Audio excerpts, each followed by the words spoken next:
Welcome, everyone. This is the Speed Chess Championship. Finals going down here with Carlsen and Nakamura.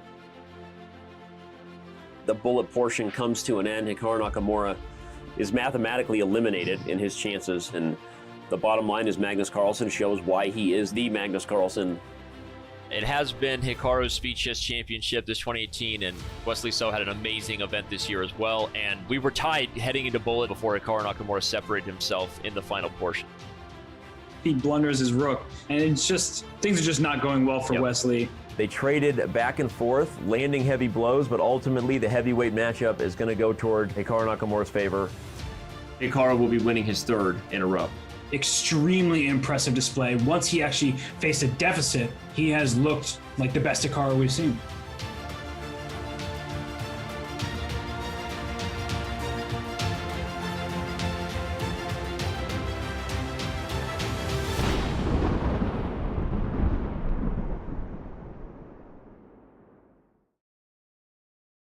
For the Speed Chess Championship presented by Coinbase, Daniel Naroditsky alongside me today. I'm Grandmaster Robert Hess. Danya, we were spoiled once again yesterday. Another very close match. What do you think we have in store for us today? Robert, good morning, good afternoon to everybody. I think we're going to keep getting spoiled. I think we're going to get spoiled day in and day out. How can you not get spoiled when you've got this incredible pool of players and matches that are this close that come down to the wire? I think we're going to have another barn burner in store for us today. For sure. And let's show everybody the bracket, the 16 players who entered this competition. One in particular, somebody who's playing today, was not in the original bracket, but he replaced Alireza Firouzja, who had to withdraw from the event. But that is Richard Rapport, who is no stranger to the top level of chess. He is the 2 seed with an asterisk, not because he Barry Bonds it. He wasn't using steroids, no, just because he's a late entrant to the field. But Alexei Sarana, the strong Russian player, just had a great tournament in the FIDE Grand Swiss in Riga. So when you look at these two, Danya, what do you think? Well, Sarana has definitely made a name for himself in the last month as more of a household name than he used to be. In Russia, he is known as an opening specialist. He's got incredible ideas. He's a very experienced blitz player. He's been playing on Chess.com for many years. And, he's been rising in terms of classical chess as well. He's quite close to 2,700. Obviously, on paper, Richard is a big favorite. But in practice, I think Sarana has had more blitz experience under his belt, and that's going to make this match really close and really interesting. I think that the classical ratings can sometimes be a little bit misleading. Also the blitz ratings, because those fluctuate a lot with the higher K factor. But Richard Rapport, that is one of most people's favorite players because he has an unpredictable style. He is really any single game, you don't know what's going to come out of the opening from him. He played in the Sinkville Cup recently, and it was a sight to behold. Every single game, it was a new opening, a new idea. And so he is in the top 15 players in the world, and he's been a mainstay at the top for a while. So, Danny, I'm really excited for this matchup. I don't know how to predict it just because Sarana, as you said, is so experienced. He qualified his way here over the likes of many stronger players, at least higher rated players, I should say. So, Danya, it's going to be a great one. It's going to be one of those, they have completely different styles. And when you said that Rapport is known for his opening originality, he really is. He's played all manner of openings, C4 and G4 and G5. He's moved every single pawn in the starting position, and that's not even an exaggeration. So I'm so excited to see what openings we're going to see. And there's so many paths that this match could take. I can't wait to jump in. Nor can I. I kind of want to relax, stretch out, just get ready for this match. But we also want to thank the sponsors of this. It would not be possible without Coinbase. The Speed Chess Championship presented by Coinbase. Whether you're looking to make your first crypto purchase or you're an experienced trader, Coinbase has you covered. Visit coinbase.com/chess and get $5 in Bitcoin when you sign up and verify your account. Donnie and I will take a short break. We'll be back for this matchup in the Speed Chess Championship presented by Coinbase.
Want to play chess online or learn how to improve?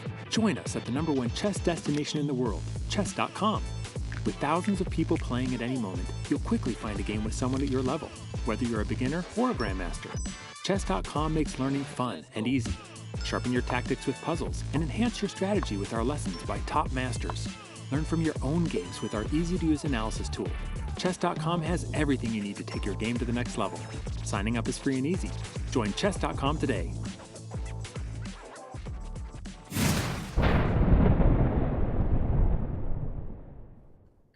And as we get set here for the Speed Chess Championship match, I want to remind everyone of the format. There is 90 minutes of 5+1 increment blitz, followed by an hour of 3+1. And then finally, we get 30 minutes of bullet. And if there's a tiebreak, Danya, we know we want that. The players probably don't. It's very stressful for them. But then we get those 4-game mini matches. That would be the most exciting thing possible. It absolutely would be.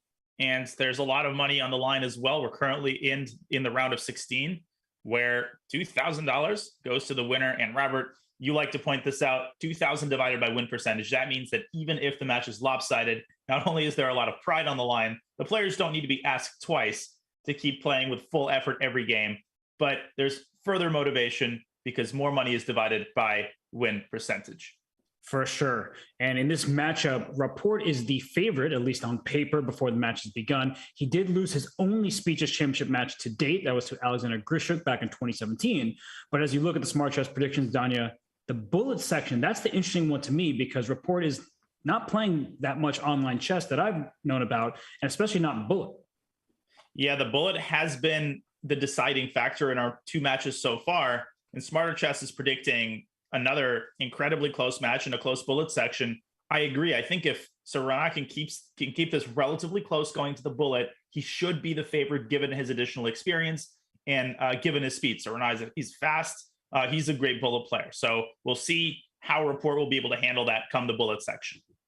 Well, I cannot wait for this matchup to begin. It will start very shortly here. Rapport, the higher rated of the 2 in classical chess by nearly 100 points, but Sarana so experienced. He qualified his way here. He is no stranger to playing top level events and top players because he just came from the Grand Swiss where he was playing a variety of top players. And here we go. Indeed, the first game begins with Rapport playing with the white pieces. And Richard, he had a phase which probably ended about 2 years ago where his opening choices started to become increasingly bizarre. He was playing, like I said, C4 and G4. He was playing, Knight F3 and Rook G1. He was playing the craziest stuff imaginable. In recent years, though, Robert, he's kind of tamed down. He's gotten a little bit older.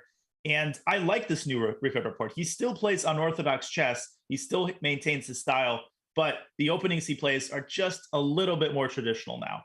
That's right. And you see in this game here, it is a setup where you have that pawn triangle from B2 to D4 back down to F2, which means that white is extremely solid.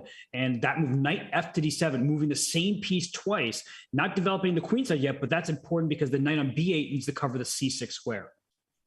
Indeed. If you had brought the other knight to D7 after knight C6, Black would have to make the incredibly awkward move Queen E8, allowing an undesirable trade of knight for bishop. Now Richard... Yeah, I was going to say the side with less space often wants to trade pieces. So you're trying to trade 2 minor pieces at the same time. So what do you think that Richard's going to do here? That bishop on D3 looks great, Danya. Is there any hope for an attack? Well, there's this crazy idea. Yeah, I was going to say H4, Queen H5, obviously threatening checkmate in 1. And if Black plays G6, is Richard already cooking up the first sacrifice of the match? Knight takes G6. I would certainly consider it. I mean, this might not lead to more than a draw. But, when you're talking about Richard Rapport, every sacrifice is on the books. And again, that is not an exaggeration. Maybe, though, after G6, he just wants to take on E7 and slide the queen into this weak square on H6. Yeah, he can choose to make that immediate draw, as you're saying, because once all the captures happen on G6, the Black king lacks shelter, but white has sacrificed 2 pieces and doesn't have enough firepower to land a checkmate. Though Sarana, look at that wallpaper. We've seen that many times. He's been in enough of these events. He played in the Pro Chess League relatively recently, and he beat Fabiano Caruana, who hung checkmate and won, but it's because Sarana hung tough in that game. So he's not going to allow Rapport an easy attack here. He's thinking, do I play G6? Is there something more than a draw after G6 for White? Or, as you said, is White going to be forced to take on E7 and just play that ensuing position, which does look just like a fight? I thought you were winding up to say that Fabi blundered mate in one because he was so mesmerized by the wallpaper. But you took that in a completely different direction. By the way, the reason Alexei is thinking for so long, I think, is because he's also contemplating another candidate move, F5, which has the very clear drawback of leaving this knight on E5 very much ensconced. After bishop takes E7, queen takes E7, knight F3, I think White's already better out of the opening. But this might be the lesser evil for Black because at the very least, Black's king is safe and the influence of the bishop has been greatly diminished by this pawn chain. So big decision early on here for Alexei, who's now down to 3 minutes. Yeah, he was ahead on the clock out of the opening, and now he spent quite a deal of time. And that's the good thing about having 5 minutes to start the game. As the time control gets quicker later in this match, you will not have the time to calculate. You have to make a quicker decision. And we did see F5. We did see the trade. So, Danya, you called it. I think that is the lesser of two evils. But Rapport is playing exactly how Danya Naroditsky would. Yeah, well, he's one of my big inspirations. I've only played him once. I played him 6 years ago or so, and Richard was not too happy at the way that I was playing. I had the white pieces. I was kind of trading all the pieces. I managed to squeeze out a draw. But even in an equal endgame, he managed to create fireworks. So it created a big impression. When you face one of those people over the board, it's always an amazing experience. As you see Alexei heading back to B8 with a knight, his goal is to go knight d7 and get rid of this knight on e5. If he does that, I think Black has equalized completely. Can Richard do anything to preserve his knight on e5? I don't think so, Robert. I think Alexei has done a pretty good job here. Yeah, after castling kingside, White gives up on the attack and plays c4. But this is a dangerous move because if, say, Black is able to capture on d4 and then on c4, White could be left with an isolated pawn in the center. And Black is really only worse because he's behind in development. But as soon as he gets that knight out, connects the rooks, Black is in no danger. And you're pointing out this diagonal. It's a good thing to acknowledge that there could be some danger here in the position for Black to deal with. So I didn't see queen f3 at first. I was just looking at the knight capturing on c4, but good find by you. Well, something like that I thought could have been dangerous. And so Alexei elects not to trade in the center, but go knight d7 instead. Yeah, and I'm thinking of whether Rapport can do anything. I mean, he can drop his knight back. I'm not really too keen on that. I think then Black can just grab the pawn on c4. You said weather report, and I thought you were about to turn to a meteorologist. Like his last name just welcomes so many puns. It lends itself to it. You're going to have a great day today, I can tell. Oh, the low-hanging fruit is just these are my favorite broadcasts. Well, we do see a series of trades now and another pawn trade. So White's pawn structure is better because chains are as strong as the base pawn. The f2 e3 is more solid than the e6 f5 because e6 could be a little tender, especially after move like rook c6. That said, it doesn't look like White's going to be able to bring all the pieces into the attack quickly enough, as there are going to be some trades. There's a c file, there's a d file. White can control one, and then Black will likely control the other. Yeah, White is microscopically better due, as you said, to the very slight deficiency of Black's kingside pawn structure, but it's one of those things where White just doesn't have enough pieces, doesn't have enough firepower to really exploit that. That queen on c6 is going to be kicked away. There we go, queen d7. And the likeliest outcome here is definitely a draw. Now, Alexei has to be careful. Does he take on c6 and go rook d2? That leads to... No, but then White plays rook c8. Oh, no, I think that's a draw. Rook c8, king f7, rook c7, and the king just steps aside.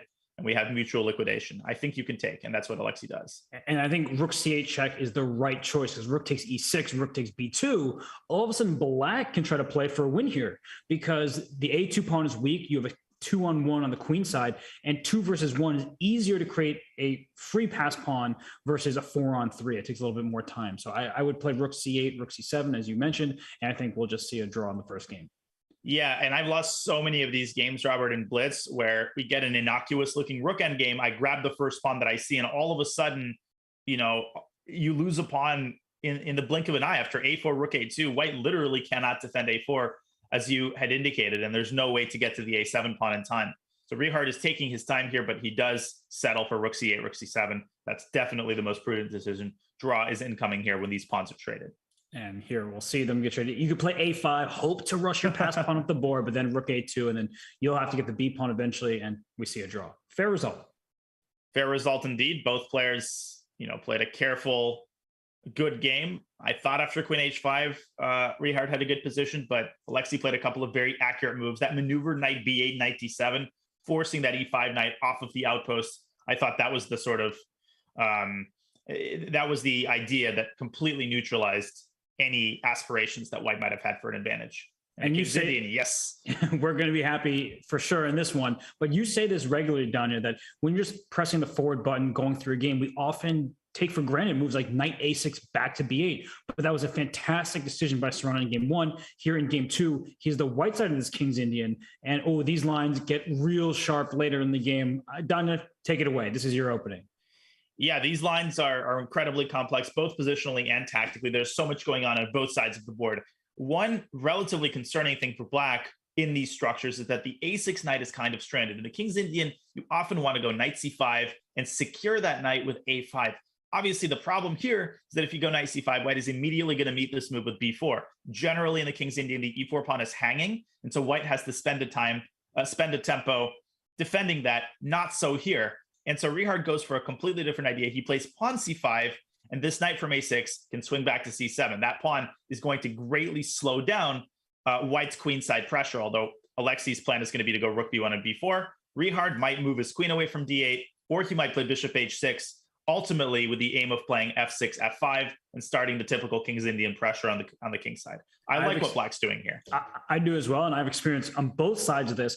And what I'll say frustrates me as white is you see the eval bar. It loves white. Oh, yeah. Engines always love white in the King's Indian. But even if you get b4, let's say we gave white a free move and then black played b6, it's never clear how you're actually going to break through. You get a spatial advantage. You have a pawn on d5, so that's the 5th rank. Black doesn't have a single piece past the 4th rank, but black's moves and ideas later in the game seem to be a bit more natural. And here's f5, step 1.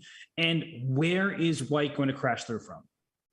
Well, I'm not the person to turn to. I am thoroughly biased in black's favor in these types of positions. And the times that I've attempted to play this with white, I've experienced the exact same agony that you described. The engine just gives +1, +1.5 sometimes, with absolutely no clear plan. And it's because of this huge space advantage. I don't know what else about the position makes even modern computers give an overwhelming advantage to white. Maybe some computer specialists can provide insight into that. But that's what I've loved about playing this. It's very hard position to analyze, Robert, because you just don't know. You're so disoriented. Everything is +1.5. So where do you go? And then the burden lies on you as the player with the white pieces to prove that. And you look at this position, and that's the danger of having the evaluation bar in your head. When I look at this position, it's just a position. Yeah, white has this d5 pawn, which is a thorn in black's side, but black has this nice bishop on h6. You'd never want that bishop stuck in the King's Indian behind a wall of pawns. The bishop on h6 at least is already active here in the game. Where is white going to attack from? The queen on c7 is safe and sound. It goes back to d8, maybe over to g5. And interestingly enough, I was going to recommend queen g5 earlier before knight c7, but you don't want to get stranded with a knight on a6 either. So you have to have full board awareness, take everything to an account. And there goes a4, but the engine doesn't approve. Well, and what do you like here? Well, bishop takes a4 was interesting. Now, you don't want to, the point of the King's Indian is not to be greedy, but in this particular instance, I thought it might have been worth considering. Now, in this position, it's not a given that Richard's going to take with a b pawn. Sometimes, and there we go. He takes with a d pawn. That knight from f7 is going to entrench itself on this ideal blockading post on d6. Now, the weak link in black's position might be that pawn on b6, but for the time being, it's pretty easily defended if necessary with a move rook b8. I'm liking what Richard is doing here, but the eval bar still thinks that white has an edge. I think queen b3 might have been what Alexei is preparing. Wow. He takes on f5. Wow. Okay, that's a big decision to King's Indian, because if you take with the pawn, as you just did, things are going to happen in the G file, and only one side has an open G file, that's black, and white's going to have to deal with the ensuing pressure. So I don't like that decision for Sarana there, and he did it because he couldn't move his knight and there actually black was in some ways threatening to win a pawn e4, but this looks like it plays directly into Rapport's hands. And Rihard taking a different approach, which I also like. He creates an X-ray, and the move e4 looks mighty tempting here. Incredibly tempting. I would probably play it and then play bishop e5 and just go for some kind of attack on the king side. Seems like a good start. Come out to f6. Yep. So it's looking very, very dangerous here for white, but white is well ahead on the clock. That's the good news for Sarana at this point. Black has plenty of time, but you know how these situations go. You're trying to find that knockout or that tactic that works for black. You start spending another minute, and next thing you know, you're in a time scramble versus an opponent with a big lead on the clock. Indeed. And I'm trying to figure out exactly how I would proceed here. The move queen f6 is on my horizon. And after rook c1, I was thinking about the move f4 with the idea of f takes c4, knight takes c4, and that rook on b2 is going to be in the crosshairs of the queen and the bishop. Let's see if Rihard... Okay, he goes rook e8, and Sarana immediately snaps off the pawn on e4. Another decision for black, which piece to take on e4 with. He takes with the pawn. That knight could swing around to f5 if necessary. Massive pressure here on white's position. Yes, and that rook is now behind a passed pawn, so you can't really complain about it. E3 is a deadly threat because you're going to play e3, sacrifice your rook for the bishop, and then get a big pin on the queen on e3. So it's going to be a winning idea, and that's why he put his bishop on e3 to stop it. But now knight f5. I mean, black's play, it just seems so easy, and white is struggling to come up with ideas that are sort of aggressive. He's playing defensive chess right now because he has to. Well, this is the delightful thing about the playing the King's Indian. When it unfurls, when the dragon sort of bears its tongue, all of these moves are so natural. Knight f5, queen f6. It's just hard to go wrong here. And black, of course, is threatening knight takes c3, followed by bishop d4. This is not a bishop that white wants to part with because it kind of stabilizes the whole position. But Alexei might have to either do something drastic like rook takes f5, or he might have to part ways with the bishop, neither of which is remotely appetizing. And I would pre-move the move e3 for black, because even if you play bishop g5, I'm playing e3, right? I'm cutting off your queen circulation from the bishop. If you take my queen, I take yours, and all of white's minor pieces. Everything is hanging, literally all three of them. And they're all going to be captured, one after the other. And that's a good lesson in pre-moving. I know I'm not the best at it, Danya, but e3 is a safe pre-move in this position. It is. And that's a key, because otherwise, with 2 minutes on the clock, there's no need to play that kind of game. King h1, Alexei steals himself and bites the bullet. Now, Rihard doesn't have to rush with knight takes e3. Queen h4 also seems pretty viable with that same idea of pushing e3 the moment that white's bishop leaves e3. So, my lands, this is a King's Indian player's dream right here. Yeah, you could also just take on e3 and park that bishop on d4. Absolutely. It's going to be very difficult for white to kick that out of there. And the thing about that is that you open up the G file, right? Your bishop does seem like it's protecting the king. Even if you're not threatened right now, it's sometimes difficult to just put all your pieces away from that exposed king. But I think it's just good. Queen h4 also looks great. I like both those ideas. And he decides to take, and I mean, bishop d4 is the most logical follow-up to me. Maybe there's something else. No, he goes for it. The only way that I can really see this going south for black is due to the clock. I mean, he's got a minute 20.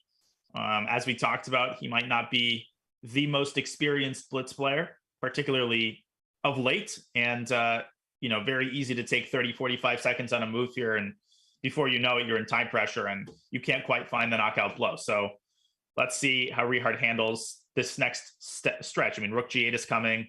The moves are still very natural. E3, lots of alternatives, and you can definitely play fast here with black. One thing about rook g8 is the e4 pawn becomes a little bit loose. True. Like after a move like queen f4, you may end up dropping that pawn. You don't really want to push to e3, even though it's a protected passed pawn. It just doesn't fit exactly bishop d3 ideas and things that. It could turn around in that position. And Alexei, I think, sensing that perhaps Rihard has not played this entirely accurately, and he goes d6, and now the knight jumps out to d5, and all of a sudden white's position starts to unfurl here with knight c7 being a threat. Rihard also under a minute, maybe bring the rook back to f1 and coordinate the towers here. I don't know. I still feel like black is doing good, but I'm a little bit less confident than I was 5 moves ago. I do really like the move rook f8 because b6 is hanging. You just know you're not going to be able to defend that pawn. It's captured now, but if you trade, bring your next rook over to f8, maybe you're going to continue this attack so quickly. And maybe the time has come for e3. I agree. Rook takes f1, rook f8. is begging to be played. And I think Alexei should probably bring his rook back to b1. He does, and he keeps that back rank totally exposed for the time being. Does black have... Okay, black has e3. Black doesn't really have rook f2 because of a check on v8. Exactly. You really want to play rook f2. If you had a different pawn structure and your king was safer, that would be a great move. And bishop f2 almost trapped the white queen. Look at that move. Queen g4, exploiting the back rank. Beautiful. Oh my gosh. That is a weird Rapport move right there. Well, queen e1, I think. Okay, because right in the game. The queen trade after the bishop captured on g4, you still can't capture on g4, and f1 mate is hanging. You're going to take on e2.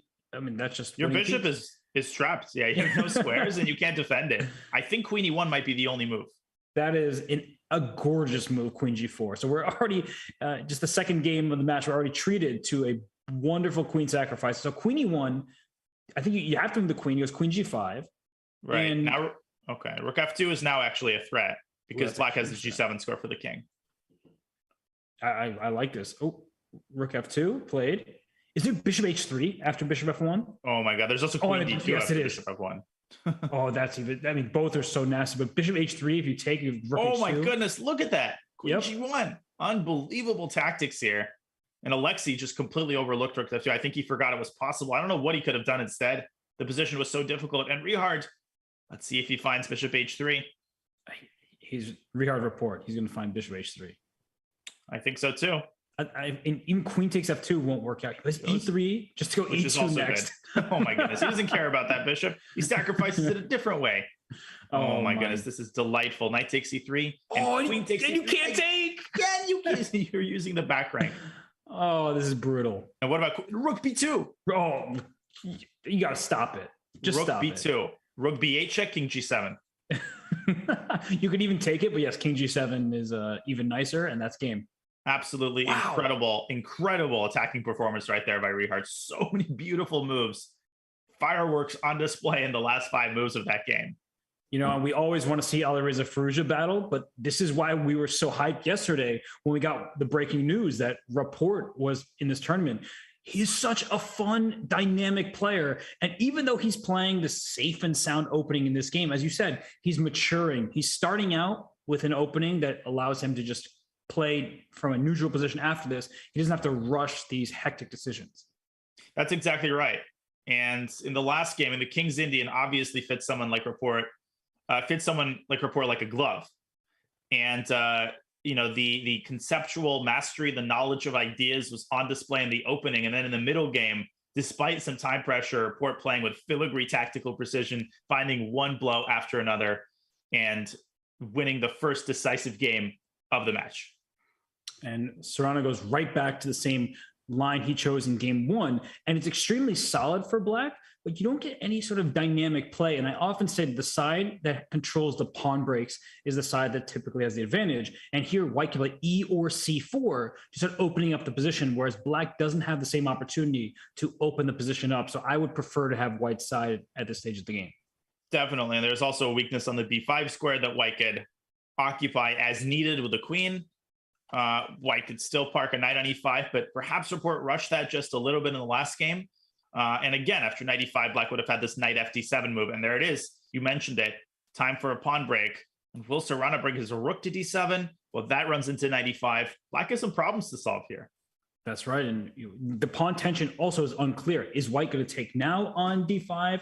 You don't have to, I don't think. And one idea is both of those knights on d7 and d2, they're stopped by the pawn 3 squares away. d5 covers c4 and e4. d4 covers e5 and c5. So I was going to say, I didn't get to it in time. Knight b1. Knight b1, incredible. Reroute the knight to c3 where it attacks d5. And that b5 square you mentioned for the queen, the knight can also gladly step on that square.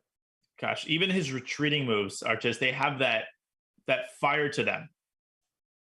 My goodness. And yes. There feels like there's a tactic here somewhere, because if you take on d5, there's some knight f5 ideas at some point, not now, but it just feels like there's something hanging in the balance here that black needs to be very careful about. Oh, he's searching for it. That's exactly what he's thinking about. The problem is that the c4 pawn is simply hanging. So you would have loved to just go knight c3, but you can't quite do that. You might have to take on d5, but that allows black to discharge the tension and potentially trade the bishop. So you can also take on f6 first and then take on d5. Okay, he does that.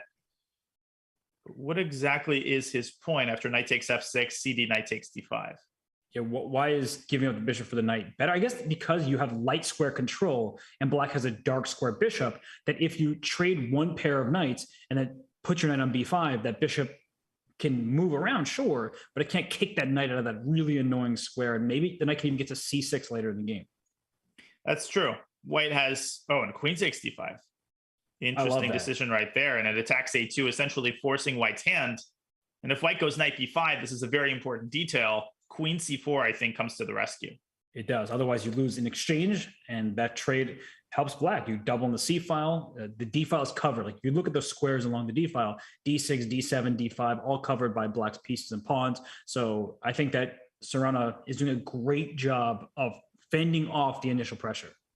Yeah, and he's very good at that. We talk about Rapport and his tactical mastery, but let's not forget, Sarana is an expert in sort of small tactics. He will see every 2 or 3 mover that's out there, and he will use that to add to the precision of his play. And we see that here. We thought that Rapport might have had a small advantage, but it looks like it's been largely neutralized. I would still probably take white due to that nice little knight on b5 as Rapport trying to double rooks on the d file and basically control all of the ports and trade routes in this position. But Sarana, wow. What do you make of that move, rook g5? Because it's obvious what the threat is. Queen takes g2, check. Is it? But is it too obvious? Like, is the move only played for a one-move threat, or is there a greater purpose behind that move? Because you don't want to go for one-move tactics. I call it one-move-itis. And, it's important to understand that when such moves are played on the GM level, Sarana's not actually hoping that Rapport will miss checkmate in 1. I mean, this is not a 30-second game. The idea, I think, was to provoke the move f4. And in Sarana's mind, he thought that that would create weaknesses in white's camp. But this is kind of a classic GM thing, right? You make a move, you provoke a weakness, and then you go right back to where you came from. Is it worth the 2 tempi that he's invested? The eval bar seems to actually prefer black here. I'm not exactly sure why, though, Robert. At least optically, it looks like white's got everything under pretty nice control here. Yeah, as I look at this position, I don't know. I'm liking white's position because if you trade on f3, g takes, like, the pawns are capturing towards the center. You have the d file control. I don't know if I really love this setup for black. And I was interested in the move e5 here, trying to get more activity, maybe get this bishop out to c5. But instead, Sarana bringing his rook to c8, Rapport dropping his own rook down to d3. Now, this is definitely in the range of equality, because even though white's got this very cool knight on b5, where is it going from there, right? You're not going to win the game, as Tarash said, due to the placement of one piece. Good moves win games, not well-placed pieces or good positions. And black has Bishop many C5? well-placed pieces. Yeah, Bishop C5, that was a blunder. Oh, this too. And now black gets a piece to the equivalent outpost on b4, and that rook is doing a lot more here for black's position than the knight on b5. Rapport has kind of let this one start to slip away, and bishop c5, and if you bring the rook back to d3, black has more tactics here with rook takes f4. Wow. So black is now in the driver's seat, Danya. Could you even put your rook on b3 at some point just to sort of get in there, then maybe play bishop b4 next? Oh, for sure. For sure. Maybe take on f4, go back to b4, and then park the rook on b3. So one pawn grabbed, and king has to come up and then bring that rook back from where it came. Oh, knight a7 is a really, really tricky move, because if you go rook c7, white would have had a check there on d8, followed by knight c8. And now Rapport doing some gymnastics with his knight, chasing that rook away from b4. This might be the time, Robert, to play rook b3. Yes, I think it is at that time. And the knight on c6 tries to go rook d8 and get a back rank checkmate. But with the knight on f6, it's not going to work. Yeah, if you play rook d8, I think black can ignore and simply take on e3. You take on e8. We're not going to take with the king and fall into mate in 1. We're taking with the knight. And even though you've got a pin, there's absolutely no way to put more pressure on that knight. White loses all of his pawns here. That's out of the question. Rapport continuing to swing with his knight. But it feels like it's aimless, right? What's that knight doing on e5? You can't get rook d7 without trading the knight away from e5 first. So you're not going to attack f7. It feels like black's play. Okay, plays g5. You can play bishop b4 at some point soon. It's looking really, really good for Sarana to even this matchup. g5 is a nice move as well, grabbing space on the king side and creating more luft for the king. Not that you really needed it, but it's always good to play with an abundance of caution, particularly when your opponent has active knights. And The move bishop b4 here looks really good to me. I mean, there's quite a few alternatives here. Black is up a pawn, and he's starting to dominate positionally as well. There comes bishop One thing b4. to be concerned about, if not for bishop b4, is that if white were able to trade one pair of knights and even trade the rooks off, a knight versus a dark square bishop, it's hard to create a passed pawn or promote a passed pawn because you can't get to the light squares. That's really the problem with bishops. Inherently, they're limited to only to their color complex. So watch out for that as this game continues. Yeah, that's a great point. And Sarana, okay, Rapport played knight b5, essentially forcing a trade of rooks. Knight d5 looks tempting here, hitting the e3 pawn. You could also activate the rook on e8. I agree. I think this is definitely not over. White's got active knights, and anytime you've got active knights, you could be down 3 pawns, and the game could turn around in 1 second. Now, White has this tactic with knight takes f7, but it doesn't do much. After rook c2, Black is going to start mopping up all of these pawns along the second rank. Knight c7, that's something I'm not sure that, do you think Sarana saw that? Like, did he welcome it and find a resource? Did he consciously see it? I don't know. Rapport is calculating it right now. He's looking at knight takes f7. But he goes for rook d3, and Black can still play rook c2 here. But knight d4. White ups to knight d4, knight c4. Yes. So that's a cool detail. Sarana has been totally alert this game. He has not missed a single one of these tricky small tactics since Rapport is now down to 30 minutes. It's close to desperation mode as he brings the knight back to d4, stopping rook c2. And he wants to bring that d4 knight into c6 to block that rook from the c file. Knight on e5 looks good. Knight on c6 looks good. He can still go for that. The issue is this knight on f6 is so strong, and you really want to attack the f7 pawn. You need your rook to the 7th rank ASAP. Yeah, that knight on f6 is like, the bouncer that's asking everybody for their ID. It's no fun. It's stopping the rook penetration to d7. It's stopping knight d7 check, and Rapport loses patience with it and offers the knight trade. This is an important moment. Maybe a move like king g7, trading on Black's own terms. This is obviously winning at this point for Alexei, and his technique so far has been divine. I don't want to jinx him, but he hasn't given Rapport a single chance to complicate things. Not at all. And he's been playing excellent chess. And it's what you said, that these small details, he is a master, a grandmaster of them, but he just doesn't let his opponent back in the game when he is ahead. And what's this knight doing on g4? It's just going all sorts of ways. Rook d1 is a threat if the knight goes back to e5. So there's all these tactics that White needs to be careful about.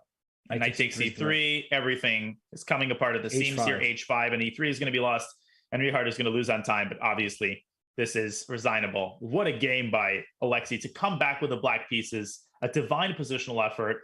It looked like a slightly better position with White with no risk, Robert.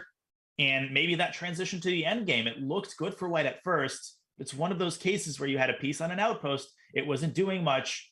And slowly but surely, Sarana kept improving his position until Rapport's position started to come apart.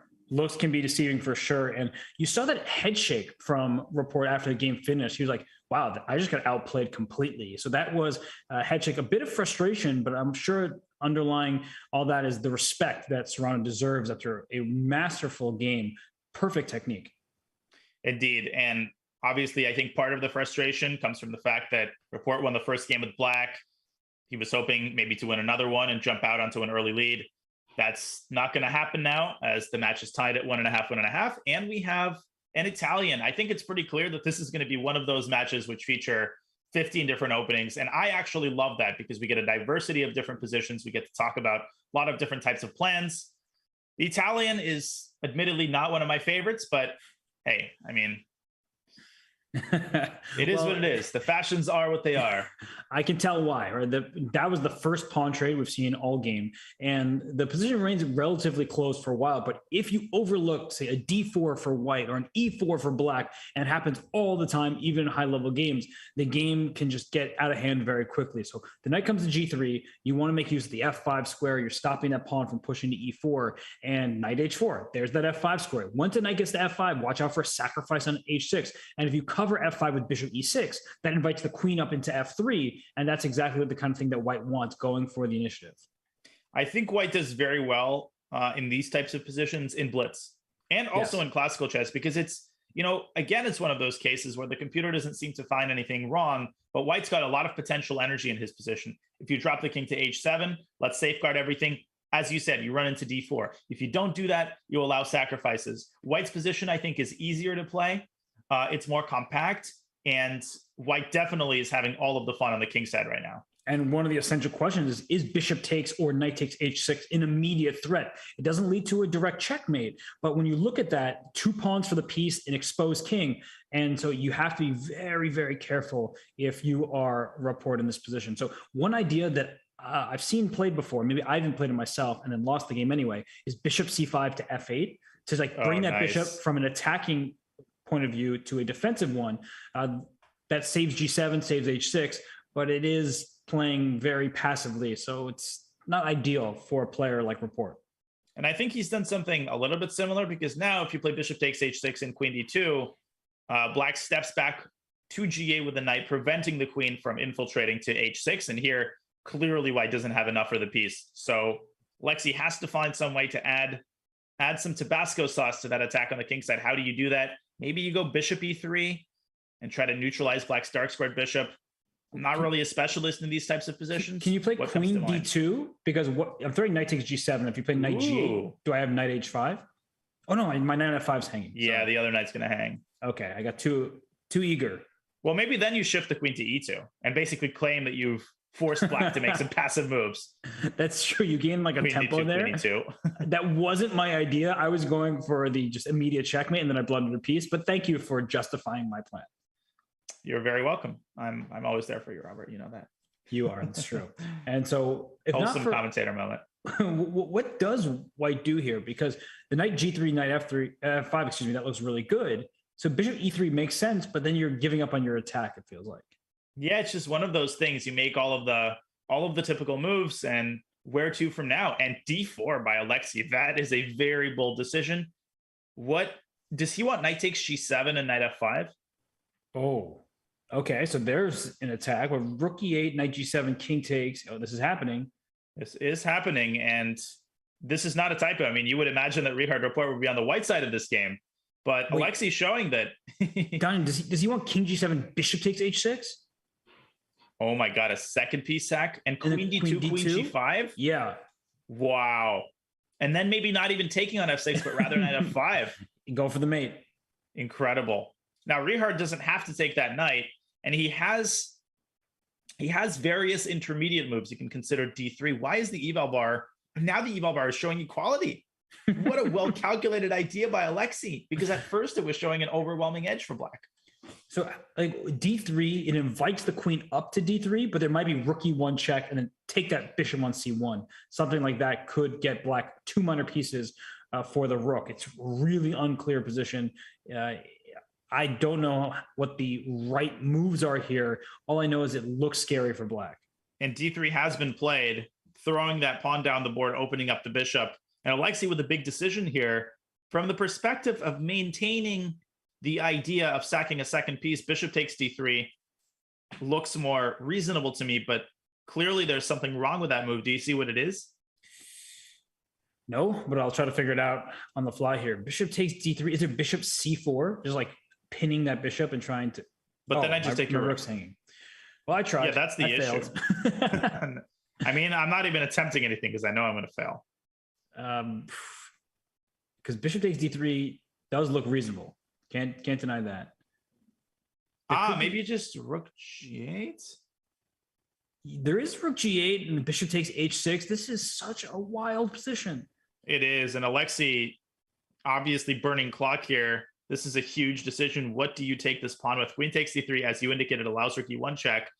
Visually, this looks really bad because then the bishop streams into f2 and black might be the one delivering checkmate. Notice that the knight on f6 is defending the h7 square. So black's king is surprisingly safe for the time being here on h8.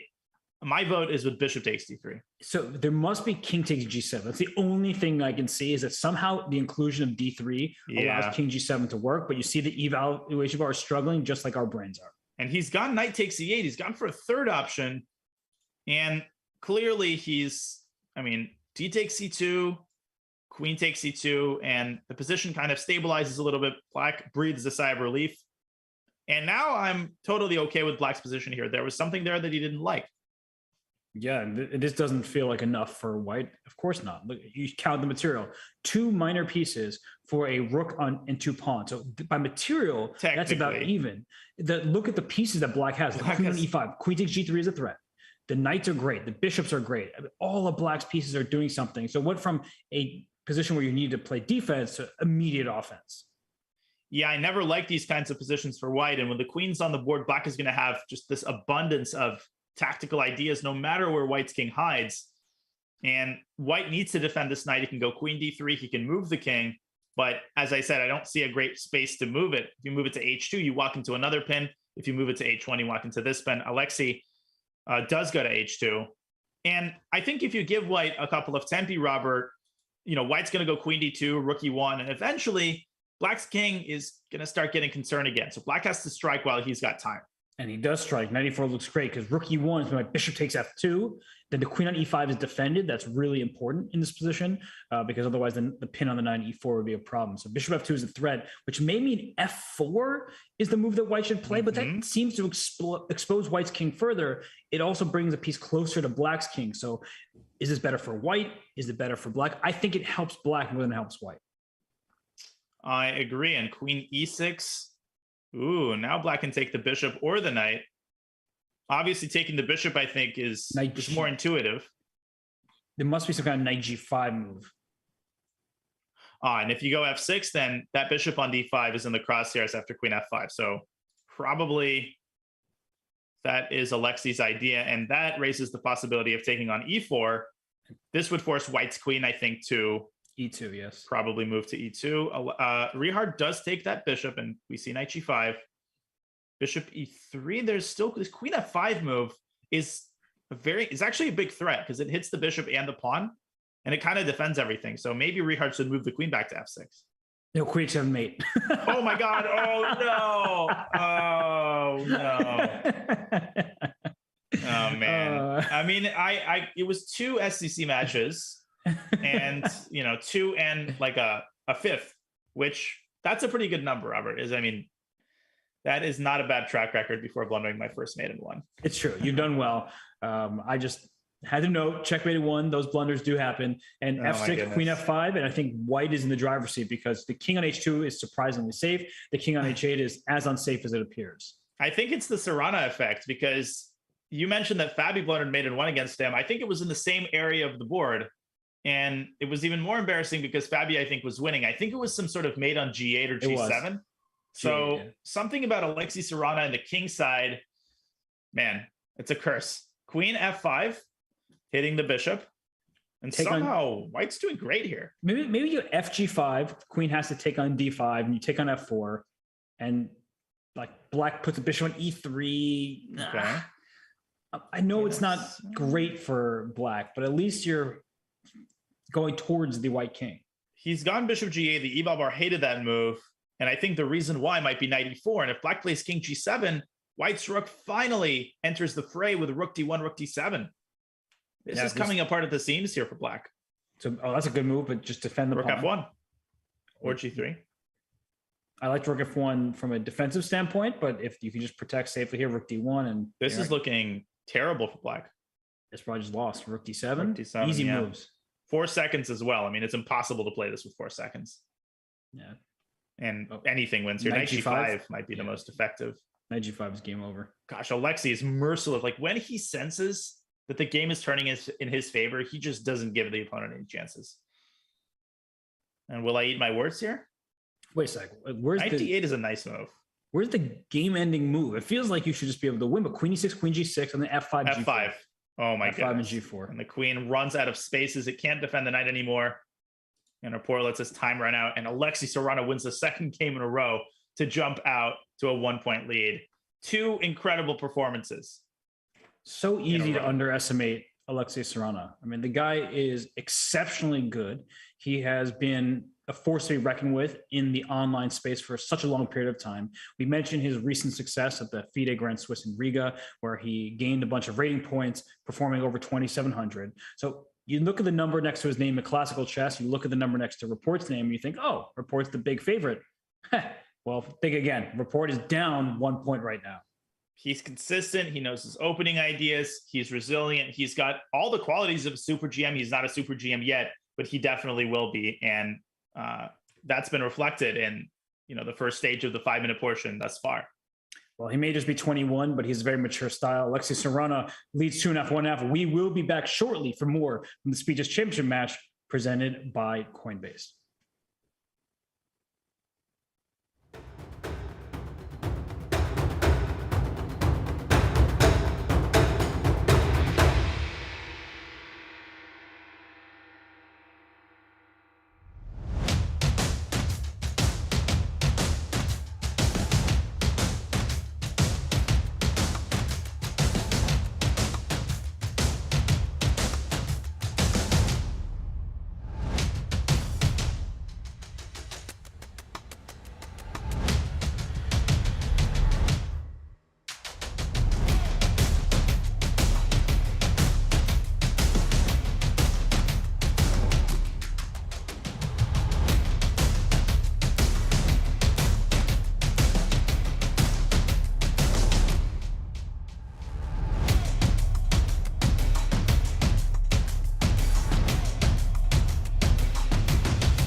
once you've played a lot with Magnus, you understand that he never coasts. So if you make a slight inaccuracy, sometimes that can snowball into turning a game that feels like it's about to be a draw into a game that you might lose. He's the player who's overall the strongest, the most accurate, and the most consistent. He also puts pressure on you in a way that some players sometimes let up on the pressure, while Magnus usually doesn't ever let up.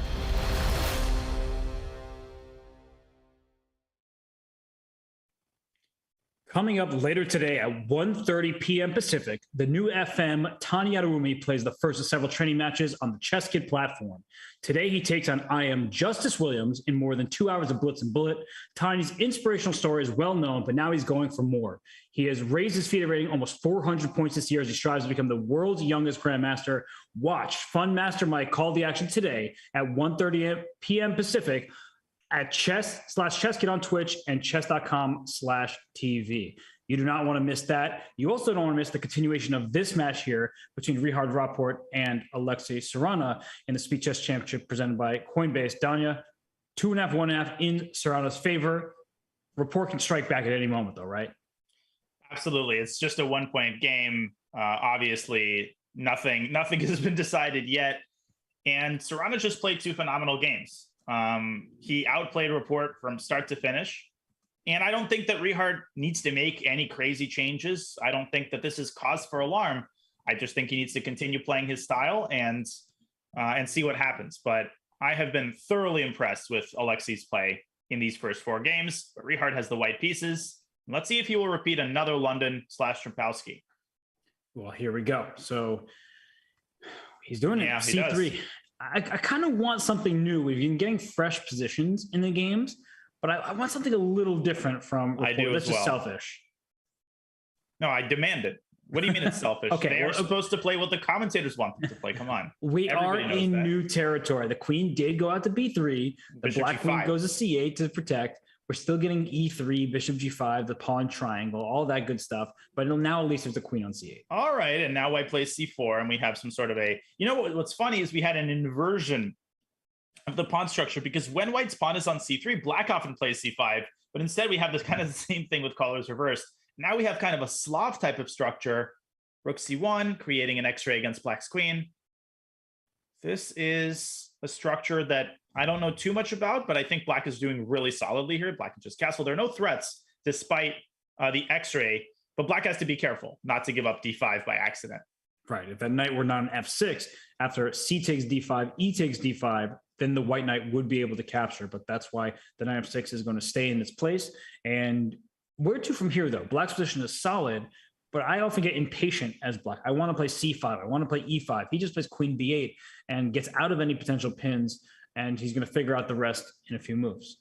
Yeah, patience is de rigueur here for both sides, because if white gets impatient and plays C5 too early, then he sort of unties black's hands and lets black break through the E5. So both sides have to play this kind of cat and mouse game. And Bishop G3 by Rapport is an interesting move.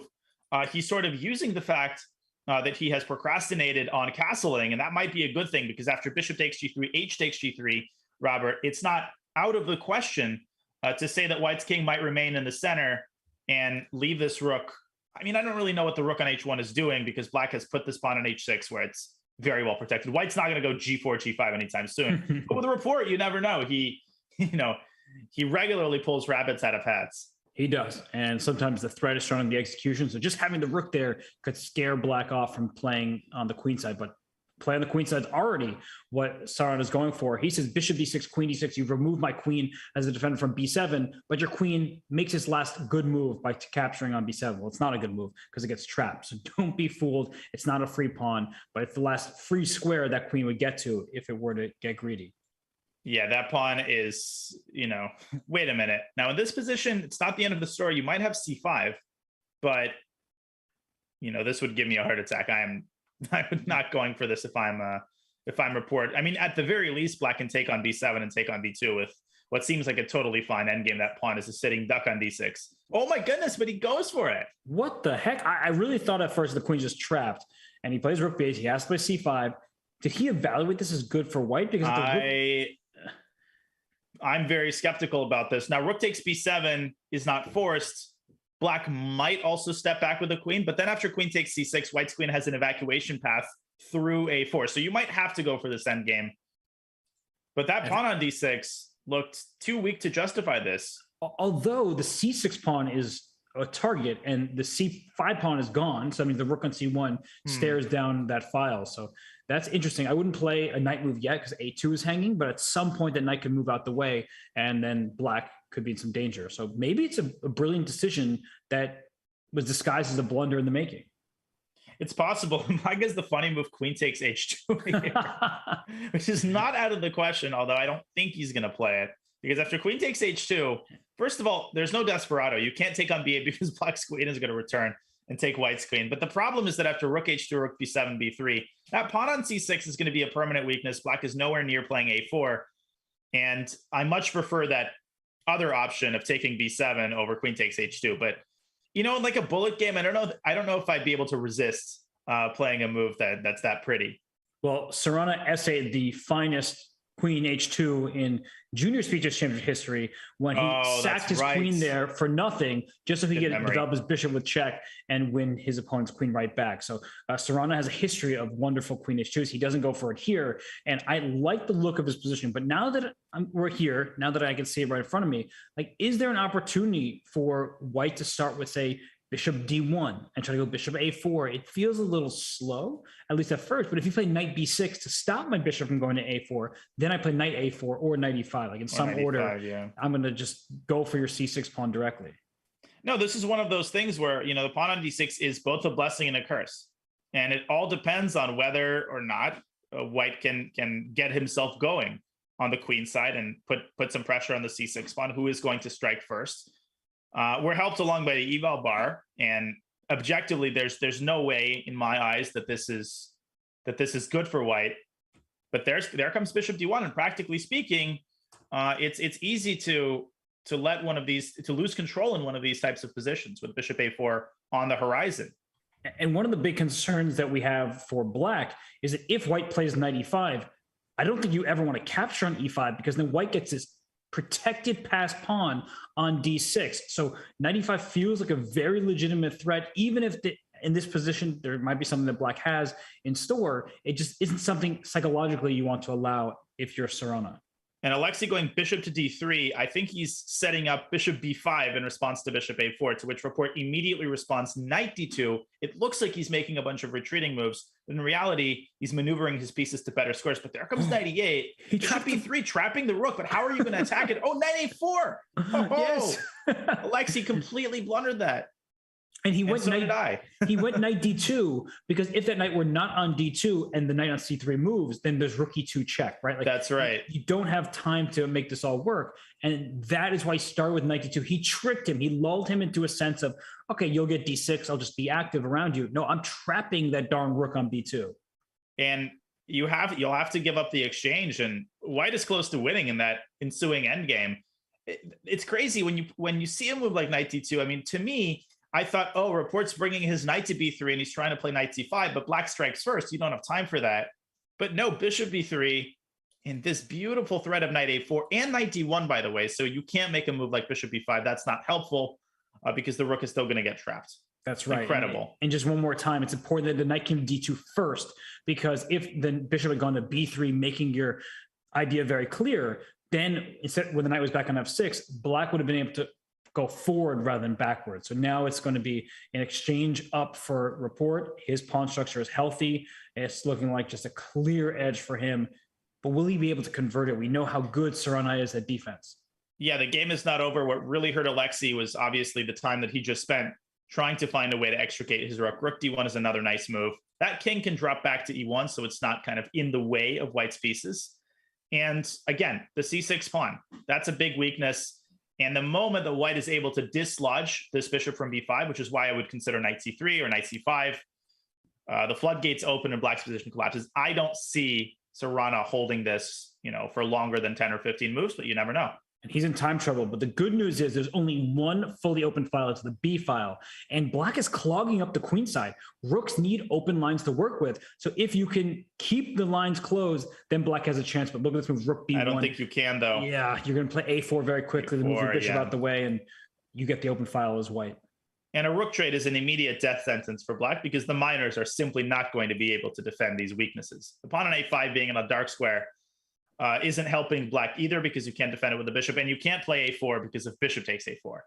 And white can play bishop takes d5 here or something like that, and then play a4. I don't know if I would go for that, but the point is that the bishop is pinned. And I would have played rook a6 instead of rook to b8, but either way, he realizes rook needs to move, and it's still not that simple. Black, if the king were on d7, I would say black has very good chances to hold, but because the king is where it is on g8, it's not close enough to the pawns that are pretty weak on the queen side. That's right. And Rapport going for our idea here, bishop c2, very powerful.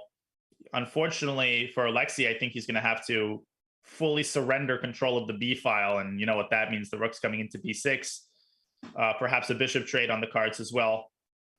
This is definitely technically winning. Maybe just double on the b file, go rook b6, rook b1, and, you know, straightforwardly go for rook b8. And look at this. The bishop on b7 is seemingly blocking the b file, bishop d3, bishop a6. You could also play f3, e4, something like that. Could kick that knight out of d6, but I would just play bishop d3, bishop a6 for sure. Yeah, no active counterplay. Report going for f3. And it's funny, you know, in a certain way, Richard Rapport reminds me of Bent Larsen. Larsen should be a familiar name to most people in the chat. And he had one of those swashbuckling, flamboyant styles. But the interesting thing that I discovered about Larsen when reviewing his best games collection, which is somewhere behind me, is that he actually had great technique. You know, you might think when you have a player that's this flamboyant, this tactical, that they get sloppy, but that's absolutely not the case. Richard Rapport would not be 2760 if he didn't have very precise technique. And Robert, I think we see that here. His positional understanding is not lacking just because he likes sacrifices and aggressive play. No, and he's calculating. He's doing a good job of not Now I got to rushing. find that book. He can play rook a7, a5, a6. Instead, he brings his rook back. Another player who is very enterprising, but also technically gifted, is Jan Nepomniachtchi, who will be playing for the World Championship. So I think we have this misconception as people have to be one or the other. No, their top level a5, a6 just wins right now, but you don't have to be one or the other. You can be both. And players like Rapport, players like Jan Nepomniachtchi, well, they're good at many facets of the game. And we have complete and total domination here. A5. Yeah. Push your pass pawn. Okay, he goes for this move order, which should also be rook b takes b7 and rook a8. The depressing thing is that you could even just take twice on b7 and you'd have a winning pawn in game. Alexei resigns without awaiting Rapport's next move, which is totally reasonable. And the match is tied. 3 matches like this. Back and forth they go, and another King's Indian. Alexei will have to improve on his play in the last King's Indian game. That's right. And for Alexei, like, he must be like, where did I go wrong? Because my position was good and suddenly my rook was trapped. So he got everything you could ask for out of the opening, but then Rapport trapped his own queen and said, you're not getting it without a cost. And really nicely done. I'm intrigued by how both players are going at this match. And he just took a sip of water down. I know you say that means that Rapport must like what's going on here. Yeah, it's the water theorem of chess, right? When the player, and again, this comes from my good friend Peter, when anybody sips water or starts eating a snack at the board, that means they're satisfied with their position. Because if you're not thinking about the food, you're not thinking about the water, you're thinking about how badly you're playing. So things looking good here, and definitely a different type of structure in this game, and one that I like quite a bit more for white than I did the last King's Indian game. I agree. There's already some openness to the position, and the knight on a6 looks a little awkward. He takes on c6. So I tend not to like these positions so much, especially because white can't push this pawn to c5 anytime. And now, wait, knight c5, queen c6, rook c8. Queen d5. It's like barely getting out there. Alexei can tell you a thing or two about trapped pieces now. Wait, where does the queen go? I guess you have bishop g5. Oh, yeah, because only move, by the way, because the queen is literally trapped in the center. I thought I was trapping the queen. Rapport goes queen b6. Okay, so yes, c5 is a discovered attack, but that very same knight can take the pawn, so not possible. All right, but if you have queen b6 followed by knight c5 and all this, it looks like black. Yeah, e4 is on deck as well. Alexei has to do something pronto. Maybe h3. Whoops, sorry. That is Rapport is capable of anything, but Maybe that is going just a little bit overboard. Yeah, I don't think knight takes h2 here is what we're looking I feel for. like the chess.com window has been possessed by like a vengeful spirit. Oh, knight takes f2? That has Rapport style. Ooh. Oh. Knight takes f2, rook f2, e3.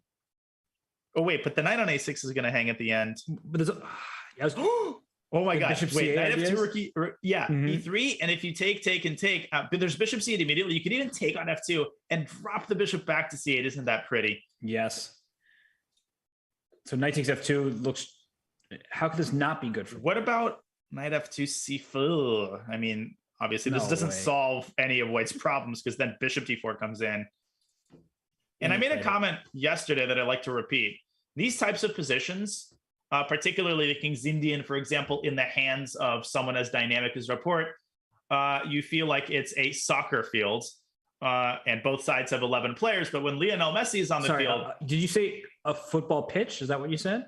I think you need to replace your headphones. I have a couple of pairs that I can recommend. Okay, I appreciate that. But keep going. Sorry. Yeah, but when Lionel Messi is on the soccer field, you feel like there are more than 11 men on the field because of what he's capable of. And I think a similar thing happens here where every single one of Black's pieces is doing so much for the attack that you feel like Black has extra material, even if he doesn't. And he's taken on f2.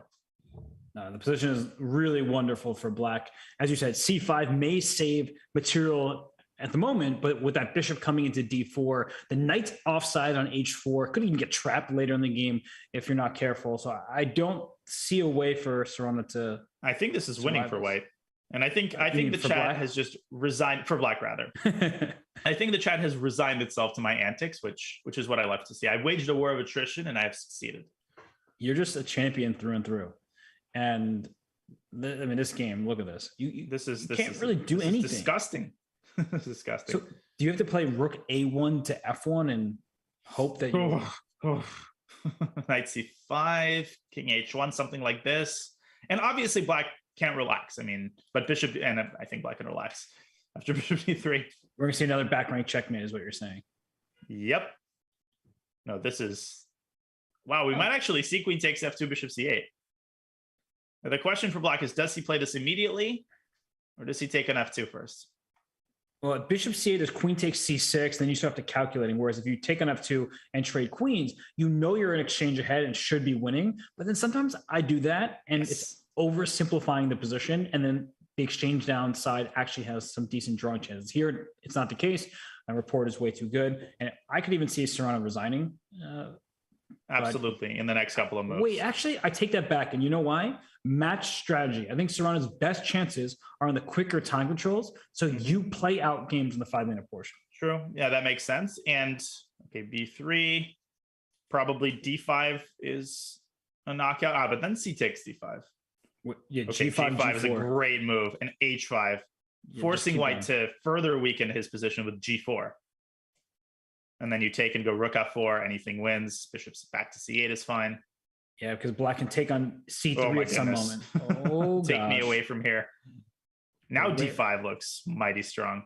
It's because you're throwing d4, d3 after. Oh, gosh. Yeah, d5 is just winning. This is the fun part where literally every single move in the position wins, and you just, it's an all-you-can-eat buffet in the purest sense. And he just like sat back in his chair and he's like, which of my choices is optimal? And he plays d5, which makes perfect sense here. And king d2, there's g4, bishop h6. Oh God. No matter where you go with your king, there's going to be some diagonal and some bishop that's going to stick itself on that diagonal. Resignation here for Alexei, who goes down by 1 point for the second time this match. This has gone back and forth. And that was an amazing game. I mean, the King's Indian, Robert, is Alexei's going to have nightmares about the white side of the King's Indian tonight. He might have to stop playing into it at this point. And as I look at this game, you know me, Danya, the closest line from the white side, just an absolute sight to behold. We love this, don't we? The closest lane for White. I mean, I played it. I had it as one of my main openings for a couple of years. Me too, and it was always terrible. It was always terrible. I had some pretty good experiences with it. I didn't know which direction you were going to take it, so I didn't want to share my opinion about it. Totally, but like I'm not saying I didn't win games with it, but it's not because of the opening. It was just because my opponent was like rolling their eyes at my opening. The closed Sicilian gives black everything you could dream about in such a position, because it's not open like typical Sicilian lines. That's why it's called the closed Sicilian. But look at the spatial control that black has here. Yeah. And white's pieces, knight on e2, bishop f2, bishop g2, they're just not as advanced as black's are. The bishop on g7 is clearly a great piece in the long diagonal. So I love the closed Sicilian. I'll always have a soft spot for it, but it's not. Right. Well, it's one of those things, one of those things that never really caught on in popularity. What do I compare it to? Phones, fold out phones, laptop stickers that say like keep Tahoe blue. Never really caught on. Some people were into it, but wait a second. I like what Richard is doing here. This is a typical pawn sacrifice, Robert. You go f5 and then you chase the bishop away from g4. And if the bishop drops back after e takes f5, black is wait, what does black do here? I think you have to take on e2. Take on e2 and take on f5 and take on e4, I guess. No, or take on e2 but and then play f4. And then after gf4, play knight g6. I think you're absolutely right. And I think this was a big mistake. This allows white to play e takes f5. You don't care about the c pawn. Look at the state of black's king. I agree with you. I think f4 was a very important insertion here. Yeah, I've had so many bad bishops on g2 that I know that you want to leave that bishop closed, not allowing e takes f5, and this is going to be a big attack. Something like this, and there's a hanging rook on c3. Richard goes c4 to shut down that rook in the first place. Now he can go g4. The bishop from g2 can park itself on e4 at some later point. This is when the closed Sicilian starts to unfurl. And look at how he plays on both sides of the board. a4, potentially going to open up the b file. That is a hallmark of really powerful players in general, their ability to control and make both sides of the board work for them. I think that white is about to roll black over if you do nothing. So playing d5 is like a necessity. I understand opening the board up for bishops is generally not recommended, but black's pieces can't really move. So I would just play d5 and hope that the board state opens up favorably. But he plays knight c6, and I play king h2, g4, all these types of moves, and keep improving the position. Yeah, I don't really like the way that Sarana has handled himself in this middle game. And if he doesn't do something active, like you said, Rapport is just going to roll him over. Bishop b4, queen h5, g4. Obviously, Alexei is so good at creating chances in these types of positions, but I mean, not here. Things are just on the decline here. So queen h5, h5, rook g5. Yeah, then I actually have to calculate. So we'll make queen d1. Just retreat the queen. Is there any case to be made for taking that knight? Probably not, right? Because then black takes and gets the e5 square for his bishop. Yeah, I would definitely not capture. It's queen a2. So he's really playing on both sides of the board. He said, yeah, the king side's covered. I'm not going to checkmate you over there. So let's just go for a5. A report move was like rook b5 here in 2 seconds. I'm half kidding. I love the idea. I'm guessing he's not going to go with it now, but I see your point for sure. Maybe bishop, something like g4, bishop b3. Bishop e1, bishop d4, a5 type stuff. Right. I think he's thinking about rook b5, bishop e3. Okay. And what's hurting black here, among other things, is that if this bishop ever moves away from f6, then white has f6 check, forcing the king to an incredibly precarious spot on h8. Yeah. And this bishop is great on e4. Later, it can also go to d5, where it pressures that f7 pawn. So coming up with moves here for black is not easy. Yeah, I literally do not see. And I think you hit the nail on the head. Sarana, he had a chance to go f4, didn't do that. And then he had a chance to go d5 and at least keep the center open to force white to divide his attention. And, when he didn't do that, and when Richard played c4, the opportunity train passed on that as well. And he does go bishop g5, allowing f6. Played quickly, and he just needs some counterplay, because he's if he does nothing, white has a free hand. At least now white has to start calculating. Plenty of time left, just under 3 minutes now. But to find a knockout isn't abundantly clear here. And if bishop takes g5, do you just take with the rook or? Right. I think this is still good for white. I mean, takes, and then like queen d2 and try to get to that h-pawn. But I think the question for white, he goes queen d2 immediately, trying to trade on his own terms. That's really I really nice, like actually. that move. I think that's great. That's and if black takes on a4. h4 maybe? Yeah, takes, and black is simply incapable of defending the h6 pawn. This is just checkmate. H4 is a huge threat here. I always love moves like Queen D2, which it was just such a normal move. You're protecting your bishop, putting more pressure, but it's just so patient. And H4 is crushing, as we're talking about. So how do you stop it? I mean, does Black have might a have to single go move? Queen E8 and then try to get the queen to F8. That can't work. The eval bar was a huge fan of that move. Bishop takes G5 anyway or something there. Yeah, and then H4. And then you might have, what about this line? Bishop takes G5, HG, Queen D1. Yes. Let's get to G4, Queen D2. Queen F8. Oh, you had to spoil the party. Okay, then I just take on G4, go King G2 and Rook H1. How's that? Okay, it's going to be checkmate. I'm with you. One way or another. Oh, okay. Only move here maybe is D5. Ooh. Because you can't take with the pawn. I can't take with the pawn, so I take with the bishop. I'm sacking. Nice. Takes. I can't take the knight because of the pin. This is so. I guess bishop takes G5 and Queen G2 should be winning for white, but at least this mixes things up a little bit. Now it's like a precision win versus an immediate tactical win. True. So I think you have to play. Oh, okay. He's going for this, but bishop takes G5 as we were discussing. Rapport needs no time at all, and this is straightforward. I think we might very well see Queen D1, and after G4, maybe he'll just take on G4 and move his king aside. Yeah, the king is getting checkmated. The bishop on E4 is the best piece. So way back when I was recommending F4, it's because I've had many games in the close Sicilian where once that bishop is open and free and controls a lot of squares, it's bad for black because the underlying pawn structure is really nice for white. But if you can keep that bishop closed, the long-term advantages are often in black's favor. You know what I just realized? When we played in 2008 at the World Open, you actually played the close Sicilian against me. Oh, he plays Queen D1, Queen D2. Lol. So you were perfectly correct. And black's squeeze. Black doesn't have a next move. Yeah, and you could even go like Rook H1 here if you want to be cheeky. Oh, I guess not, because then Knight F3. Oh, well, but wait, then King G2? Oh no, you didn't. Oh yes, no, I did. you didn't. Yes, I did. Oh my goodness, look at that. That is God. sick. He takes on G4. I think Rook H1 would have. I mean, Rook H1 here is also Rook brilliant. takes E4. There's just pawn takes E4, which is fine. Oh, I blundered my queen. Haha, just kidding. Check. Yep, Rook H1 played. Pre-move King G2. You can literally pre-move that. Yeah. I was trying to think of anything that black could do. Nothing. Right. This one was, I would say, the first one-sided game. Okay, maybe the last game was one-sided. But one just gets the sense that the way that Alexei has lost the last two games, he lost a little bit of confidence here. I'm surprised he didn't go D5, Robert. He just didn't seem particularly keen on finding counterplay. And he didn't have a chance at any point this game after he omitted F4. Well, the issue is the closest time is supposed to be closed from white's point of view. This game has been closed from black's point of view while white has all the open play. So right. You're right. He's not striking in the way we see from him. He's not putting up as resilient defense as we know he is capable of doing.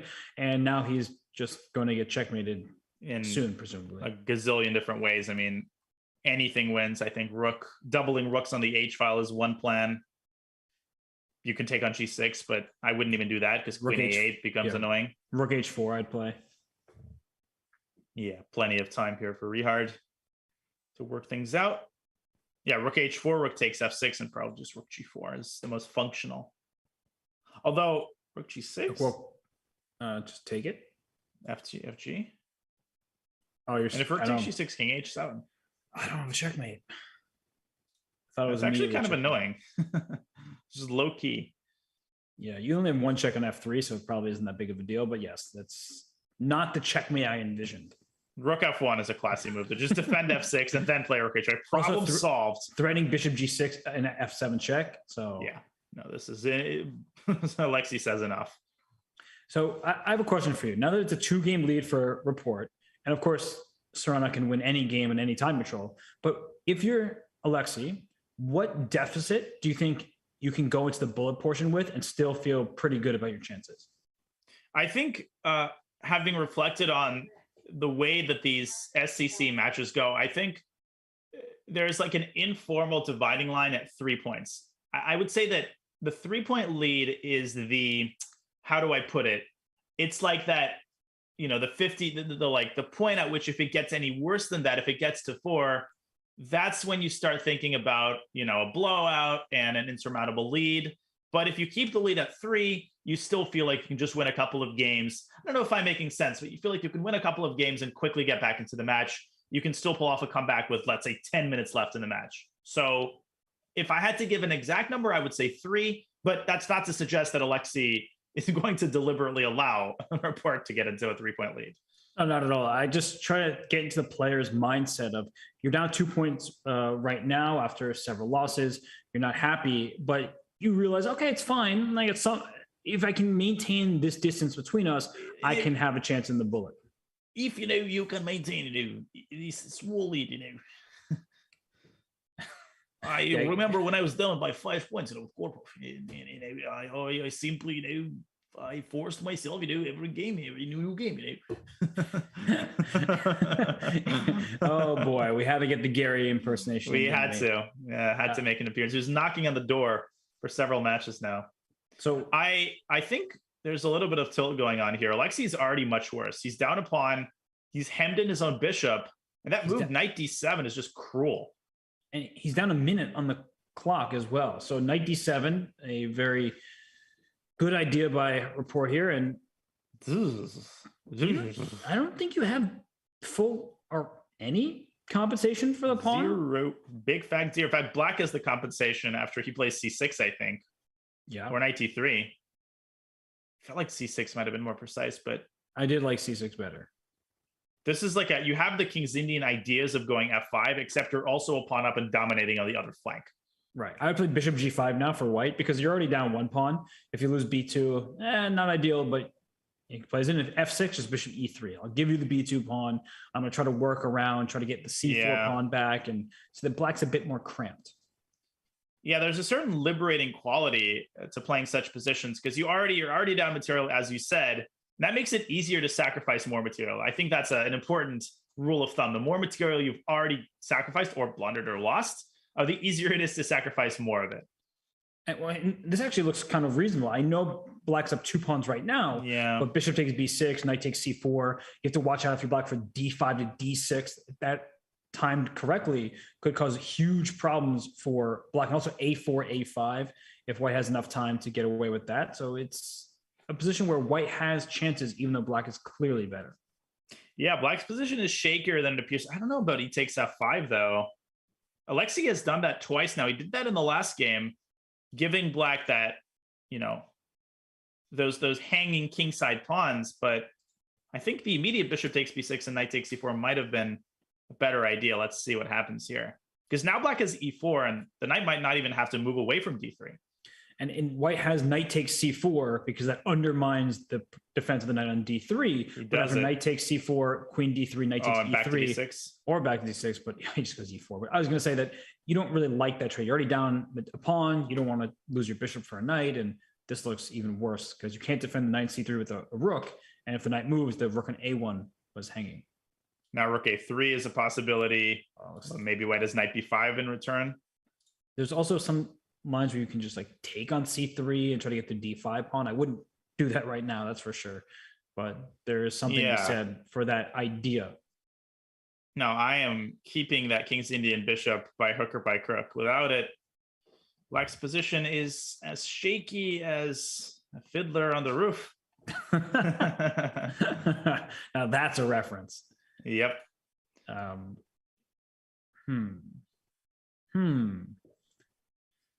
I'm just thinking of Tevye. Anyway, back to the chess here. If I had a King's Indian bishop. Yeah, exactly.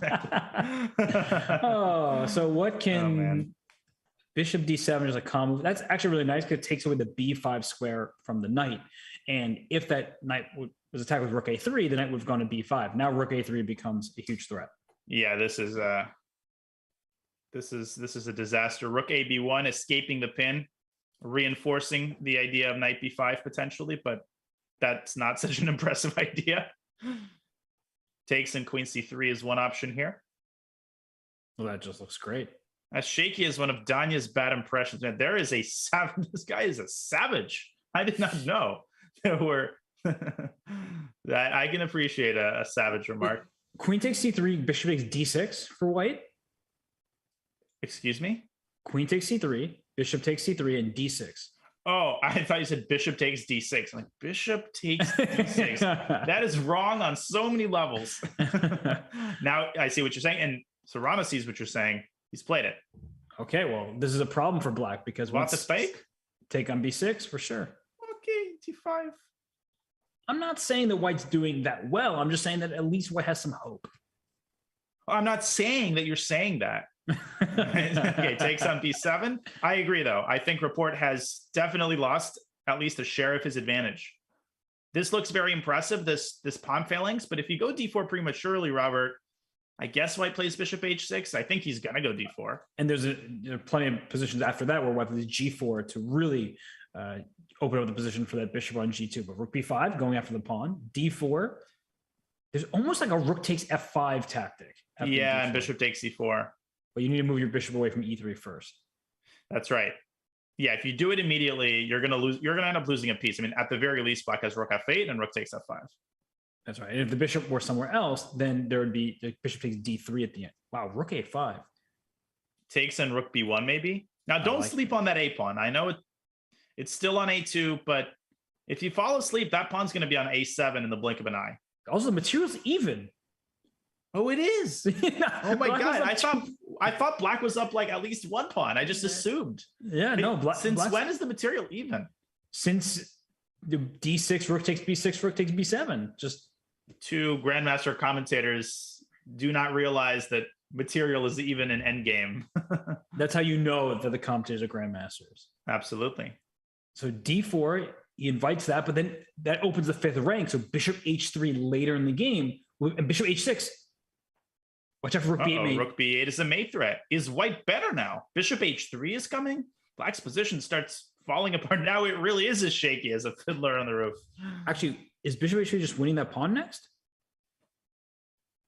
I think it is. Gosh. Rook f8, bishop h3. This is an unbelievable turnaround. You felt like to say the Rapport was calling all the shots is an understatement, and all of a sudden white's almost winning. We talked about this so many times already, but Sarana, that guy finds all of these little ideas. You do not want to let him back in any game. And right now he's saying, your rook's under attack. F5 is weak. Bishop h3 is coming. The A pawn still exists. And this looks like an issue for black. Yeah, Sarana has this, he's got this salt of the earth kind of workmanship style where not all of his games are brilliant. Not all of his ideas are that attractive. What about knight bishop e1? But he just stays in the game. Bishop takes f5. Finds these annoying ideas. Bishop takes f2, and then you just move the king. Black can't go e3 because the knight's going to hang. Bishop takes e4 works? Bishop takes e4, knight e1. King and then you just move the king, and the rook defends the bishop. Yeah, that was the rook is well placed bishop on b5. b7. I think he just rushed that. Can black sack on f5 and then move the knight away to e1? That pawn is running fast. I don't think so. Rook e8 instead. Goodness, I think bishop takes e4 was possible. I think Alexei played too quickly. Yeah, there was no rook g5 or anything, so the rook b7. Now a sacrifice is still on deck, followed by king f6. But 24 seconds by for Richard. Yeah, no, I think it's actually, you're right, he's rushing it, but he's trying to play against the time trouble. And this looks like a checkmating attack, so to be careful with every single move that black plays. Guess black might have to... Wow. What a move. What a gutsy move and time pressure. And the king tucks itself away on h6, where it's surprisingly safe. And bishop c5, rook e6, bishop f8 check. The king still can run away because h5 is hanging. Almost mate, but not quite. And black... I think take and play g4 or something? Is that... I don't know. I guess. And then black will not be able to play d3. But black will play king g5, and the king will run into the position. We might see some sort of a liquidation here, Robert. If white can get to one of these pawns... this might transition to some sort of rook end game. So then bishop c5, rook e6, rook d7. Rook d7, yeah. So white is not really risking here, but maybe black isn't risking as either. Obviously, you have to take c5. I have a crazy idea. What if you take and go rook b6? Wow. To basically claim that black is totally paralyzed. He goes g4, your idea. And now rook b6. Wow, if rook b6 works, that's absolutely wild. I know it looks crazy to allow twin passers in a bishop endgame. But my point is that black is unable to extract himself, to extricate that bishop from e3. Maybe he can go king g5, king f4. But white's a-pawn is super fast there. That looks really good. I would play rook b6, especially because black has 10 seconds left. Yep. I simply don't really see an alternative. I mean, if you let this king run amok with the rooks on the board, white's going to end up in serious trouble. Yeah, white could lose very easily. If the king goes even to h4, to g4, wherever, and rook c2. So he goes rook b5, saying that black's frozen. 5 seconds for Richard. Oh my God! Oh my God! What a cruel end to the game. Oh, and Rapport, he just like, he's all in right. shock. I don't look as bad. That's the most important part. You're right, because everybody's forgotten about the maiden one that the commentator missed. That's right. You brought it up, just for the record. Nobody remembered it. What were you supposed to do there? King g7, I guess? Yeah, you must move the king. Rook b5. That's so hard to see because you create the indirect defense of the g5 square. That's what makes that move so hidden, Robert. And also king g7 moving backwards in an endgame, that's not something you want to do. That was such phenomenal defense by Sarana. He is still down 1 point, but it could have been 3. So that's a huge victory for him. I'm a great admirer of Alexei Sarana and the way he's playing this match. Both of these players. This has been phenomenal. And that was a huge win. Yeah, that was the psychological effect of that cannot be overstated. Yeah, and people like to talk about momentum and things like that. That is kind of heartbreaking for Rapport, who was playing a nice game at the opening, but ever since Sarana went down material in that game, he outplayed Rapport. So look at this game here. It's a Sicilian. It's pretty sharp. There's a pawn on h5, and then white has a pawn g3, but didn't fianchetto the bishop.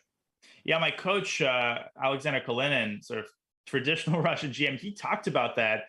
He said that a lot of people, when they play the move g3, they feel like they always have to fianchetto. But even Nimzovich talked about that in his book.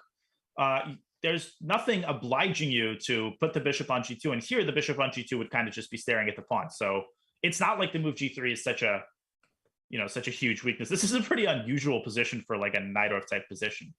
Yeah, the king is on f8, uncastled. White's not castling king side because h3 is loose. The knight on a5 is on the rim, but black's about to play a6, b5, bishop b7. I mean, as a former and semi-current Najdorf player, I'm biased in black's favor in these types of positions. You can go a6, b6. Yeah, and right.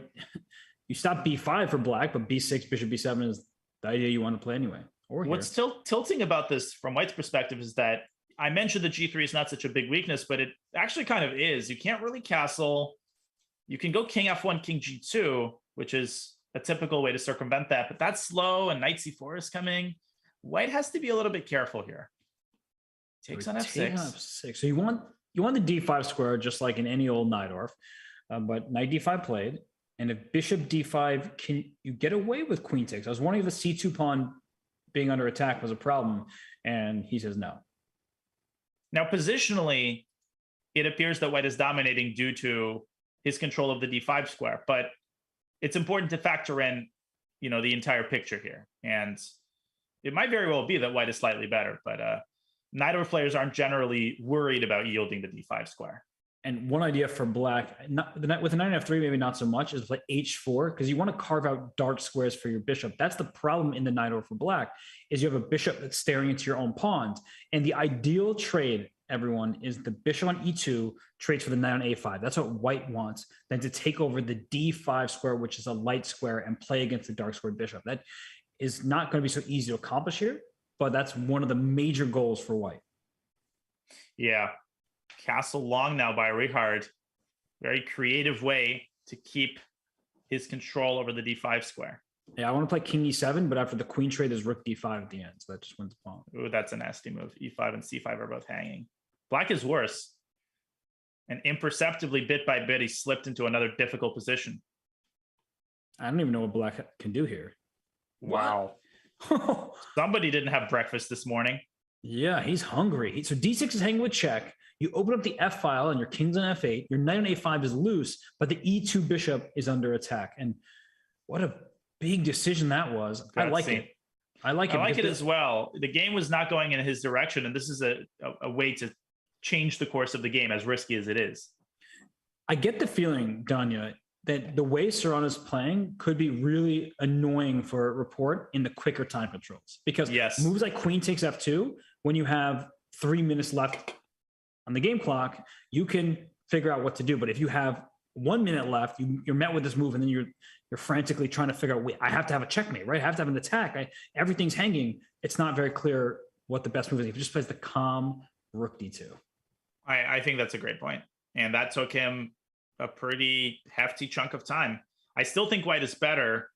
Rook back to d5. You can double. You can keep that rook on d5. And you can also play the move c3, which I think you would like, because that fully circumscribes the knight. And there it is. Love the move c3. Always bishop c4, slowly improve position. And you're going to take on d5 with the pawn. So even if you play rook h1 d1, when black, or if black takes on d5, you take e takes d5. So that's why he plays knight d2. h5 is under attack, and you want to take on the d5 with the pawn. But bishop g5, possible and played. Giving up the h5 pawn. Knight d2 is pretty instructive, because when a pawn captures like this, it leaves behind a square. It vacates a square, and you want to prepare yourself to occupy that square with preferably oftentimes a knight. In this case, the e4 square. Okay, so he's grabbed that pawn, takes him rook d8. Oh, love moves like that. Knight h6 can be captured, but d2 is hanging with check. So then black can get the pawn right back there. You can still consider taking it and going for some sort of opposite colored bishop endgame, but that's probably a draw. He goes bishop f3, defending the pawn. Is f5 on the table? f5 certainly is an option. Knight a5 could be something to look at, and he plays it. And then f5 next, I guess. This is also a threat, so he sidesteps. Oh. And the knight swinging all the way back either to d6 or even maybe b6. Oh, the king doesn't have any good to go. King c2 is knight e3 takes d5 in plenty of positions. So king c1, the knight b6 hits a. But you don't want. But then d6 check. Right. The d pawn is actually preventing white's progress. Exactly. I was going to say exactly that. Sometimes this pawn is doing more harm than good for white. And I think that's exactly what Alexei's thinking. He's saying, okay, I might want to win this pawn eventually, but I'm not in a big hurry. And the question, I think, in this position, Robert, is whether black is going to be able to slow down white's pawn majority on the queen side enough to set his own pawns in motion. Knight e5. Yeah, because e4 will win the d5 pawn, and now b3 is also under attack. Yeah, that's another one of those moves which is so easy to pass over, but that's not an easy move to play. How many of us would just go knight d6 automatically or knight b6? But no, knight a5. Knights on the rim are amazing. That is how that saying goes. As the good book says. Yeah, in fact, the Fiddler said that, if I'm not mistaken. I believe so. This is starting to look good for black. e4 is a threat. What can white even do here? Like b4, the knight goes right back into c4. That doesn't look particularly pleasant. Nope. You may wonder how this tradition got started. I'll tell you. You got the same tradition? Bishop takes d5. So black is even material. Better? I like black's position. a5. Richard trying to fix the pawns on light squares, but how is he going to attack them? And just look at that knight on e5. It's a wonderful, wonderful piece. Stops g5. I think one of white's ideas might be to go rook b1 and try to blast through as quickly as possible and eventually get to that b pawn. And if you play e3, your pawn may have gone too far for black. Like you play e3 to go rook d2, but after rook d1, then you also open up the long diagonal for the white bishop, and b7 can be a target, and that pawn e3 is a little too far. I mean, this sounds like an incredibly general play, and it is, but just pushing pawns in the endgame is very committal, period. And yes. I think a lot of people don't fully realize just how many changes you make to the position when, let's say, you push a pass pawn or when you push any pawn. And a case in point here, if you go g6, you have to reckon with the idea of h5. Why did c4 not just trap the rook a moment ago? Was I missing something very obvious? C4. And king c3? I guess knights. What are we missing here? Knight c6, b5. Oh, knight f3. What a bishop f3. Do you think he saw that? I don't know, because I was trying to figure out why you don't just lose a rook. That was beautiful. Only move. Yeah, I'm like wrapping my head around this. Like, this looks like the rook's trapped. And that's why rook f1, king e6 was forced, because the rook needed some space back, and then the f3 score was taken away, I guess. Mile lanes. And there comes rook b1, paving the way for either b5 or c4, followed by b5. I can see this going all three results.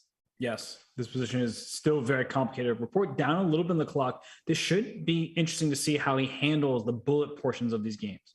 And again, he goes king d6. Okay. So he definitely sees this idea. Oh, look, Sarana doesn't see it. He does. Look, he just got upset. I'm looking at his face. And then, okay, he found it though. He found it.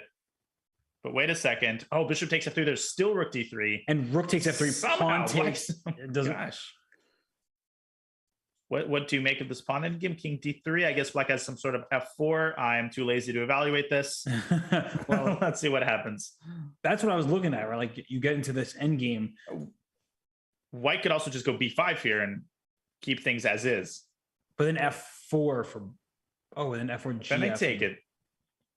But then king takes f4. White's running out of time. Even c5 is not out of the question, intending Right. c6. And there it that's what is. he plays. So Maybe- where the rook can retreat if it wants, but c6 is a pretty big idea. Maybe rook d8, intending c6, knight d4. Mm-hmm. That looks good. What if bishop takes now? Oh, because Right. b5 ideas for white. There's breakthroughs. So what you probably want to do is go king d3. Black might go f4, but then But white king goes d5. g4. King d5. Yeah, black's gonna win Oh this. my goodness. And this move c5 has killed him. And just king C4, c4, take the A pawn. That's the important F2. pawn to take. Yep, king It's c4. over.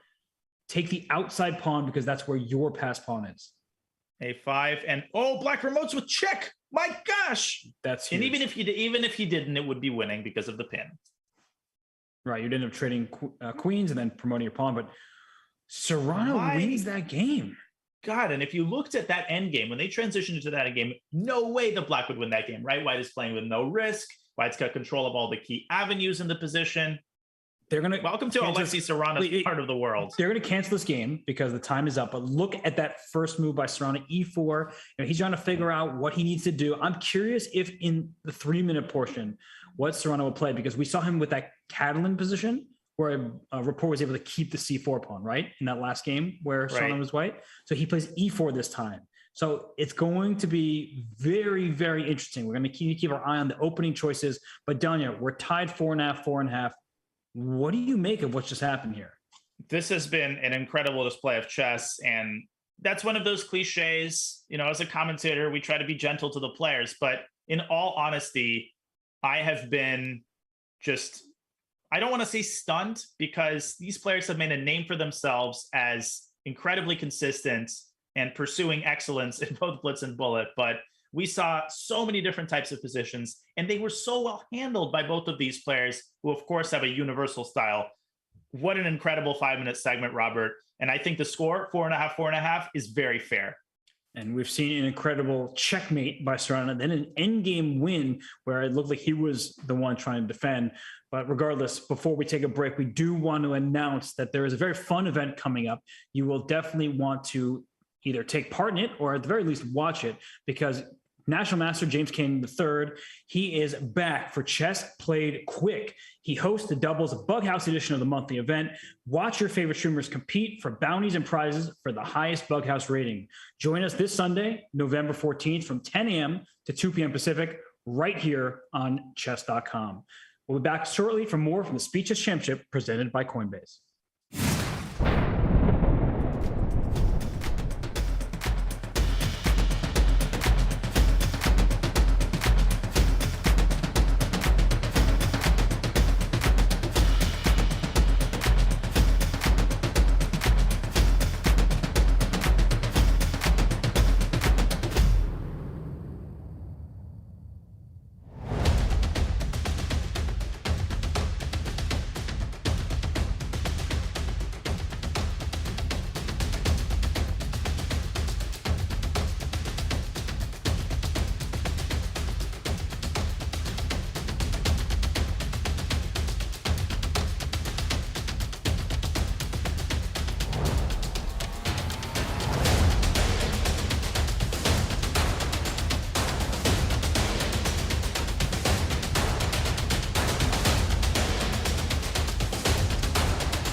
told you enough times, you better not forgotten. But if for some reason you have, this is your reminder that Chess.com is your exclusive Twitch home for the video feeds for this year's FIDE World Championship.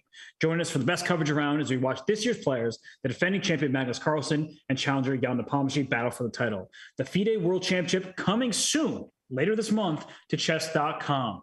But right now, we're in the midst of this Richard Rapport versus Alexei Sarana match here in the Speed Chess Championship presented by Coinbase. Danya, you see the Smart Chess predictions. Rapport was a 1-point favorite in the 5+1. It is tied 4.5, 4.5. That's pretty close. I mean, that last game allowed Sarana to even up the score.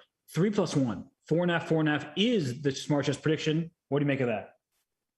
I think that sounds reasonable. Now, I think you kind of hit the nail on the head in saying that if we see the same kinds of positions, I think one could say that Alexei has done a somewhat better job with time management. Now, that didn't really manifest itself in the 5-minute section, but the kinds of problems that he poses and the rapidity with which Sarana is able to make some of these critical decisions, I think bodes very well for his chances in this 3+1 portion.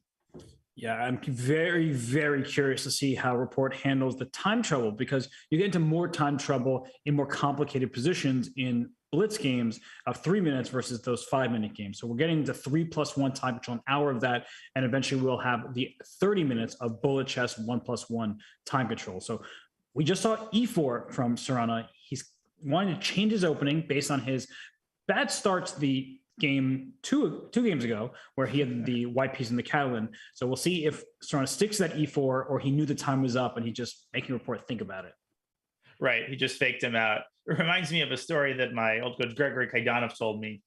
He was playing in a Soviet championship of some sort, and he was playing his friend Leonid Yudasin, who is a GM, I think currently lives in New York. And they agreed to make a draw because, you know, they're good friends. And they agreed to play some Sicilian. So Gregory plays E4.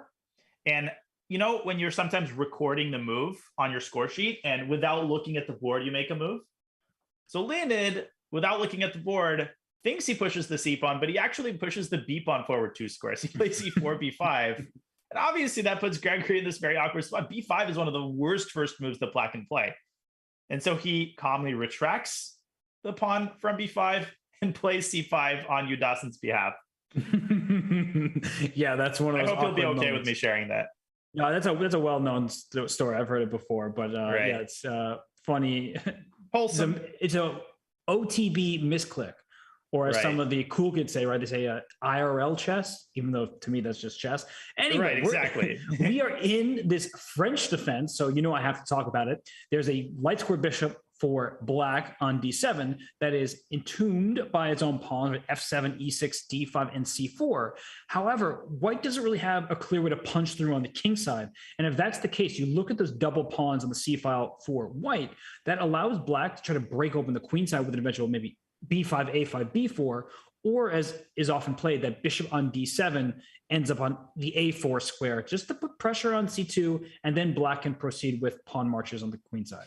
And that is precisely why you'll often see White play A4 as quickly as possible in these positions. And this bishop from D2 can maneuver itself to A3 and potentially to D6. This is standard fare in these types of positions. Now, in terms of the king side, White needs to be careful not to lose his patience.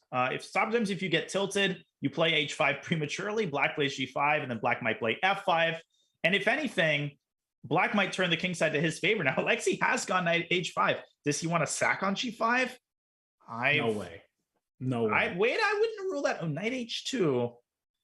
I'm somehow skeptical of what he's doing here. I mean, Black can castle long. There's F5. You called it all so far. And the problem for White is you could take en passant, and then the knight gets to E4 very quickly. So that's why he just retreats the queen. But what I'm confused about, Danya, is if White plays F4, Black plays G4. Yeah. I mean, he kind of has to. And now you've closed the king side, and which means that the queen side is where the action should take place, and Black is the one who's typically better on the queen side. So I'm not sure I'm buying this from Sarana's perspective, unless there's some kind of sacrifice where he gets 2 pawns for a piece, and they can push all his pawns on the F and G files. Yeah, I mean, I think the likeliest outcome is probably a draw, but I mean, particularly if the queens are traded, Black can play that position for 50 years. I mean, there's enough open space there on the queen side. Eventually, black can try to get a rook to the 6th rank. I think Sarana should keep the queens on the board and play something as awkward as it looks. Play queen h2. Maybe get the knight to e3, the king to f2. And obviously, that's not to say that white can never use the queen side to his favor, but I dislike what he's doing here. I feel like he's kind of starting to flounder. He's also down a minute on the clock. Wait, is there a checkmate idea? Queen b6, king c1, knight b3 check. Oh, look at that. But then I take and go knight e3. You knight e3. Comes back from the dead. I was only looking at bishop d1 as an idea. The knight was able to save the day. But I'll tell you what, Robert, I feel like Alexei should have gone the other direction with his king. I just have a feeling that if he parks the king on c1 or d2, there's eventually going to be some sort of a tactic. Even bishop takes c2 has to be considered in some of these positions. That's a good point. Bishop takes c2 could be a big problem. And black has all the time in the world. You said that earlier, and it's true that, look at this. What's white going to do? There's no active play. This is not a position where you want a bishop pair. Look at the bishop on e2. Look at the bishop on g3. No diagonals that look particularly impressive. True. I mean, he goes bishop h4, which is as good as it gets really for the bishop. You can put it on f6. And congrats. Once it gets there, you're threatening all of nothing. You want a medal? Yeah, great. Outpost, nice. Rook b4 here is kind of natural. He plays it. So and the question here, in my eyes, for Richard is whether to move the bishop out of a4. I think, especially if rook b2, then I'm moving bishop b5 and knight a4 next. You got to be a little bit careful about a4, but I think here it's not justified. 30 seconds now for Alexei. Okay, I'm moving that bishop. Should be 5, knight a4, and then get the queen to a5. One way or the other, actually, position starts to crumble. You should wait for white to play rook a1 to b1, because then the rook is like kind of trapped on b2. So like now play bishop b5. Something about it isn't like, maybe he didn't like a sacrifice, but Alexei cooking up an X-ray here. So Richard brings it back. And now it's going knight a7, knight b5 or something. You know what else he can do is go b5, a5, b4. You mentioned that idea earlier. Maybe double on the b file there as well. But I think the idea of putting the knight on b5 is the simplest and the strongest. I would start with that because you said this before. When you push pawns, you're committing yourself. Knight b5 forces white to deal with the threat of the pawns that are hanging. Knight b5, queen c7, queen a5. How are you going to defend your c3? Yeah, just go for it. Bring that queen over to the position is starting to crumble here. Queen d8. Same I love idea. That. Queen comes to a5. But it's better there because you stop queen h4. Just as if that was what white had wanted to do. Now there must be some winning move. Even bishop takes c2. Can you play bishop takes c2 in the night before? He goes g3. Again, Richard playing on both sides of the board, entombing that queen on g1. You're not going anywhere. Oh gosh, it reminds me of a certain queen I'd seen on h1. Not going to mention the game, but painful memories. A certain queen that you saw on h1. Yes. If you were Aman, you would know this reference immediately. We've talked about it a million times. It's when Danny and I teamed up against the Chess Pros. Oh, we had a queen that was stuck on h1. It was very sad. Well, that's some Hess lore right there. It is. A bishop takes c2. I think I personally would not have been able to resist the temptation to take that pawn. And by the way, the idea is that after king takes c2, you have vacated this nice little parking spot for the queen, and this has to be good. Bishop takes c2 played. And this is not going to do it. Oh, goodbye. Goodbye. This final position, picture says 1,000 words here. Ouch. That's the only word that I have available. Is ouch. Yes. Hey, knight a5, knight b3. All right, that's that. Mate. We're gonna be one. Mate in one miss. Oh my god. Okay, still completely winning. Rook fc8. Haven't you said this, right? When you have checkmate in one, look for better. Exactly. No, that's the good book system. And a5, a4. Robert, any kids out there who want to know how to play in close positions, study that game right there. And the problem is when you see a French defense, the underlying structure is very strong for black, extremely solid.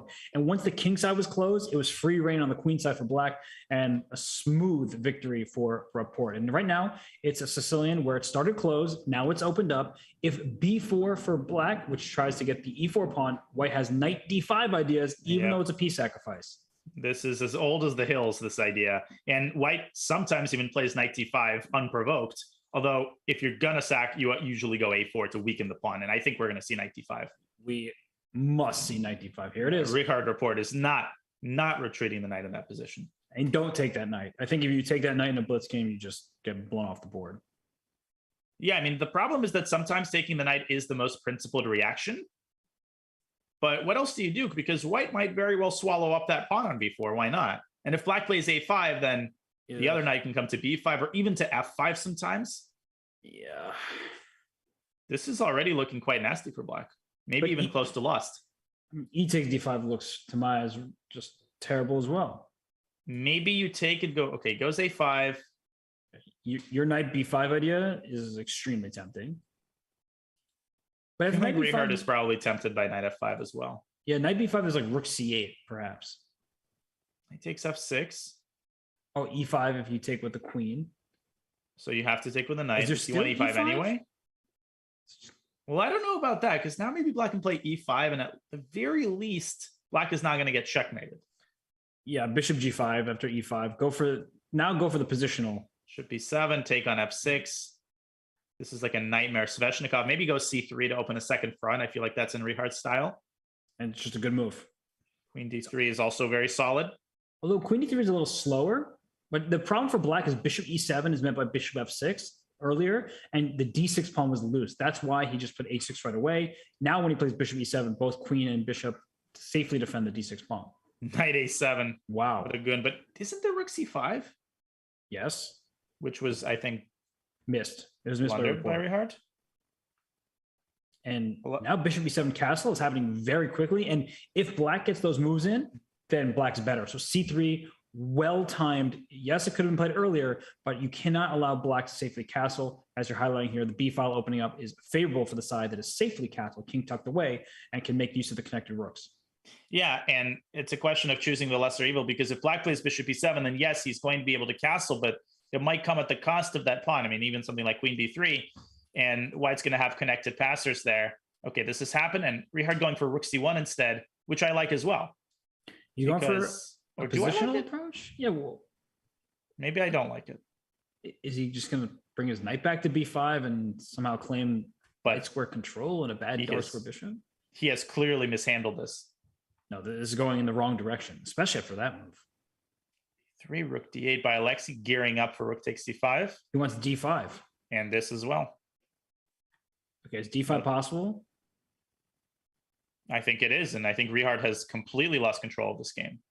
Yeah, it is because so d5, pawn takes d5, bishop takes d5, rook takes c5, just bishop takes c5, and f2's hanging, a7's hanging. Ouch. This is super nasty. And again, Robert, not to keep harping on this, but Alexei's so good at sensing when the momentum is shifting. How many of us, I think, would go rook a8, some neutral move? No, he senses that Richard is losing control, and he immediately finds the way to start off and kick off as strong of an initiative as possible, which is so nasty when you sense that you're losing control. The worst thing to do is then to face a sudden attack or sudden initiative.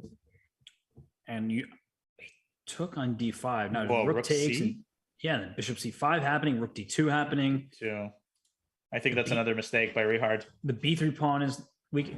In the Sicilian, they often say in these Najdorf type of positions, if you can get the move d5 and safely, black's like almost winning, right? Yep. He takes to the other rook, though. Okay. The eval bar was the fan of that move. Fascinating. Is his next move rook c3 somehow? It might very well be. Now, No, go ahead. No, I was just going to say that what I didn't like about this from black's perspective is that f2 is now defended. So takes and bishop c5 is just not quite as effective, or so it seems. Maybe you do that anyway and then go like e4 in the end and just go like rook f5, basically say, all right, I'm going to pile up on this pawn with everything I got. And the knight is a bystander. Even from b5, it's not participating in the game in a meaningful way. So, and they've transposed precisely into that line. And rook f5 coming, and whew. Yeah, this is so hard to play. That knight is totally excommunicated. If only knight c3 was possible. Some genius put a pawn on b4. And white has an outside pass pawn, so that looks really good. Unfortunately, it's not running anytime soon. Yeah, rook f5 is begging to be played. Maybe Richard gearing up to sack the exchange on c5. But that looks like it has to be losing, but you might need to do that. You might. I mean, how else do you defend f2? You might have to go rook f1. Rook F1. He takes on e4, and he's going to play king h3. Typical Richard Rapport. That actually doesn't look easy to punish because the c5 bishop now is hanging. There are all sorts of queen e8, queen a8 types of checks, and black is down to 15 seconds. And these types of king hunts are among the most difficult to properly execute. So Alexei going rook f5. Okay. Now you could go queen e8 and back to e4, something like that. Could you play knight d4? Because if bishop d4, there's rook c8 check and g4. Oh my god. That's beautiful. And if knight d4, queen d4, there's queen f5. I guess rook e5 after knight d4. He's definitely thinking about those types of moves. What is he going to choose? He's down to 30 seconds himself. Knight d6 is also a similar execution of that idea. He goes rook e1, g6. And here comes the knight. You got the message. He's trying to improve the knight. Rook back to f2. Maybe knight. Sarana wants queen b2 now. Oh, that could lead to mate, can it? Queen e8 check, bishop f8. Rook h2 and f5. Game over. Nice find. Wow. And Rapport just like hits his head. Didn't see that one coming. Of course, he wouldn't allow the check in f5 if he had. And now it's 5 and f5. So we've seen sort of a theme here. The positional battles have largely been Rapport dominating, and then these tactical skirmishes is where Sarana is the one who thrives. So I think that Rapport should try to stick towards positions that don't open up so quickly. Yeah, I agree with you. And yeah, it's amazing. They've had a couple of these games where Rapport has jumped out to a huge advantage out of the opening, and Alexei just plays so resiliently, so carefully, and doesn't make too many unforced errors. And now we see the queens come off and a knight into d5, and c6 saves your pawn, but doesn't save your rook. That's a mistake that we often make where we're like, oh, my pawn is under attack. It's out the square, not just the pawn. Yeah, talk about addressing the symptoms, but not the underlying cause. This is like the ultimate example of that. Although this looks, to my eyes, pleasant for white, like knight a6, bishop g5. Oh, and yeah. White's play is quick. The one bad thing is the bishop on f1 can't develop yet. So it will take first a pawn push and then a bishop development. So that may mean that it's just a tad slow. Very committal move there by Alexei to drive the pawn into h6. Now, I get why he does that. So he relinquishes some of the h-file pressure, but in return, that bishop is hemmed in, and White has, tactical ideas for life connected to that pawn. But I'm still not a huge fan of that. I think that was premature. Wouldn't White love to have h takes g6 in this position? Yes. So that's a lesson in when to release the pawn tension. And often you want to keep the pawn tension alive. And here, black plays c6, kicks the knight back. You can trade rooks, play bishop e6. And e4. You can also play knight c7 to e6, or bishop e6 coming after e4. I like knight c7, actually. If anybody's playing for the advantage, it's probably black. I love it as well. Knight e6. Bishop has to drop back to an awkward square. G5 and f4. A5 again, playing on all sides. Here we go with this again. Knight c5 is available. And the pawn on c6 dominates the knight on c3. That's such a good pawn. You're not trading on b5 pretty much ever. If White trades on c6, it opens the b file. And the knight on c5 covers the b7 square. So it's not the most threatening thing in the world. That's right. And rook c8 might be incoming. Alexei takes on c6. He wants rook b1. And the rook can go to b6. That's it. I like the way that he's defending here. Although rook b6 is not a threat due to bishop takes c3. That's a very good point. But I did like bishop f6. You can go for the h6 pawn. That pawn, it went very far. Now in endgame, especially if the rooks get traded, black can easily win the h6 pawn and then say, hey, I'm a pawn to the good here. You're going to struggle to make a draw. That's right. And rook c8. Knight d3? Is that no? Like rook b7. Yeah, also takes twice, and then I'll have some sort of c5. Bishop d6 is a really nice move. I think Rapport overlooked that. He was hoping for rook b6. So I'll play bishop e7 then. There he goes. Yep. And do you take the knight or the bishop? Probably the knight. Knight and then rook b7, I think. Take the knight, go rook b7, maybe knight a4. Yeah, definitely. Because if you take the bishop, you're never going to be able to infiltrate with the rook down the b file. You land on b6 and can go nowhere from there. Good decision making there for Alexei, who kind of seems to be out of the woods. Wow. They are giving up h7. My goodness. Wow, that was it. It gets a3, and he's just Bold. saying that the h6 pawn is going to fall. It looks like a nice pass pawn, but I can play rook h8 and g5 and king g6. I'm going to get that pawn. Well, it's not going to be easy because white can go h7, and then you need at the very least 2 more tempi to get to that That's pawn. right. In the meantime, white's trying to get active on the other side of the board. This is a very, very messy endgame. You have rook h8 here, and after h7, bishop f or e7. Maybe bishop e7. Bishop e7, yeah. And then don't fall asleep because Black's going to get his rook to h2. And how about them apples on the king side? Who's the boss of the king side now? I think it's king Wait on a h6. minute. Rook c7?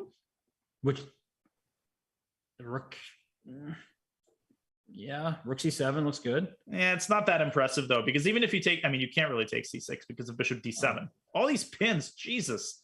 Knight b6. Rook h8, and now we're seeing that. So rook h7, rook c6. Whose pawns are going to be faster? I feel like we're constantly constantly taking each other's pawns and creating new passers. They are. I'm taking though. Take, and then where's the bishop go is the question. Bishop d7. Oh, because if you take, you have rook d2 coming. Take just my Oh my goodness. Yeah, that's not just an implicit draw for. He is playing for the win here. And where do you go with the rook? Rook c7, there's bishop a4 check. Oh my goodness. Rook f6, there's king g5, Robert. That rook might be trapped. And then knight d5. Maybe that's the only way to go here. That's so hard to see though. He plays it. But what about king g5, knight d5, and then something like rook h2? Looks very scary. Then, but rook g2 is not a threat because of rook g6. Oh my goodness, and knight f4. Gosh, so many layers to this position. Too many layers. So, okay, maybe that also Wait works. a minute. He takes f3. Bishop takes f3 is the idea? Yes. And we're getting a bit of a liquidation here. Now, Bishop c5. Bishop a4 check. Where's the king going? Oh, it just goes for the c4 pawn. Look at that. Game is going to hang in a balance. And you can't take on b4 because the knight is tied down to the rook. And king d3 is a really hard move to play because you're moving away from the passed pawn. But you couldn't go to b3 because a timely bishop retreat and a4 check would have been. Look at the clock. Rapport is just low key. He's got 8 seconds to a minute 15. And knight f4. B3. It's so hard to play against the knight in such positions. I think he's going to lose this. Oh, he's definitely going to lose. It's almost mate. 96 check. Where's the king? Is h4 to g3? Start with g3. Even c5 here looks interesting. True. Bishop to d5, just improving the position. 4 seconds for Richard. I don't even see what to do. It's impossible to find moves. Oh, he's trying to go bishop b1 check. Oh, I don't know if that leads anywhere, but he at least has to check. Yeah, just king e2. 96.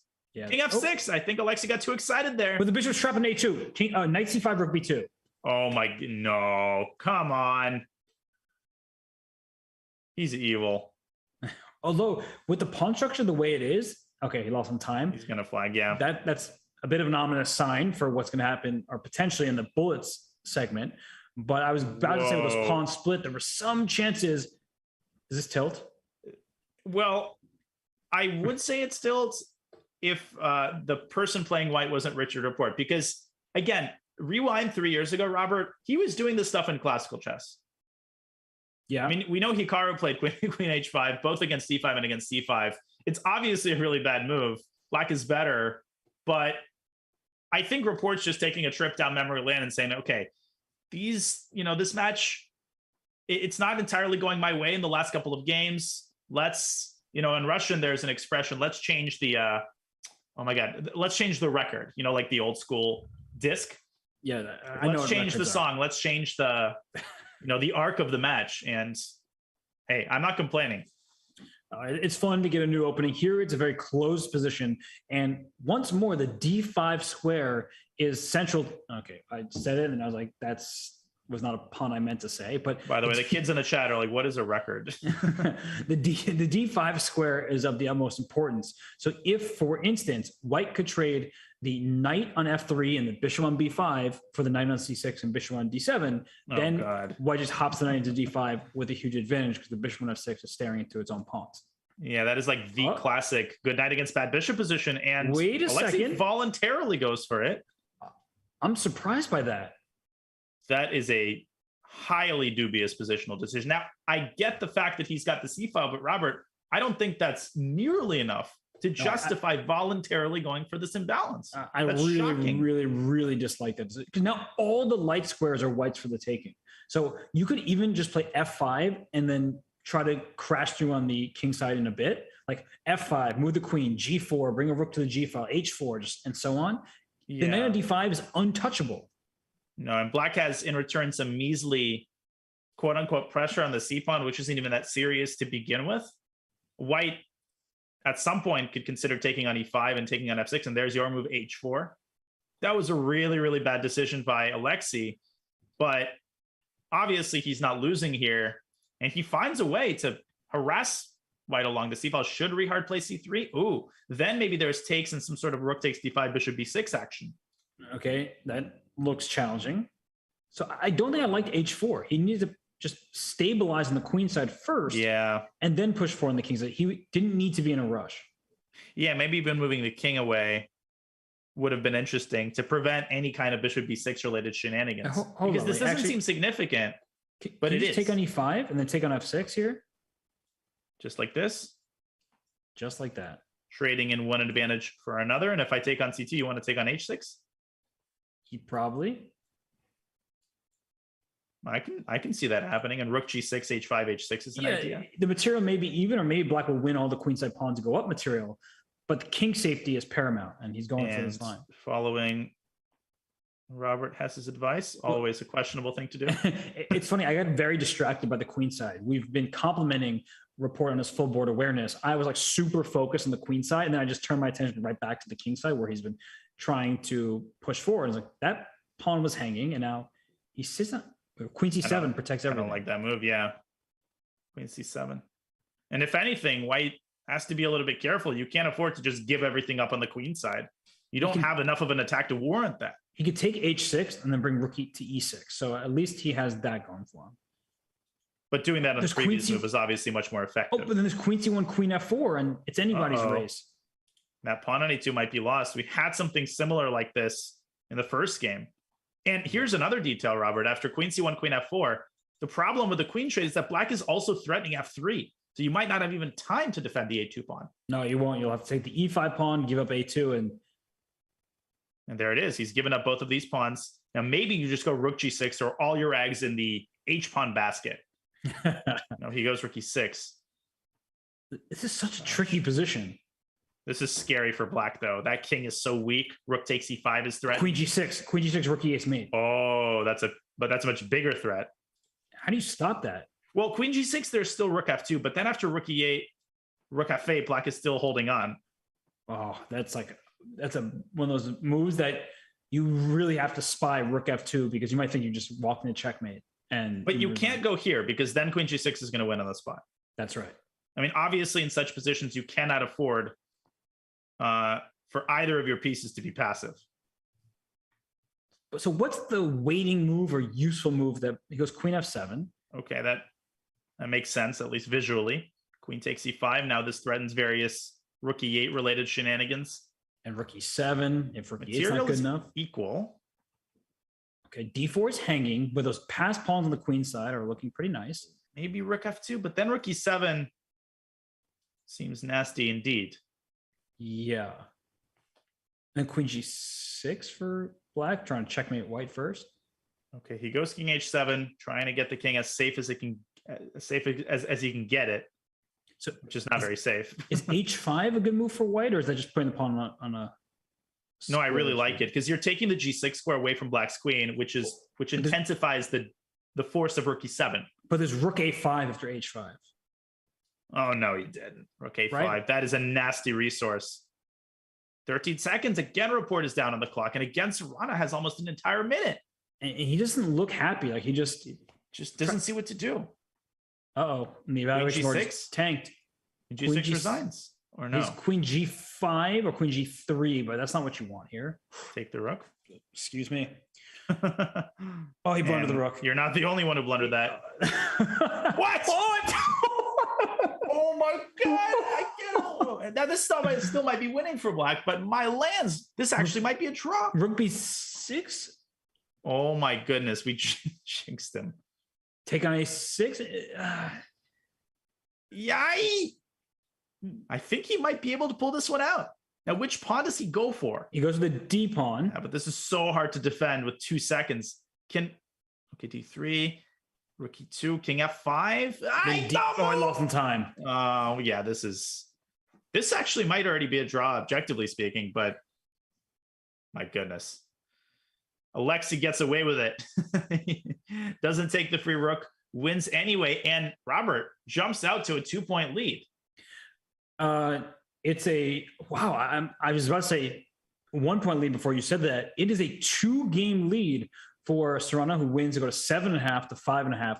And I think the break could not come at a better time for Richard Rapport. He seems he's moving too slowly. He's not really in the kind of the vibe of the position. It seems like things just aren't going his way since that game in the French where he played excellent chess. So, Danya, what does Richard have to do in order to strike back in the second half of this 3+1 section?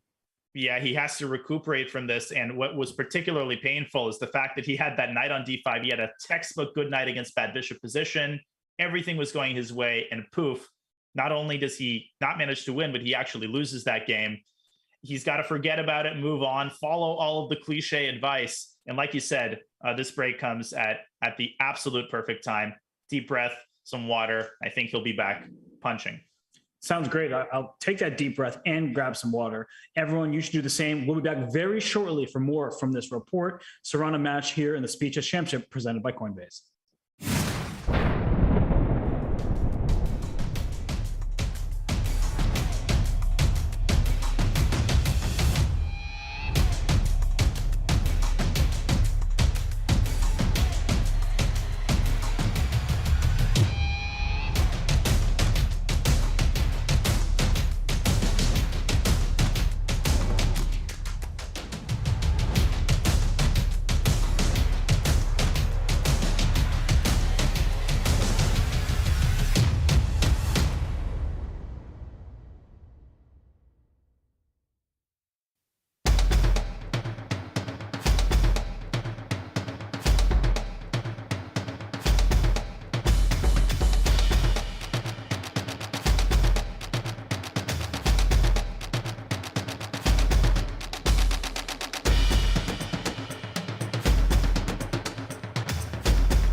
Jan has an aggressive, intuitive style.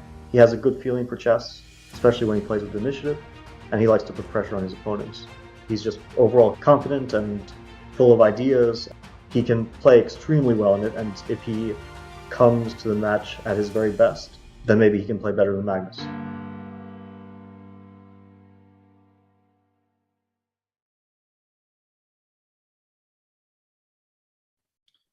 Magnus and Nepo, they'll duke it out for the world championship title. But right now, we're in the Speed Chess Championship presented by Coinbase. It is Alexei Sarana against Richard Rapport. And Danya, Rapport came in probably as the favorite in the Blitz time patrol. Maybe that inexperience is harming him because when it comes down to the wire, he's been getting the time trouble and he's not finding his way through. Yeah, the 3-minute section has been all Sarana, and he's, you nailed it. He's playing with more confidence. And even when the Rapport is getting into good positions, I think he's overthinking it. He had that model French game, and since then, it's sort of been all downhill. You got a great position in the last game. And I think the question here in the second half of the 3-minute portion is going to be, can he put that all behind him? Can he play a little bit faster with a little bit more confidence? And, if that requires him to play crazy openings, then I'm all for it.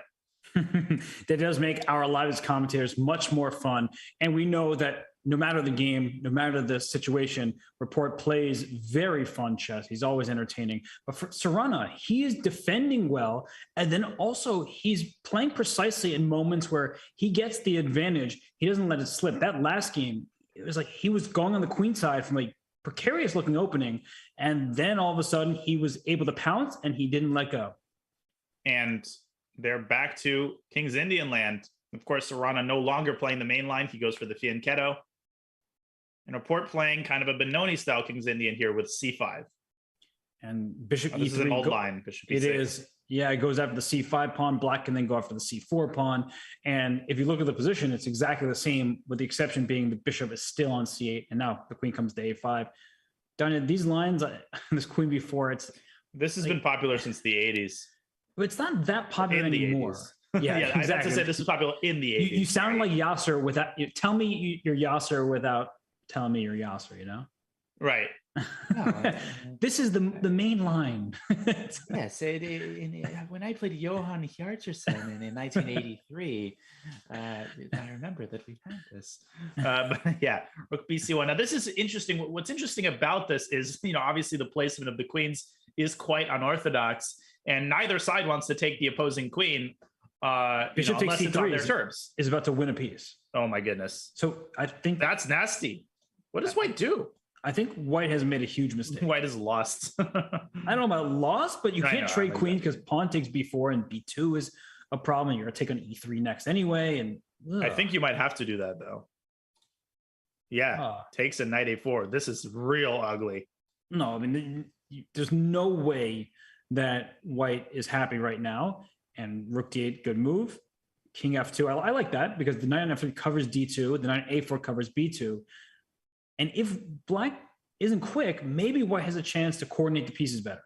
Right. And Robert, these are the exact types of positions where Rapport has struggled perhaps the most in the 3-minute portion. He's been getting good positions. That hasn't been the problem. But, he's overthought it. He's slipped down on the clock, and Sarana has just found a way to stay afloat, even with his back against the wall. Let's see how Rapport handles himself in this endgame. This is a very, very important game, both for his confidence and obviously for the match situation as a whole. Big problem for White is you would love to strike with c5, but Black played b5 and the knight is trapped, because if you could trade off some pawns on the queen side, open lines for your rook and get the knight back in the game, then White has good chances. I love that move h5. This isn't even Alpha Zero style. This is just Capablanca style. Russian Let's go h4, right there. Open up the board some more, create weaknesses. The g3 pawn, right, that we talk about pawn chains, that pawn chain is pretty sound, but if you can play h4 and then trade on g3, it's a lone pawn there and the king is tethered to it. I almost just said Alexei Rapport is playing Alexei Support and Richard Sarana. Richard playing like a Russian schoolboy here with h5, h4. Rook d6. Nice. That's a really interesting move. Does he want to take with a pawn? I think so. And that, because the thing is, those double e pawns mean that an open file against those e pawns would be great for Black. The bishop on e5 can't be kicked out. The knight on a4 is still terrible. Bishop d7. I don't know if we should play that. but you can play bishop b7 at any moment and But just. now b5 is a threat. Oh gosh. So rook And- c2. Oh, rook c2 would have been played before, anyway. but now b5 will win some material. I think you have to play the incredibly miserable. No, he just blundered it, and the game is over. Walked right into it. 24 moves. There was just no chance right there. Sarana had to move the rook away from the c file, and obviously you hope for a miracle in a position like this. But Yeah. here he goes down without much of a fight. It's a over. great game by Richard. That is exactly what the doctor ordered. Exactly. Yeah, what we that's practiced for. for Sarana though. That's really bad news. We were talking about how the break came at the exact right time for Rapport. He was able to calm himself, Yep. and he played just a steady game. And he really didn't have to do all that much. He played a good opening, and then he pounced as soon as Sarana made a mistake. And now we have another closed zone that's finally opening up. And I actually like this decision for Rapport because there's going to be pressure on the D file against the D6 pawn, perhaps, and the king on H7. It took some time for Black to protect his H6 pawn. Yeah, I quite like this plan from White's perspective. And if Black takes on d4, the position does acquire these open Sicilian contours, but now it acquires Benoni-like contours as Rapport pushes his pawn to d5. I don't know if I like that move. I feel like that might have been a little bit rushed, because now if you take with the pawn, that's not a problem for Black, and the knights kind of leap into these really, really good squares. So Richard takes with the knight, and probably he's going to take with the queen. Mm-hmm. But this also comes with its risks. Yeah, knight b4, queen b3 keeps everything defended for now, but d2, it's yeah. extremely awkward. It really is. Rook a8, Sarana playing calmly here. So So knight C- f4 might be. Yeah, I was going to say the b2 pawn is hanging. I don't know if you need to defend it, but c3 gives Black access to that d3 square, and knight e5, which threatens like knight c4, bishop c4. I like Black. I was just thinking about a crazy idea. Knight d4, cd. And then if your pawn was on c4, bishop. Nah, that doesn't work for many reasons. But Are you trying what to I'm saying trap is the the queen is quite vulnerable when it sits on d5 like that. And Sarana says, thank you very much for the pawn. I'm taking that. And why not? Black Why is better not? here. So can you go? Yeah, queen c2. So he's trying to go b3. The bishop will be trapped if you don't move it. So where do you move it? Back to e6? Yes. But maybe now White can. Take No, it. I was contemplating taking and playing f4. Yeah, if knight g4, you can just drop the bishop back to c1. I like this transformation. And that king on h7 can be in grave danger, because if White times f5 or e5, the diagonal is going to be a problem for the king. Bishop h3 is another thing that's in the mix. Bishop f3. So if bishop h3, I think queen c5 to h5 was the idea. Still looks Oh. amazing for White though.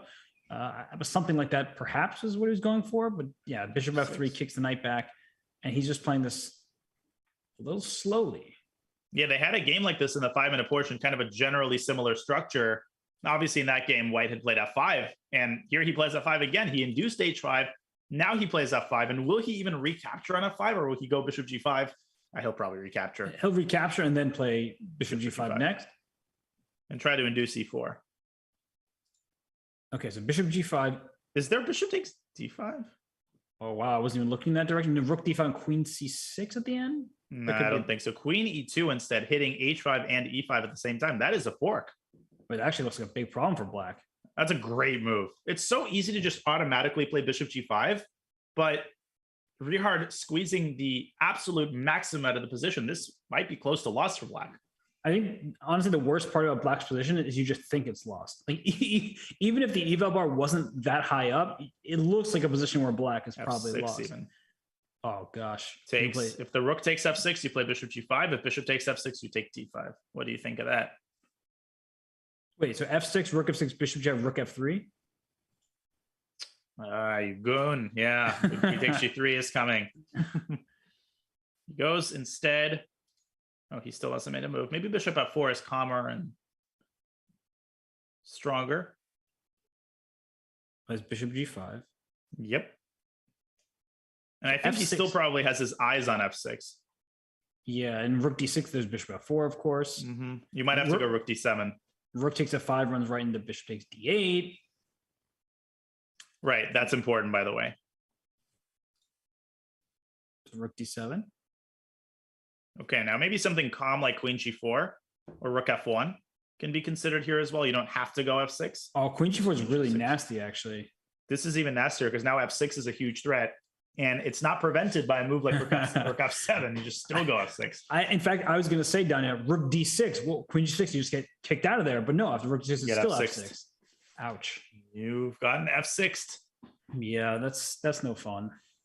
So Rapport just Resigns. really was able to strike back, right? The guy went down 2 points, and then immediately he played very convincing games. Yeah, that was incredible. Whatever he did in that break, whatever he ate, whoever he talked to, whatever pep talk he gave himself, it has worked. And the momentum has shifted entirely back to Rapport's camp. Yeah. And this match is going to be tied, but one gets the sense that Rapport is completely on top of things here with 23 minutes or so left in the 3-minute portion.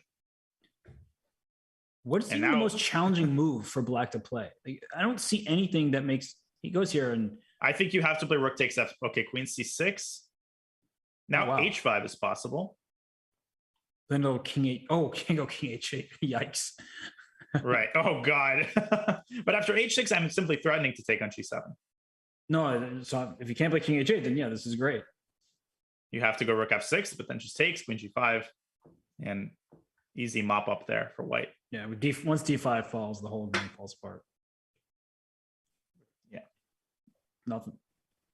Rook. Last ditch effort, but rook takes d4, e3, queen d5. And the game is over. And Rapport has much more time because he got a great position by spending his time. And then Sarana just trying a few last things here. Is he going king g1 or is he going to go queen d5? I think he's going to go queen d5. You called it. Queen f2, rook f2, king h3. Queen f2. Black wishes he had a queen. Bishop h6. Alexei is just finding ways. He's finding ways. But I think rook d6 might be accurate, forcing the king to the 7th rank and then rook d7 check. He's going to g4, g5. But Bishop f4? Bishop f4 threatens mate in g5 for white. Okay. Yeah. Over. That was a little too dangerous. Yeah, there it is. Kudos to Alexei, I think. Bishop c1. Nice. That would be a funny move. But then rook e5. At the very least. Now rook f5. Ouch. That's game.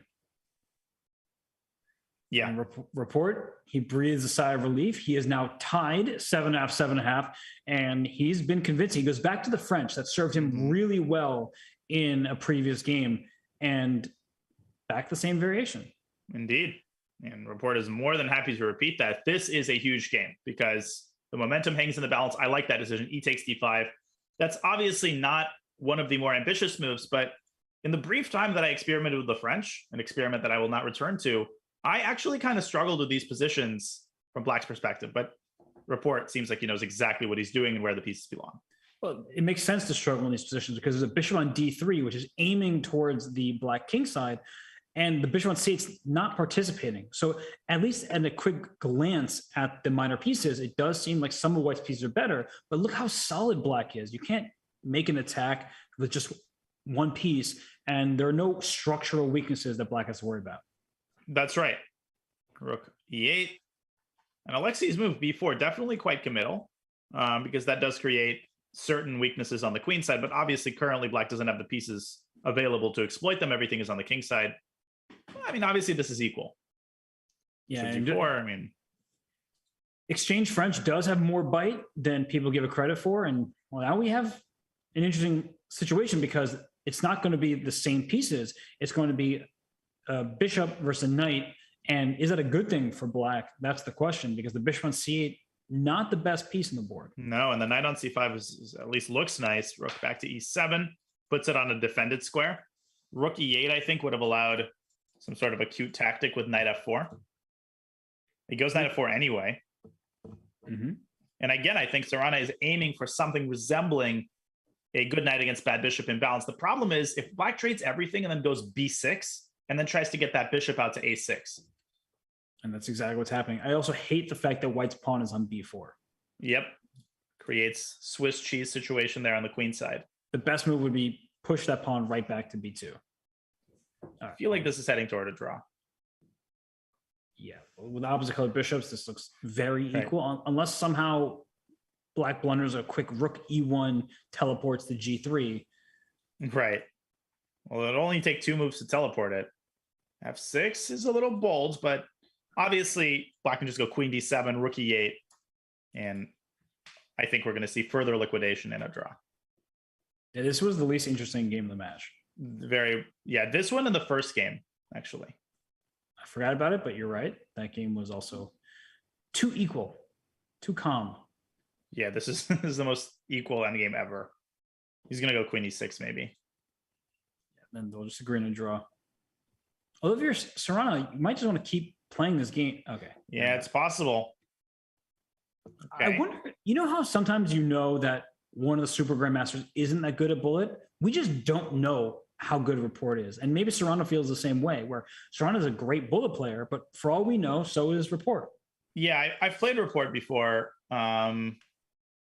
And okay, as I often say, when you have somebody who isn't quite as experienced at bullet, like Rapport, the increment is an absolute game changer.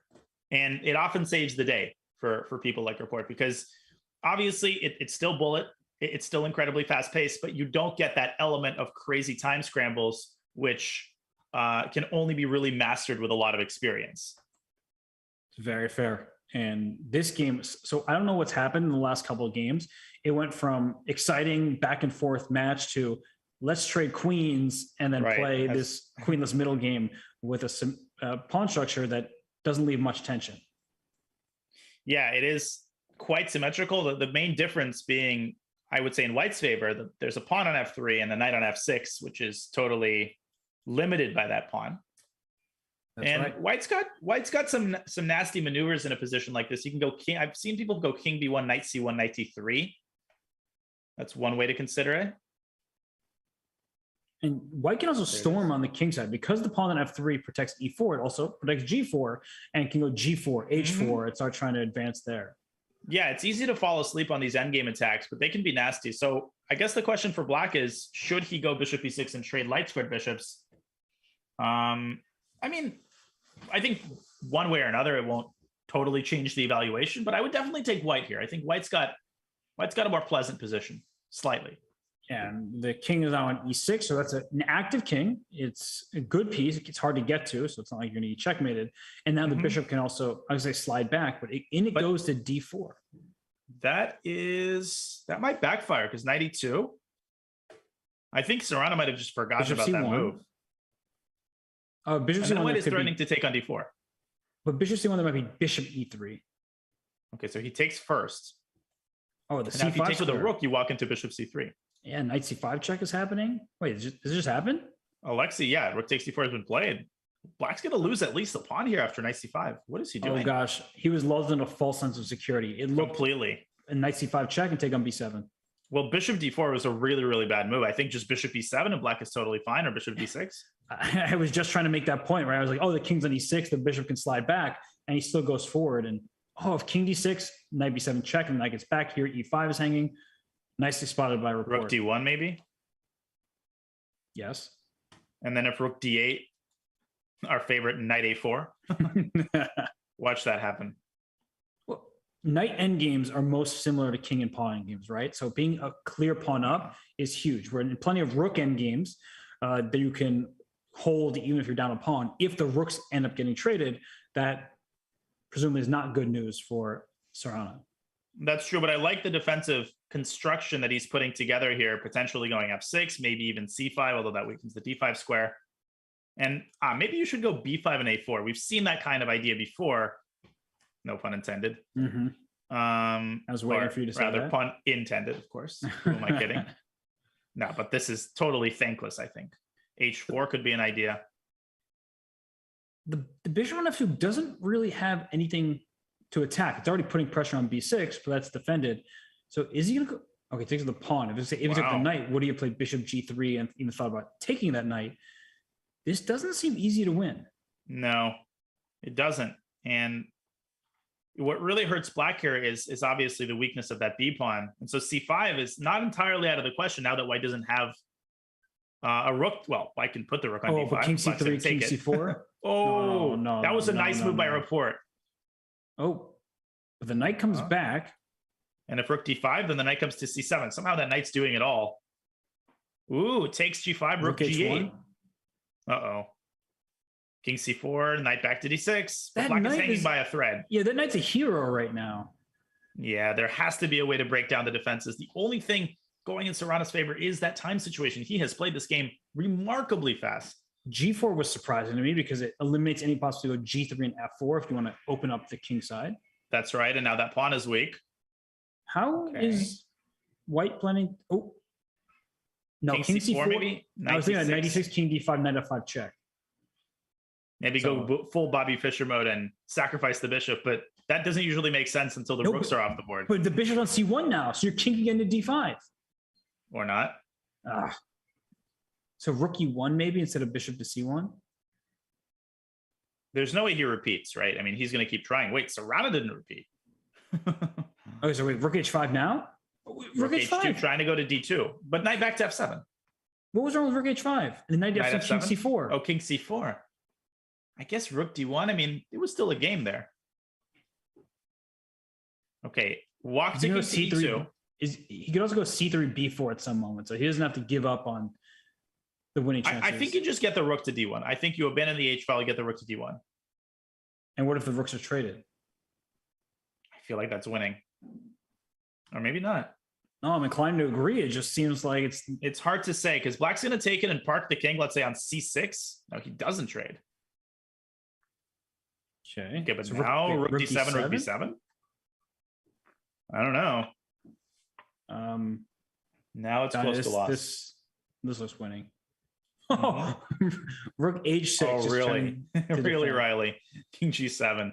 C3, B4 is an option. God, how is Sarana still holding this? I mean, it's unbelievable what his three pieces have been capable of in this game. And he's doing really well on the clock. Yeah, he still has over a minute. Rapport still hasn't actually, infiltrated fully. No, and this knight's coming to D6. I guess the rook can go to B8. So there's no way to really kick that rook out of there. Can you go rook A7, rook A6 and take on A5? That's a cool idea for sure. Now B4. There comes C4, but B4, yeah. If the bishop gets out, this is a problem. No, Maybe C3? Nah, that can't work. B5. Yeah, then just take on A5 also. Oh, B5 wins. Yeah, wins the knight. I'm saying also as if you didn't just win. Right, it's an alternative. Okay, here's an idea. You take B4 and then you go king E6 and you hope for a pawn endgame where obviously white is totally immobilized on the king side. That's actually probably what you asked to do. So rook G7, king F6. And then maybe B5. He'll go rook H7 next time around. Oh, Well, careful. rook A7. Okay, now Don't repeat. he gained a little bit of time. He's showing a little bit more bullet skills in this game. Yeah, no, he's definitely turning the afterburners on here. Takes in C3, king D3 is possible. Well, Rapport was shocked by that move. You see him lean in there. Yeah, I mean, that creates more. Not that black was really holding there if he made a different move. But the way Sarana stays in every single game is amazing. It really is. And he's extended this to 70 Look at this. moves. He won the Rook C2 pawn, C6. but there's A5. So No, but rook C6. Wait a minute. Knight takes C2. Oh. Knight comes to D4. This is not over yet. A5, knight D4, and B8. oh my goodness, Wait a second. Still probably losing. Bishop E3 is a nice move. Calm. knight takes E3. Is this Takes. But then A5 is a threat. because the king's in F6. I was thinking, you go rook C3, rook to B3. The answer is no. And this 5, is rook C2. Black is really active here. king. Wait a second. Rook C3. Rook takes F3. Rook, oh my gosh, rook Oh B5, my king God, it's going to be a E4. draw. Wait a second. Rapport has to be careful. Yeah, he really does. He's got 1 second. What? White could lose this. He's got to Rook move. A2? He's making me really nervous about his time Oh, man. management. He is king E3, king D3. Black can push this. Rook E5 check. Go back, go back, go back, go back, go back, go back, go back. Oh my gosh. Oh my goodness. He's like barely executing his move. He does have the king cut off, so at least he has that going for him. But he's take moving. G5. Rook E4, rook E4. Okay, that also does the same thing. The fact that white had to be the one holding that draw there is absolute. What an incredible comeback right there by Alexei. That was ridiculous. Yeah, he is really tough to beat. When he has a bad position, he just fights tooth and nail. I mean, he claws back into games. Every single idea. He's got 2,700 plus level defense And that is the most tilting game of all. You mean you're winning for like 50 moves? You keep thinking, all right, now my opponent's going to resign. Now it's actually finally over. And you keep finding resources. Again, the time management, not to keep harping on it, but ultimately that might be one of the root causes here of why Richard is really struggling to convert some of these positions, together with Alexei's incredible defense, of course. I did understand his time usage much better in that game. I even complimented him at a certain point about showing more bullet skills. True. But yeah, you're right. He's always down on the clock. And for Alexei, he's playing really well. He is getting some shaky looking positions, but he is maybe bending but not breaking. And right now we have a King's Indian that's maybe less tactical, more strategic in nature here. I really often like Black's position when Knight reroutes to D7, taking the E5 square. I feel pretty comfortable for Black. I've been playing these structures forever. Now, objectively, White is definitely better. I mean, from the perspective of, his space advantage and his central control, but this is a fantastic blitz pawn structure to play with Black, because you mentioned it. Black has all these typical maneuvers, 95. And in general, playing with the space advantage is hard. I mean, because you always risk making a wrong move and then your whole position collapses really fast. Bishop takes D4, 96. What? Doesn't that win? Bishop takes D4, 96. It wins an exchange. White might have to go Bishop E3. Or Queen D2. But yeah, it wins an exchange for sure. For probably insufficient comp, although it's always painful to give up that Dark Sword Bishop, of course. Yeah, so I think Rapport's chance. His move is more practical. Because he's so solid here with the black pieces. Bishop back to E3. Either H2. E3. Okay. And now F4 is an idea, so Rapport stops it immediately. And you can't really play Rook D8 so easily because there's Bishop BC. Bishop H5. So Rook. Oh wow, it just goes forward. See, this is the style that I like. I think this is what Rapport has to do. He has to drag this into his territory. Knight takes G4, Bishop takes. Now Queen H4 is a pretty serious threat. Bishop E5. Bishop E5. Yeah. Well, Queen F6 was also an idea there. But then there was, I guess, Knight E2 or something. But the two minor pieces were under attack. Queen takes. For sure. Then the queen can swing to H5. And then white has F3 at the end. Oh, no, but then it's 95. So that doesn't work. So what about taking with a pawn here? I know that looks ridiculous. Okay, he takes with the queen. Queen F4. Oh, 95. 95. Oh, so, that's just over. So F4. You can't defend F. I blundered this. That's why I realized so quickly that this was a mistake. But F4. Well, F4 there was Queen C5. Oh, so then F4 doesn't work out. You still win an exchange. But that clearly was better than this because you're losing exchange and a pawn. This is, I mean, I guess you can go F4, but that's... No, the Knight F3 and Queen H2 check. Oh! And if you go King F1 instead of King F2, I go Queen H1 and still win your queen. So. And this is a really nice detail. Not Knight takes F3, which seems tempting because of King F2. He takes with a queen. I love that. I love that. And everything is hanging. I'm laughing because I was just thinking Knight takes F3 the whole way through, and he goes with Queen F3 and Queen wins E3, a nice pawn. move. Rook E6 now. Yep. You protect D6 and H6 and threaten Rook G6 all at once. I guess White can try Rook E2 because finally that does quote unquote threaten to take the queen, although not that this endgame is fun, but just Queen H5 and you can't go Rook H2 because Queen takes H2. Oh, gosh. Boom, boom, boom. The queen trade. I don't love that, but obviously the endgame should still be winning. He's gonna go Knight G5 and hit the E4 pawn. Mark my words. I feel like that gives Sarana better defensive chances, relatively speaking. I'm completely with you here. Now Knight takes E4 should win. Oh yeah, a Rook takes E4 is also possible. I think he's deciding between the two. But Rook E4, Rook D6, you have Rook E3, and then the Rook retreats to D3. So another idea is to go Rook F6 check first and toss the king aside. But okay, that's too subtle. He takes on E4 instead. No, this has to be winning. But that's what we were saying last game. Yeah, true. We've said that many times. We're saying this has to be winning. All right, now it's over. Wait a second. Rook A3. Then Rook DH1. And I'm going to try to mate you. Yeah, I see you're being a nuisance. I don't think you're going to checkmate me, but they're maybe also Rook D3, A4, and Rook H1.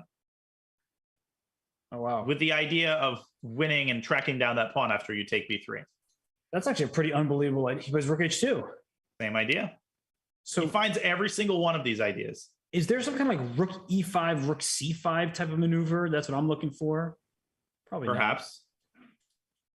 No, that does look mighty terrifying. I mean, where does White want? White wants to park this rook on b2 and keep the rook on e3 defended. Yep, not hiding his intentions here.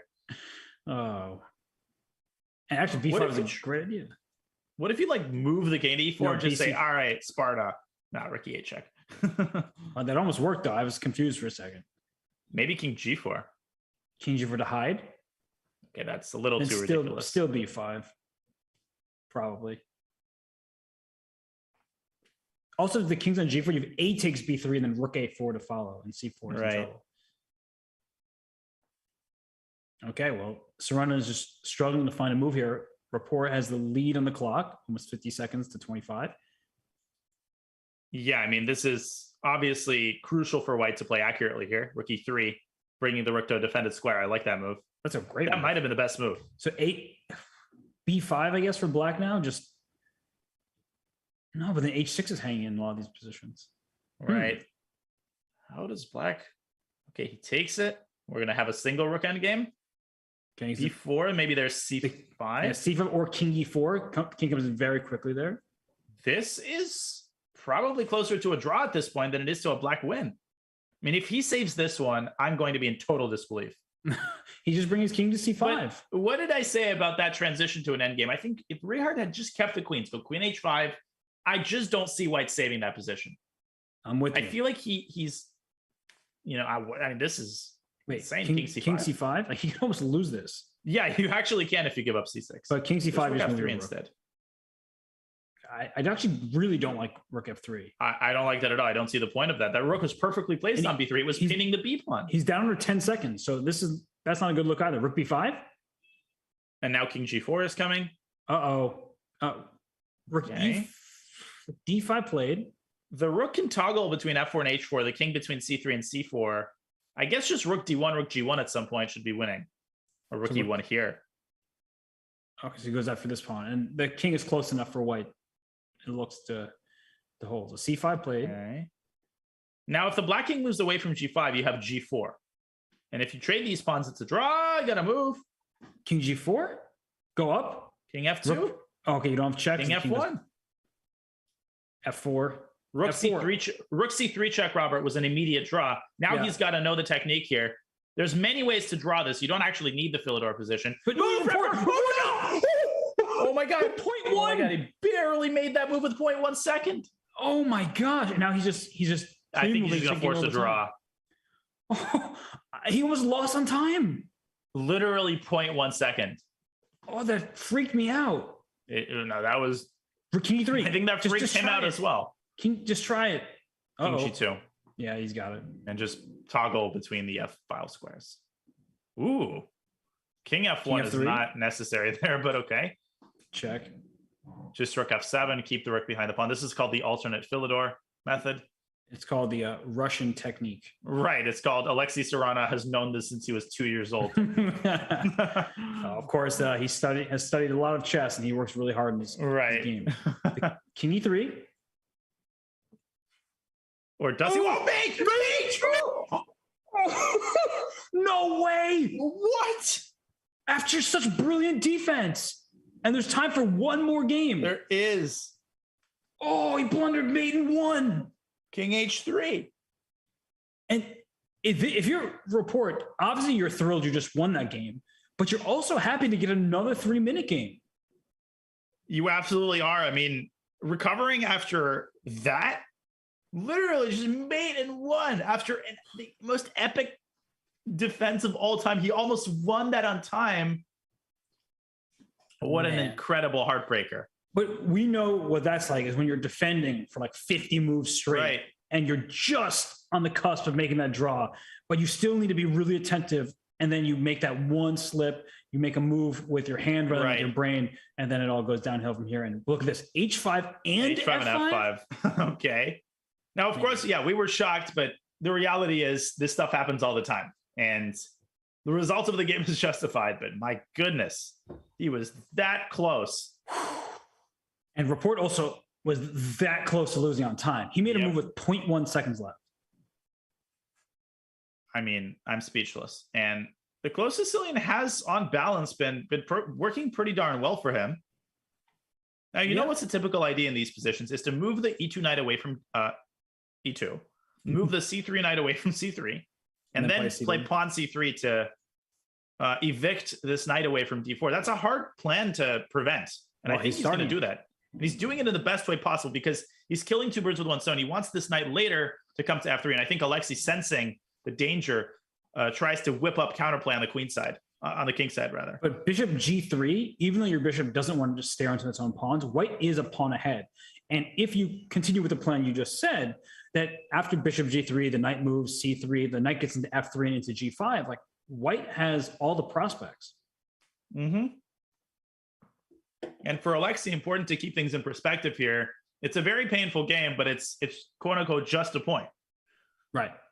And I think regardless of how this game ends, he's going to be in a pretty good range to strike in the bullet, considering that he's the favorite. But again, we'll cross that bridge when we get there. This is looking really nice for Richard. He just does to be a bit careful because if the position is stabilized, then it's good for him. But the f4 pawn, that's a bit of a target.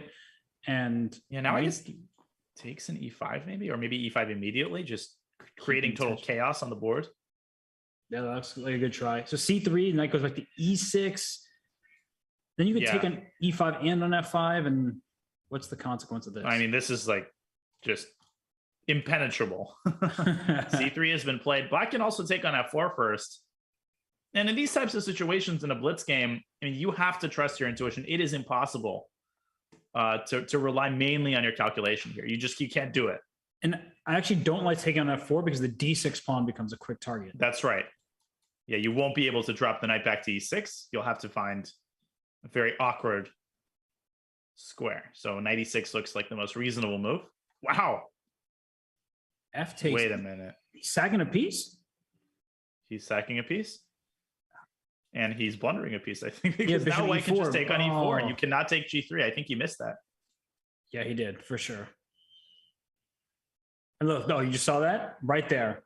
That was the moment. He just shook his head. And the lean back in your chair. That could be a sign of satisfaction, or it could be a sign of, like, I am not able to catch a break here. I think he's just moving closer to his wallpaper because it's so nice. That's a very feasible H5. theory. Don't sleep on Black's position just yet, because White's not out of the woods entirely. It's true. The king on h1 is not very safe, and bishop f5 was a nice response to h5. Yeah, obviously you don't take on f4 here, just bishop h2. Probably because now Black threatens to take the bishop. Wait, so it takes? Queen takes? Queen takes, for sure. Wait a second. Now White might have to take on f5. And then knight? This is still a little scary for White. He's got to consolidate and activate his pieces, and that's a long way away. If the bishop were on g7, just quick line. Bishop f5, knight f5. Mm-hmm. Bishop h2, knight g3 check. Takes. And if you, like, they're just so close, it feels like, to working. But yeah, queen g2 and everything's... Somehow White maintains control over the g2 square. Yeah. Okay. Alexei contemplating what to take on f5 with. I can see a case being made for knight takes, for rook takes. How do you find the most chances here? Even queen takes is possible. And queen d5. So bishop h2 forced. No, but we just looked at but this is not going to work. Although the d3 pawn falls. Yes, and probably you should take it, even if queen takes b7 is nasty. But queen takes b7, rook takes f8, and like queen f3. Now this is lost. For sure, especially after rook f3. Defend everything. F3, knight e2, and the moment you win the g pawn, the game basically ends. Yeah, with this too. Why not? Knight c3 threatens queen does not threaten queen e4. Oh my goodness, it's a g2 in the end. Yes. Yeah, that queen cannot actually move yet. You have to go move the rook first. Yeah, play rook d1 or rook f3 or somewhere, but do not allow that g2 check. But rook d1 still does not threaten queen e4 because of g2 and bishop f4. That's true. And how easy is that to miss? He went a5 he knows he's losing, but let's just not change anything in case he blunders. Yeah, that's one interesting way of setting a trap, is if you recognize that there's a certain tempting move in the position that fails, you basically make a waiting move, right? Or you make some innocuous move that doesn't change anything significant about the position, as you said. But Richard, he wasn't born yesterday.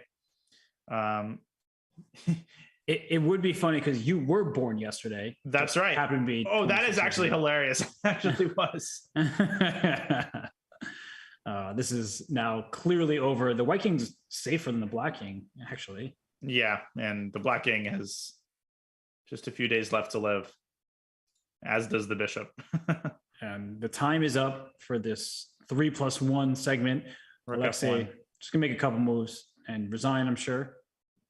Even just queen takes d2 and the knight defends the rook.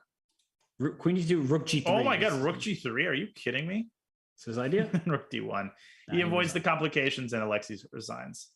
So 2-game lead suddenly for Rapport, and that all came to fruition because of that checkmate allowed by Sarana. So they're getting moves in. Of course, the game is concluded.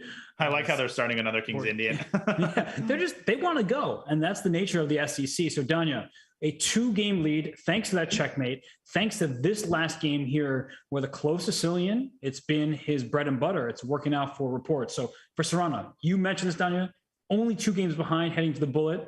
Who do you think is the favorite? Well, if you can remember, the momentum was entirely on Alexei's side before the halftime break in the 3-minute portion. That break was much needed by Rapport. He recuperated. He came back firing. This break is much needed by Alexei Sarana. I have to give him, I have to say that he's the slight favorite. Again, we'll talk about it when the bullet begins. I guess we'll be able to see, but I think he's more experienced and he's just a little bit faster. So this break is really, really important for him. He's got to put this all behind him and come out firing in the bullet. We'll see if he has it in him. We are going to go on a quick break, and when we return, it is more from Rapport versus Sarana here in the Speeches Championship presented by Coinbase.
legendary Amon Hamilton finds brilliant moves, you can see what moves of yours are brilliant as well, because Chess.com's new game review is packed with exciting new features and major updates.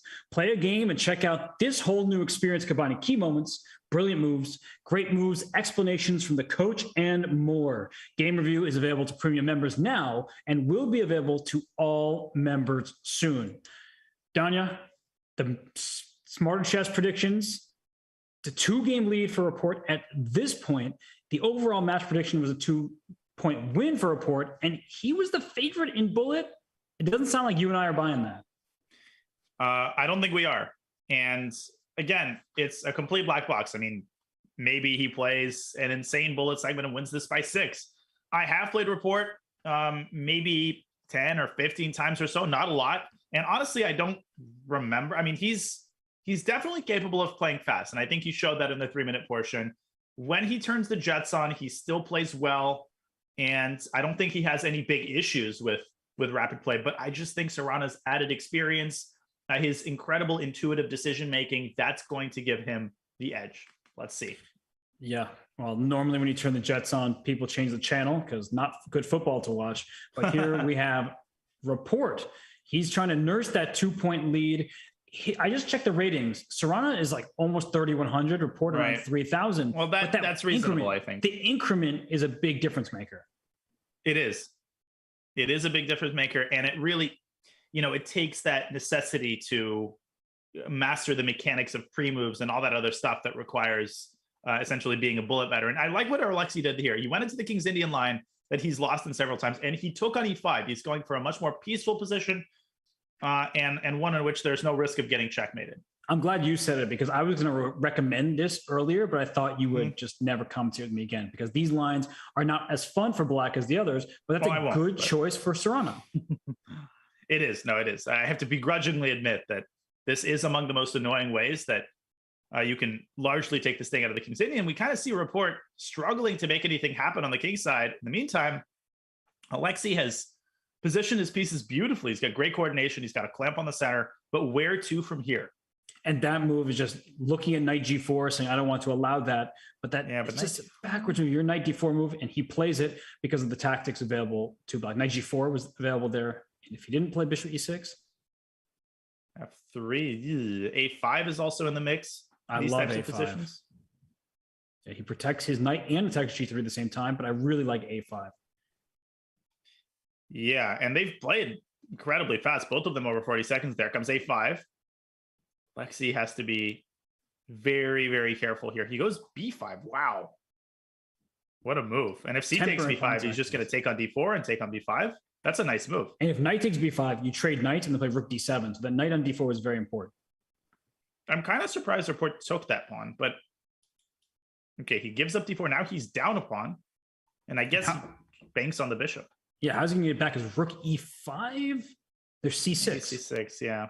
With discovered check ideas. Okay, but now c6 is bishop takes d4 check.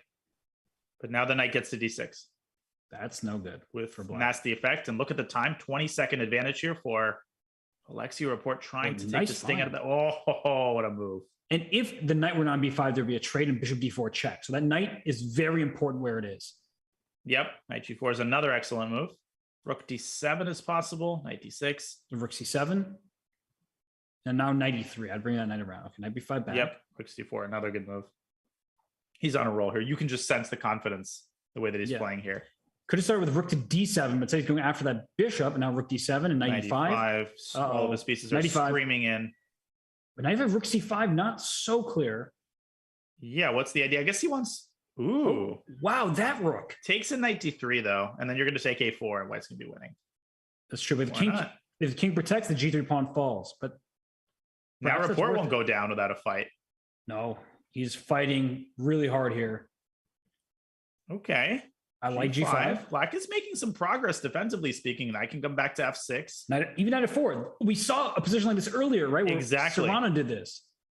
I still think White should be winning here. How about king to h4? Like king, now he can't do it, but I thought king f6. Now, what about the plan of, but you can't get the rook to b4 because he won't be able to stop the a pawn. The fact that Rapport has a pawn on a4 is very important. Oh my gosh, and king d3. Yeah. Rook c1 and rook a5, rook e1 to e3. Wow. Oh, what about e5? Okay, he found it. What a move! Because now a4 is hanging, and now it's winning. Should be. Absolutely. Now it's handily winning. I mean, rook a6, rook e6, etc. He goes back to a4 just to gain a little bit of time. I don't understand why he's... Okay, just go a4, yeah. e4, that's the best that black can do, but wait, I mean, this is not that easy. It's going to take time. That's what it is going to take time. The case. And don't push that pawn to a7. Do not go rook a6, a7. That would be a big mistake and allow a theoretical draw. Yeah, in that case, you would only do that if you had one of the center pawns, just a6. Okay, this is winning. Yes, rook because c1, rook b7, etc. And the white king enters as well. So it's a win for Sarana. We have a 1-point match. Big game to start the bullet segment. That sets a good tone for the match, for the segment.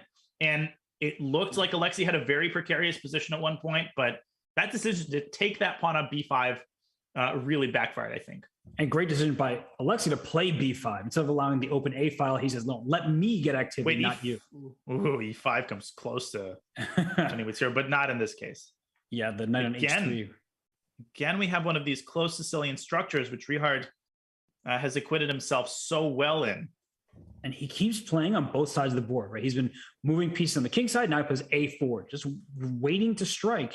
And bishop's coming to e3. This is exactly how you want to play this from the white side. Bishop e3, g4. White's got pressure on both sides of the board, as you said. He's got the c file, rook c1 with tempo. Yeah, Alexei is kind of bouncing around here, and he's much worse. He certainly is.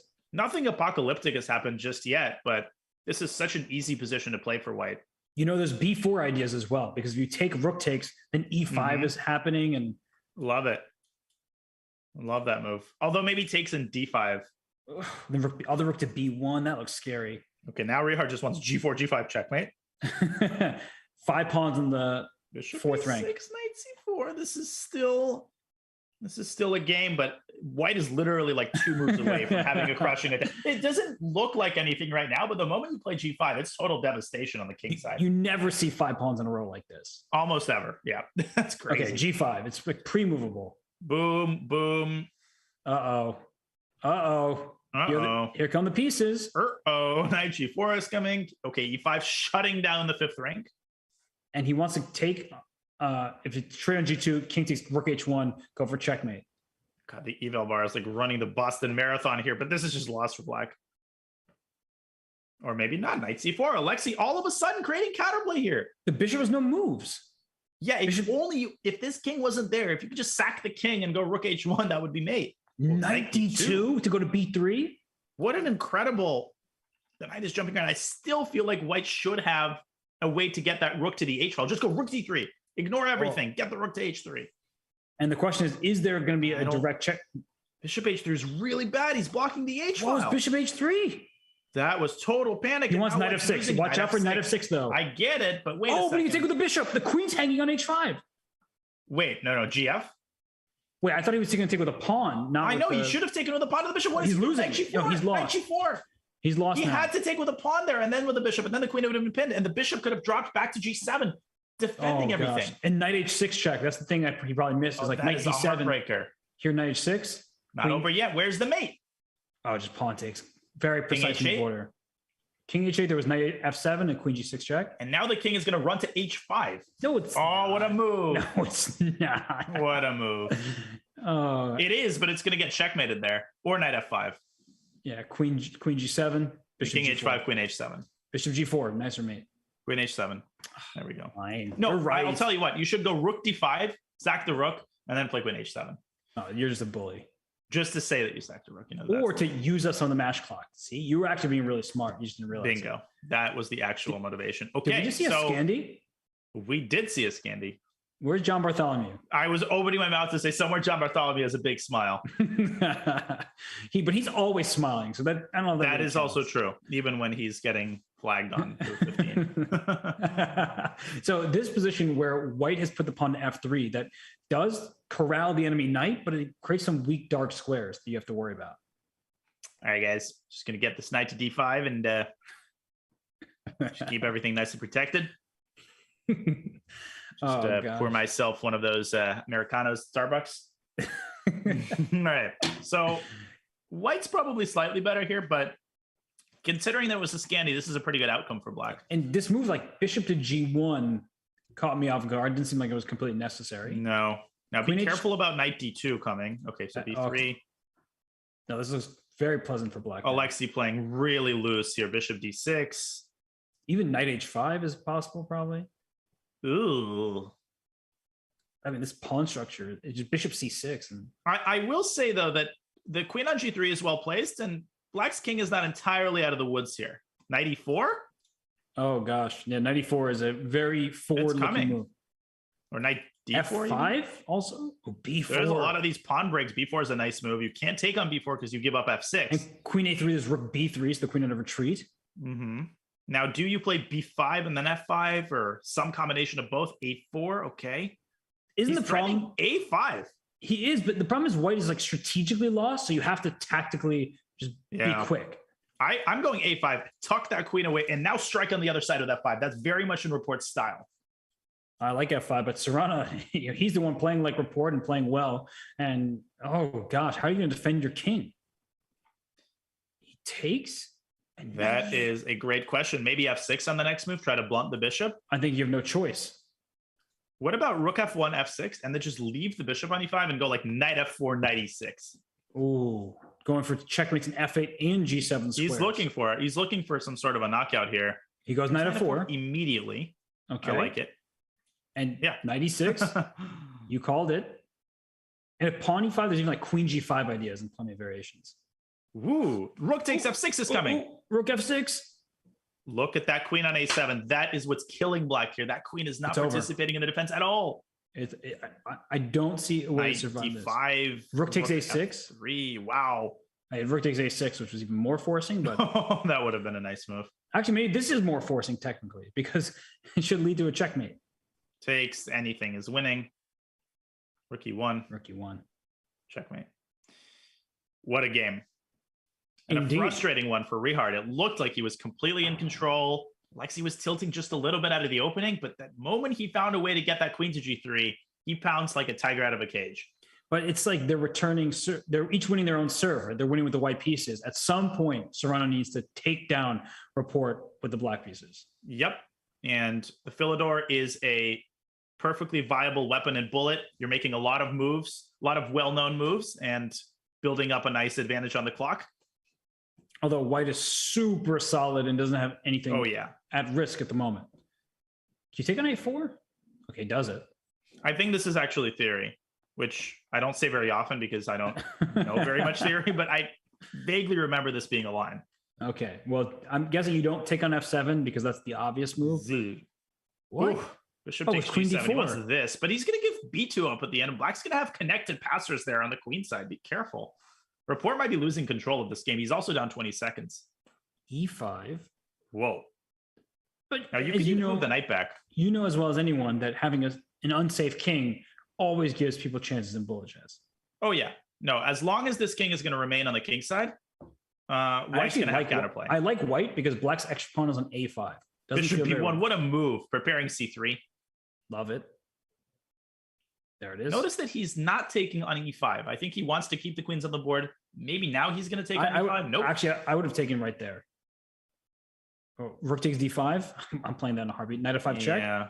Queen takes d5 is coming. This is danger zone here for Sarana.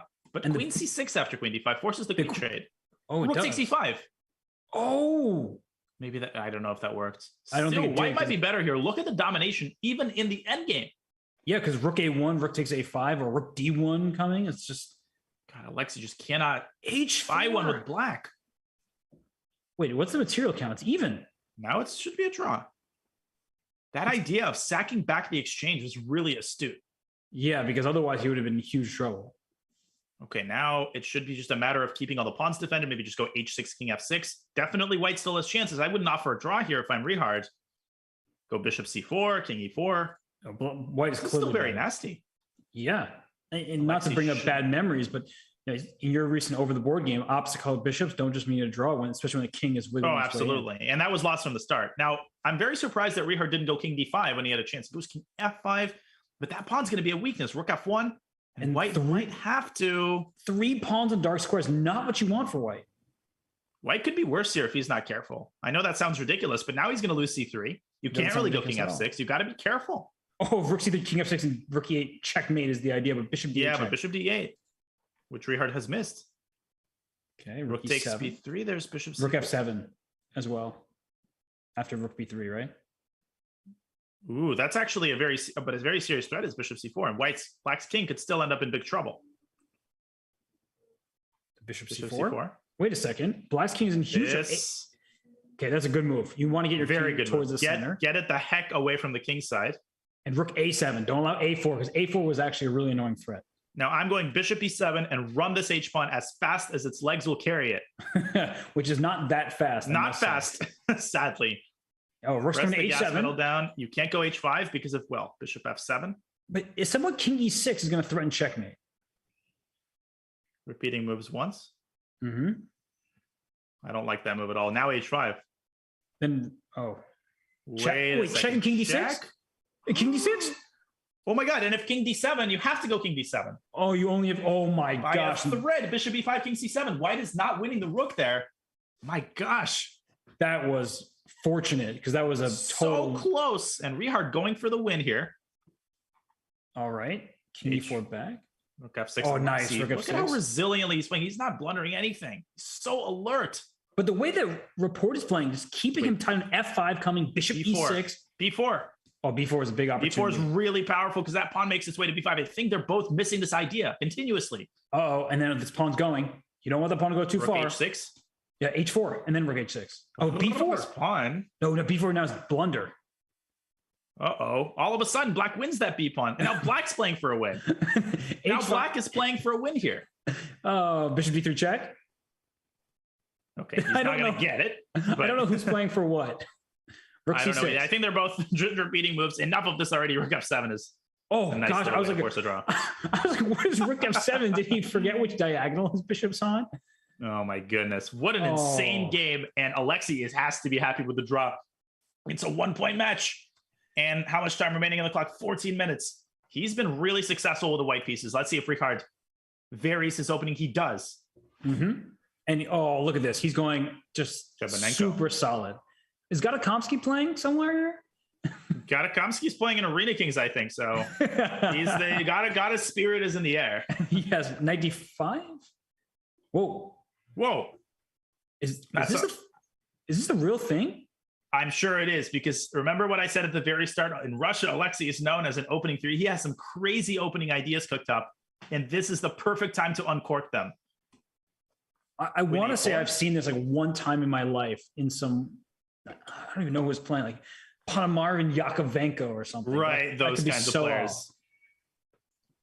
But don't quote me on that. This is a nightmare for Black and Bullet because what? Oh my God, Alexandra! When did she make an appearance? Oh my gosh! Queen D7? My D7? Goodness! That probably was a mouse. If maybe he tapped on that square with his mouse and accidentally clicked on his queen, that'll kind of make that move for you. Wow, that is. Now, Robert, to be fair, I think that practically speaking, that position was already going down the drain for Black, but still. I squealed. Like Alexandra's in Paris or whatever, but she's making her presence felt on this show. Oh gosh, Queen B3. Now Bishop takes G6. C4. Blunders are starting to. Oh, C4. Wow. I was going to say the blunders are starting to happen, but Alexei on the alert. Now he can play B6 here. Is knight G4? There it is. Knight takes C3 is coming. Uh-oh. I think he smells blood. I think he is smelling blood, right? Maybe Richard has to go knight F3, as awkward as it looks. Yeah, I would play knight F3 for sure. And now bishop B6. Try to get this bishop to D5. If you can eliminate this knight, queen H2 is going to become a devastating threat. Bishop C4. Oh. Wow. Some brave decisions. Okay. And White is kind of out of the woods here in terms of the king safety, at least. I kind of like White's position. I don't know. The fact that there's pressure on the pawns. Queen A5 might be annoying. White might get... Rook takes C5. Yeah, just take a pawn. Don't mind if I do. Bishop takes H4 is it's not such a dangerous. I mean, maybe you just play G3, but it's still nice. No, the 93, exactly. Queen B4 offering a queen trade. Okay, so I guess Rook takes C5 and Liquidation. Yeah, this is Probably a draw. Rook A8. by probably. Do you mean definitely? Oh wait, bishop C5. I take it back. I don't know. Alexei with a sloppy little move there, and now it should still be a draw. E6, A3, bishop B2, maybe. Bishop B2. But then But here's the thing: it doesn't threaten. Yeah, rook B1. Right, you get pinned on the A file, so it gives up a pawn. Okay. Now, I think he's banking on the activity of this knight on G4. He's basically saying, okay, white's not going to be able to make progress. I don't know if I agree Knight with that. H2. Knight H2 is coming. He's going that way careful. instead. Where's his knight going? Bishop Ooh, what E5 a is move. a super nice move because if you take, you give up F2 with check. Rihard getting a little too cute there with the maneuvers. Yeah, no, he didn't see that coming at all. And how does white equalize? I think you just take on E5 probably. Rook F2 and FE? And King E1, Rook D2. Okay, but I move my rook away from F2. White is down on the clock. Yeah, you're Black is just slightly better here. I go rook F8 and I play for the win here if I'm black. Black is definitely better, and from a bullet perspective, you're 100% correct. That E4 knight G5 should be a draw, of Rook course. E2. Should be a draw. So he You has take Rook on E2. H4. Rook E2, King F6. I don't know. No, this is definitely a draw from an objective Take point of view. H4 and torture white. Although if you're, I don't know how I'd play this if I were Sarana. Well, this is where the increment should give white a relatively easy draw because theoretically speaking, black can do absolutely nothing. If there was no increment, this would be a completely different story. Right. No, this is a known draw. Both players know it. But if you're headed by a pawn, you play on. You play. Anything can happen. One bad pre-move. We've already seen that from Alexei in a similar type of endgame. And I if would have that done rook A2 there, by the way. I was about to say the rook's in H2, H3 becomes a threat. Yeah, and here we're going to see like a rook dance, the rook C4, rook B8, rook D4, rook C8, both players trying to play against the pre-moves of the opponent. G4. Oh, taking on Rook F4. Okay, G4. But no, the thing is there's rook checks a bunch. Yeah, the side checks always come to the G3. rescue. G3, not now, but G3 at some point might. Yeah. Okay, or now. Good enough. Forcing a Philidor position. This is a draw. Yeah, very easy draw. Also, reports showed good mouse skills in this game. Well, at least we're not going to see 14-12 as we did the last 2 days, but an uncannily similar score. And I think we're going to see a draw offer. Yes. And interesting that Sarana was spending some time there because either he was really hoping for some last chances to win the game or he wants to waste more of the match clock. Yeah, I mean, at this point, the meta strategy comes in. There's 8.5 or so left in the match. Buckle your seatbelts. And we have another King's Indian. Is he going to take on E5 again? I think he is. I just want to give a quick shout out. I just saw Anna Maya Kazarian in the chat. Good to see her here. All right. It's an intense matchup. Another end game indeed. And here, Queen E7, no queen trade. And I think Rapport, he wants to keep dynamic chances alive. Yeah, I think when Alexei is able to drag him into one of these technical positions at end game or one of those end game positions with a lot of tricks, Alexei has the edge. But when Rapport has pressure against White's king, he's completely in charge. And I love what Richard is doing here. He's bringing the other knight to E6. If he can park on knight on D4, black's just going to be better. Yeah, that's what you want because the C4 and E4 pawns is the hole right between those two. And this situation with G3, H3, it's been in previous games. And I don't like it for White. No, it's too weakening. Although White can still consider knight just F4? castling here. I'm like, I want to play knight E6 to F4. Absolutely. It's Throw such that a knight in bullet there. move. Richard has all of his time still remaining. So I'm happy to sacrifice his pieces. He's a little more restrained than me. Yeah, why? I mean, so lame. Queen D6 is a very audacious decision. Those pawns might be really weak in the endgame. You could also just like Queen E8 and then Rook D8. So you could have kicked the queen out from there. Although E5 was hanging there, so. Good call. Okay, now what do you make of this? It looks really good for White, but again, White's got the weak pawn on D6. I don't like King E8. That was a weird move. Rook B1 maybe? No, but then D6 hang D6, exactly. It's one of these positions that looks amazing for White. The eval bar is hovering slightly in White's favor, but to find a move here is not even easy. Look at the clock. 24 seconds. He doesn't know what to do. He goes 91. That's a nice move, trying to get this knight somewhere active. But he wants to King D8, Knight E8 or something like that? I think he wants knight before Knight A6. Oh, sorry. I was talking about from Black's perspective. Oh, okay. He goes knight before Knight A6. Looks scary to me. So Bishop E6. Uh-oh. Bishop takes D6. Oh, Rook D6, Knight D6, and the bishop hangs. So maybe drop the bishop to F1 or something like that. But then King E7. What about Knight A4, Knight B6? Well, perhaps, but look at black. Yeah, it's not that dangerous. I understand. 96. Oh, Ooh. Oh my God, Robert, there was rook takes d6. And if king d6, bishop c5 and bishop c4 is mate.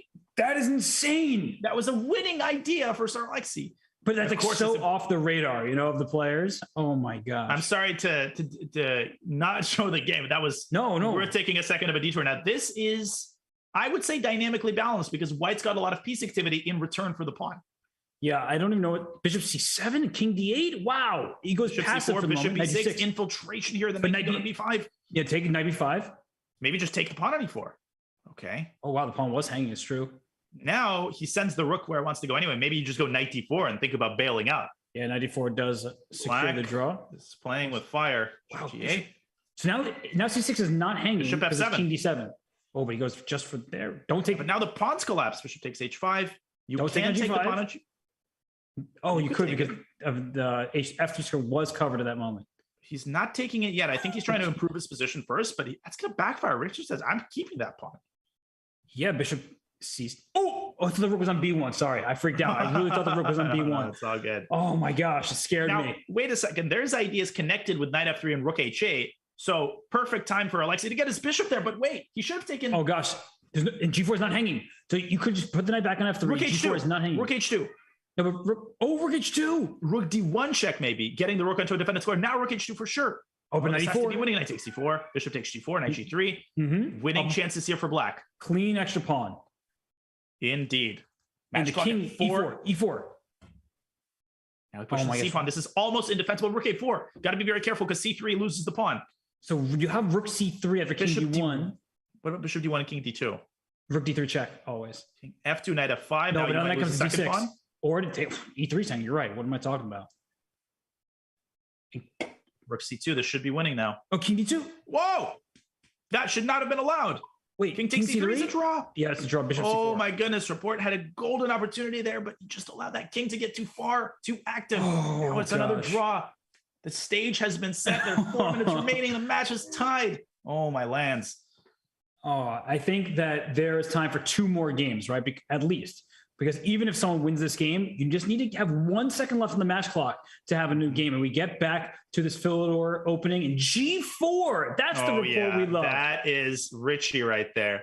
That is the Richie we all know and love indeed. And we are getting news that if there is a tie, and we will definitely cross that bridge when we get there, but there's no break that goes straight into the tiebreaker, which I absolutely love.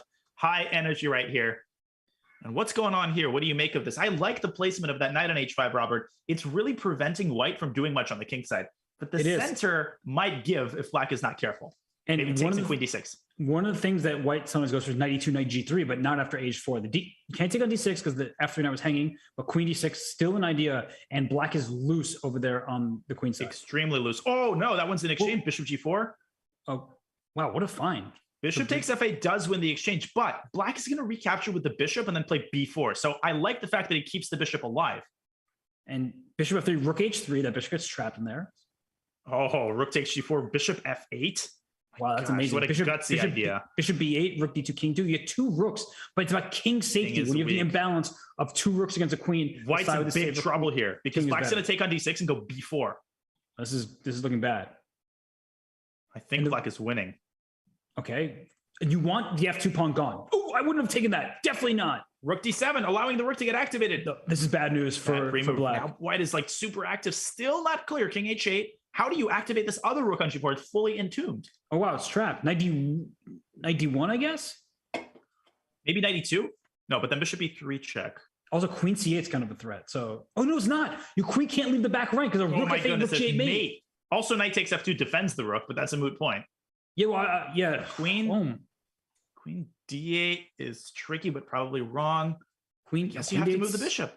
Queen d8, rook g takes f4, I guess. You know what you should do is bishop c5. Just eliminate the headache of rook f8, rook g8 so that the queen can leave the 8th rank. And rook g3, C8. there was knight e2 check. No, but you can't take the rook. You can't take on g4. Oh my goodness.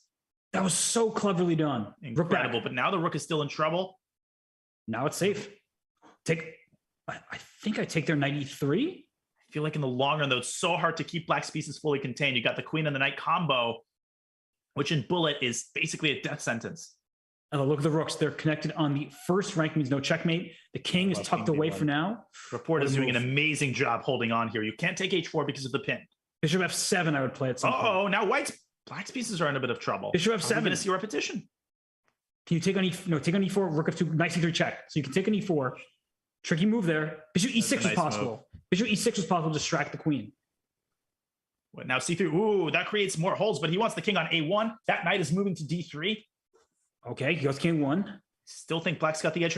Maybe Alexei wants b4, just blast open white's queen side and get the king as wide open as possible. He needs that knight d3. He needs to get the knight in the game. I don't know how he's going to make it work. Bishop b1. I don't like taking rook that g5. pawn. Oh my gosh, rook g5 now. He's going for it. He doubles. That's also good b4, but now he can just take it. He forgot the rook was on the 4th rank. No, this has to be bad for black. This is bad for black. Still obviously not over. He's got the passed e-pawn, queen c5 defending everything. Rook takes a4. He could have taken another pawn. But e5 is falling. This pawn. E5 is falling, and then the knight loses its security there. And then, and then a4 is going to fall. All of the pawns are going to fall. I love what Alexei just did there. He got himself a passer.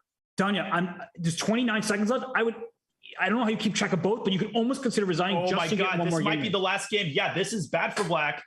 I would calculate that the chances he loses are greater. Yes, the chances he pulls it out. I agree. Queen f7. Is he aware of the clock? Might we see a repetition? Oh my gosh, rook f4. Rook f4, good move. Oh my goodness. Rook. Oh, it's so hard to know when to left go. of the match clock. This is going to be the last game. Oh my gosh, knight c2 is only one check. It's only one check. Threatening mate. Rook b4. You gotta go back. Gotta go back. Gotta go back too. Okay, he's gonna rook that. Oh gosh, knight b2. Time is up. Knight c3.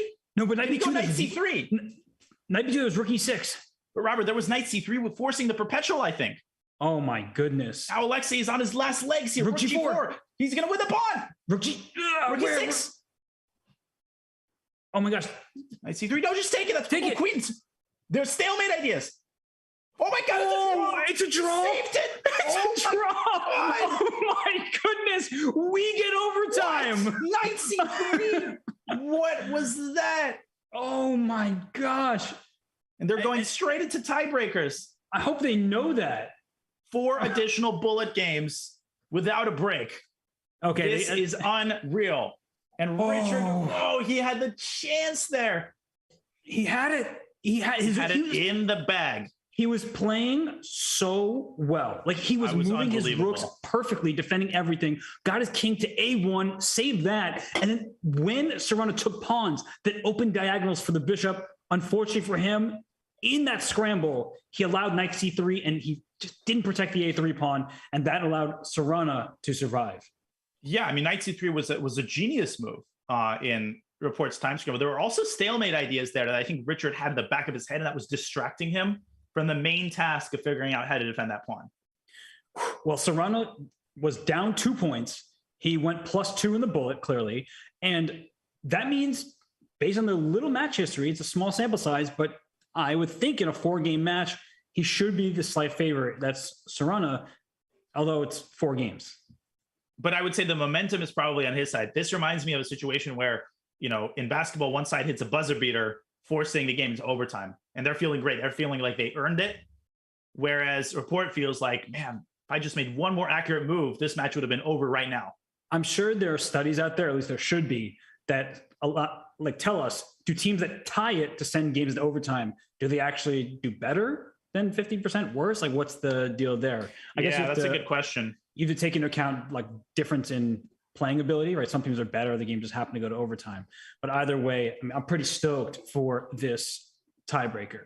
And let's say the players, they're being told what's going to happen. Let's remind everybody, we'll bring up the format card just to remind everybody what has happened and where we're going, because we just had a very long period of blitz, right? We had 150 minutes of blitz in different time controls. Then we had 30 minutes of bullet, 3 hours of chess.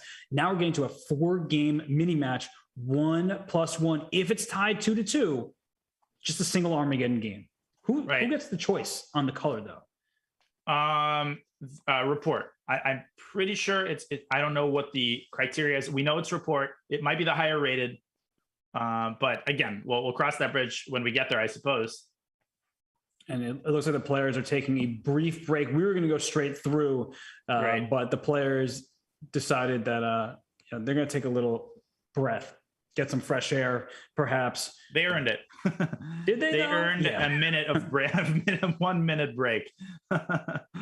I mean, the chat is very excited right now, and how could they not be? Because how could I mean, this has been such a phenomenal match, and we had two different 14-12 final scores. Now we're in a tie, and just because this match is going to end, someone has to win, doesn't mean the fun stops. Tomorrow, there's not just one, but two matches. We start off with Sasha Grishuk taking on Nihal Sarin in the 7-10 matchup. And then we're delighted to see Levon Aronian take on Daniil Dubov in the 5-12 matchup. I got the best job in the world. What can I say? We certainly do, right? This is just a luxury, and this is free. Overtime is free. That's the best part about it. Indeed, right? Included with the price of admission, which is also $0. In this case, it is $0, but the players, they must be a bit stressed. They've been having hours of chess, and here we go. Belts fastened and mandatory. A weird kind of perk-like creature there with D5. Okay. Scandi, I don't know what to call this. Yeah, it's like a Grunfeld where white gets to keep the C pawn rather than the E pawn. I would go H3 with white because white has to be very careful not to let his center collapse early here. Knight C6, maybe D5. Yeah. But the bishop on G7 now is super strong. Okay, so yes, now bishop F3, back to E10. White is better here. White is slightly better. Queen B3, rook D1. White has a space advantage. But what black wants is to trade dark sword bishops and then get a good knight against a bad bishop. Yep, because you can see that these pawns are all in the light square. The bishop on E2 doesn't have a great home. So I think the way that Rapport is playing is quite smart. I also think that Sarana is dealing with it very well. Yeah, this is sort of the calm before the storm. You can tell eventually either black's going to open the center with E6 or C6, or the pressure is going to reach a boiling point, and I feel like black is going to have to open stuff up at one point. I feel like rook E2, rook E1, white has a million ways to improve his position. You didn't like that choice because the bishop can sit on D4 or D6 if you want to be a little more defensive. That was impatient. I still think white is better because the bishop is tied down to the E pawn. Obviously, black has damaged pawn structure, which is why Sarana went for this. And he's going to go G4, I think. He wants to attack. He wants mate. It's very risky because black is going to, quote unquote, attack on the queen side with A4, rook D to B6, rook to B2, something like that. Queen H6 is a nice move. You're essentially discouraging H5, which Sarana could play anyway. But then you play G5, right? Right, and you keep things closed down. I mean, I don't think rook H1 was necessary. I think if you wanted to play H5, you should have done it immediately and kept that rook on E1. A4 had to play that. How are you giving black a tempo? Black can double on the B file, and if you're not careful, black is the one that's going to crash through. Yeah, here comes rook B6. You don't have time to play bishop C2. The queen is in the bishop's path to defend that pawn. Yeah, that's why he played bishop E4. Oh, D6 might have been missed by Rapport. How bad is this? This is bad. No, the bishop on F6 is so strong. I think it is though. I think eventually white's going to pile up on this G pawn, and in a bullet game, this is just going to be hard to contain. Rook H4 maybe. But rook H4 is a queen H7 at some point. But you see what he's doing now. He's going to go rook H3, rook G3. Whoa! What? He wants an F4. Okay, so bishop E5 doesn't work. King F8, but queen F8, excuse me, and back. Very strange configuration here by Sarana, but at the end of the day, he's finally getting his rook somewhere it wants to be. Right, so I perhaps Rapport misplayed that portion of the game here. And yeah, queen rook on B2, nicely placed. Yeah, I'm sorry to report. No. Queen H7? Not during the tiebreaker. Queen H7. Rook takes D4. Oh my gosh, a one-move blunder. Big blunder by Rapport. Yeah, he could have won Queen H7 and he was getting into the game. Instead, he blunders a bishop. Still accuracy required here, but obviously there's no question that the king easily evades the checks. And it's only a matter of time. Yeah, he's going to take G5. And we remind everybody there's no time limit here. You don't have to resign early because there's going to be 4 games regardless. That's correct. E5. And every single game has been a true fight. You know, this is not over. I thought it was initially, but black has these passers, and as long as he doesn't permit a forced queen trade, white still has to win this. Yeah, don't play queen G6, for example. Good job by Richard, avoiding the queen trade, keeping his queen active, and preventing white from delivering forced mate. Although there's a queen B7 and there's a queen C8 check would have been king E8 would have been a better try, but then there was mate in 2. E5? Fight on. No, not rook up. Oh my god. Wait a second. Rook E2, that's a good move. See, the problem with the king placement isn't only that it's unsafe, it's also that white has all of these interpositions with check. Right. Oh, wait, queen to queen B3? like take another pawn, give it to me. Why not at this point? Queen c3. I would queen d. Oh, queen e2. There was Queen f3. Yeah, he found a way to trade queens. If white didn't have the c pawn, then it would be a game. As it stands, this is completely lost. Just rook g6 forces Zugzwang, or this rook f6. Rook f6, and then your king gets in king e4, and that's game. Wow, that was close. And that one move blunder by Rapport, that really hurt him. And d6, what a find by Sarana to just like in the midst of a complicated battle, he goes d6, takes the rook, goes up material, and now wins this game. Yeah, that came out of a cannon, and he wins all of the pawns. Alexei Sarana wins the first game. He's riding that wave of momentum. Richard has to deliver here with the white pieces. And he goes to bishop b5 check. So not the close Sicilian, but not one of the most tactical lines either. Indeed. Yeah, this is a relatively positional line by Sicilian standards, and it often even transposes into Rai Lopez type positions. That's right. Especially if black plays e5 at some point. And it feels like Richard has been doing well with the white side of these positions, but Sarana, he's such a good defender. And without the clearest of plans on how to inch forward for white, maybe black can stabilize. Yeah. Yeah, this is a very complex position.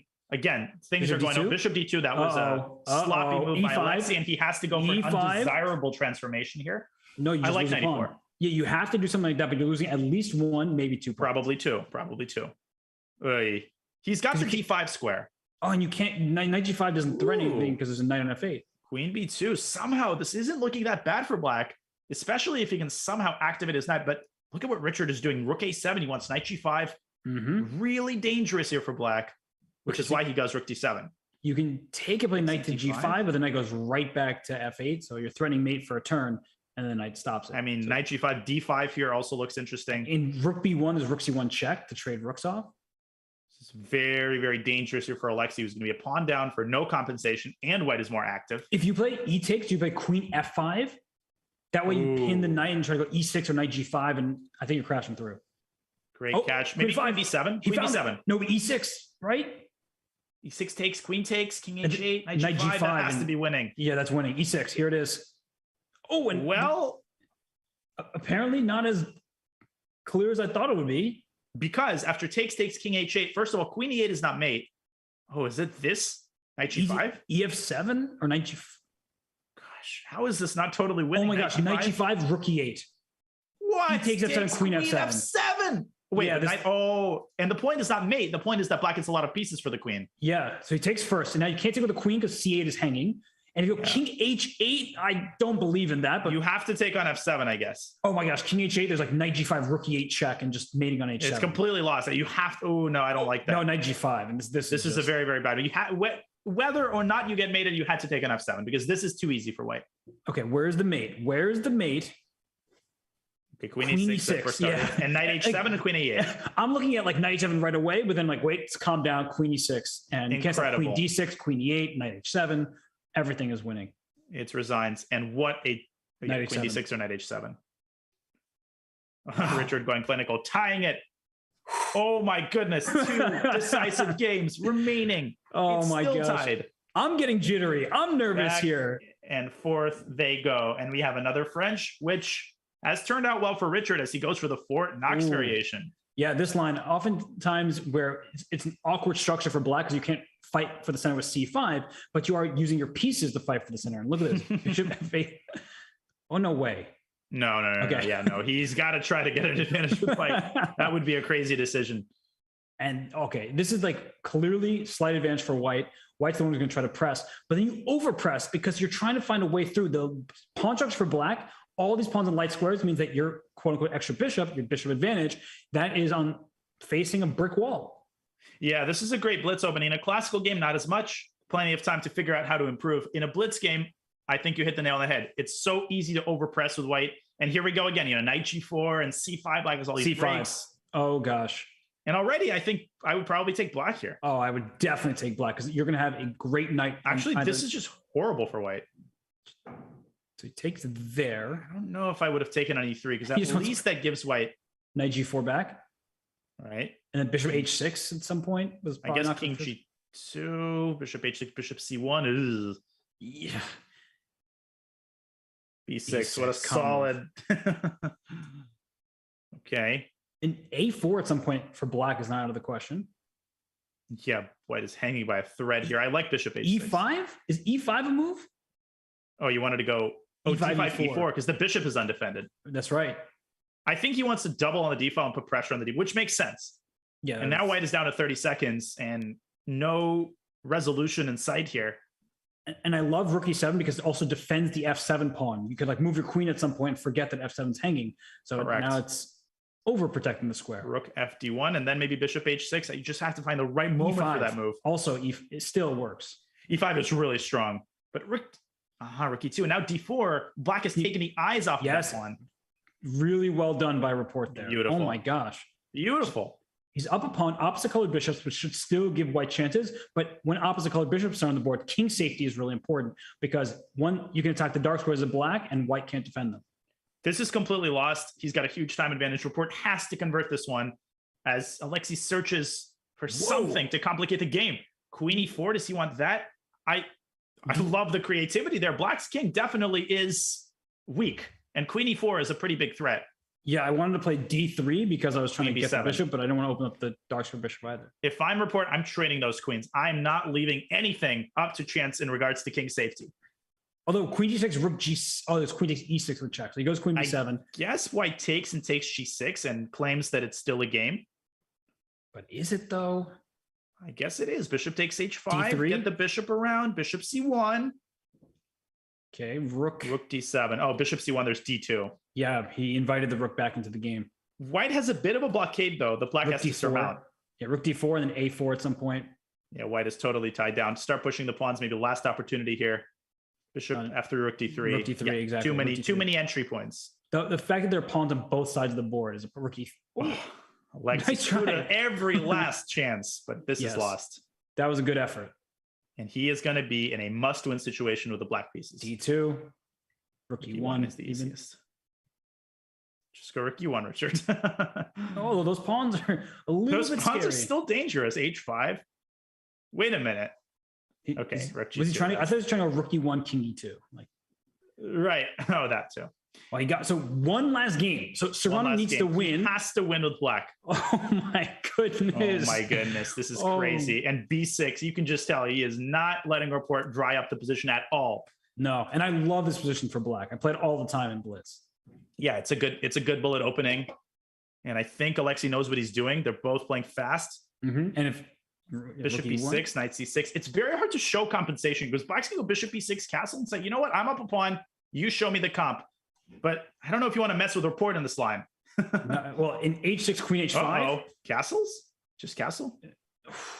Oh, but then knight h7. Yeah, knight Bishop on h7. d5 is in the crosshairs of the queen. Ugh. So what can you do if not for?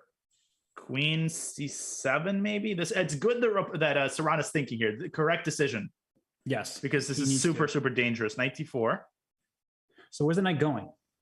Oh, can't go to e6. His queen h7 is made. Oh, huge mistake by Sarana. He might have to go back to c6, but then Rapport can go c4. Oh, and then rook takes e6 this coming is after that. completely lost. Maybe you castle. Maybe you just castle. That desperation. But then knight h7 attacks everything. Yeah, all the pieces are hanging. Oh my goodness. He's also got 20 seconds, and he needs to win this position. I think it's. It I think might he's be done. long. It might be over. He's gone back. Bishop Oh, f4. bishop Oh, F4. that was a bad move. Just castle. Yeah. Give up the exchange. No, black is Definitely still in the game. Bishop e6. No, black is totally in the game. Bishop takes Oh h6, my but gosh. Richard is smelling blood. What were you saying about back in the game? He's going to Yeah. checkmate. Yeah, Richard was listening to us. Guys, shush. Also, look at all those white pieces Oh hanging my out goodness. around black's king. Yeah, just chilling, just having a couple coffees. Bishop takes f7, it's mate, and queen Knight g4. g5 is good enough. Rook takes c6, Oh my- boom, boom, pow. Oh god, That is how Richard Rapport carries the SEC match. What an incredible finish, Robert. Wow. he lost the first bullet game. So in the tiebreak here, he was down by a point with 3 games to go. He wins all 3. What an amazing finish to this match. Danya, Rapport, he was shaky at times. Sarana, so sturdy, such a good defender. But when all is said and done, Rapport showed that his tactical flair is up with the best of them. You know, Robert, at the very beginning of each match, we say, we'll cross that bridge if we get there with respect to the tie breaks, we could just sense after the first two matches that we were going to cross that bridge eventually. We landed on that bridge today. What an incredible bridge it was. Richard Rapport, nerves of steel. He kept making the proper adjustments. A lot of tough moments in the match. Both of them are absolute gladiators, and both of them have a reason to be proud. This was one of the best SEC matches I've ever seen, and that's saying a lot. No, for sure. And we don't get the tie breaks that often. And we are going to bring the players on for an interview before we do this. Once again, I want to shout out the generous sponsorship for this event, courtesy of Coinbase. The Speeches Championship presented by Coinbase. Whether you're looking to make your first crypto purchase or you're an experienced trader, Coinbase has you covered. Visit coinbase.com/chess and get $5 in Bitcoin when you sign up and verify your account. For now, we're going to take a quick breather. We're going to come back with the players. You do not want to miss their thoughts after that epic finish. We'll be right back.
Welcome back to the Speed Chess Championship presented by Coinbase. What an incredible match we just witnessed.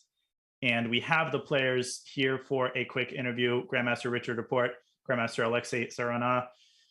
Richard, congratulations on an incredible performance. What did you tell yourself after you lost that first game of the tiebreaker, and how do you feel right now? Well, I'm obviously very relieved. But I actually was pretty sure that I'm going to get destroyed today. Okay, my opponent is of course very strong and very young, and also haven't played online for like ages. My biggest preparation was trying to find my password for Chess.com. So yeah, when it came to bullet, especially with this weird time control, I mean, okay, weird, like it's not classical bullet, right?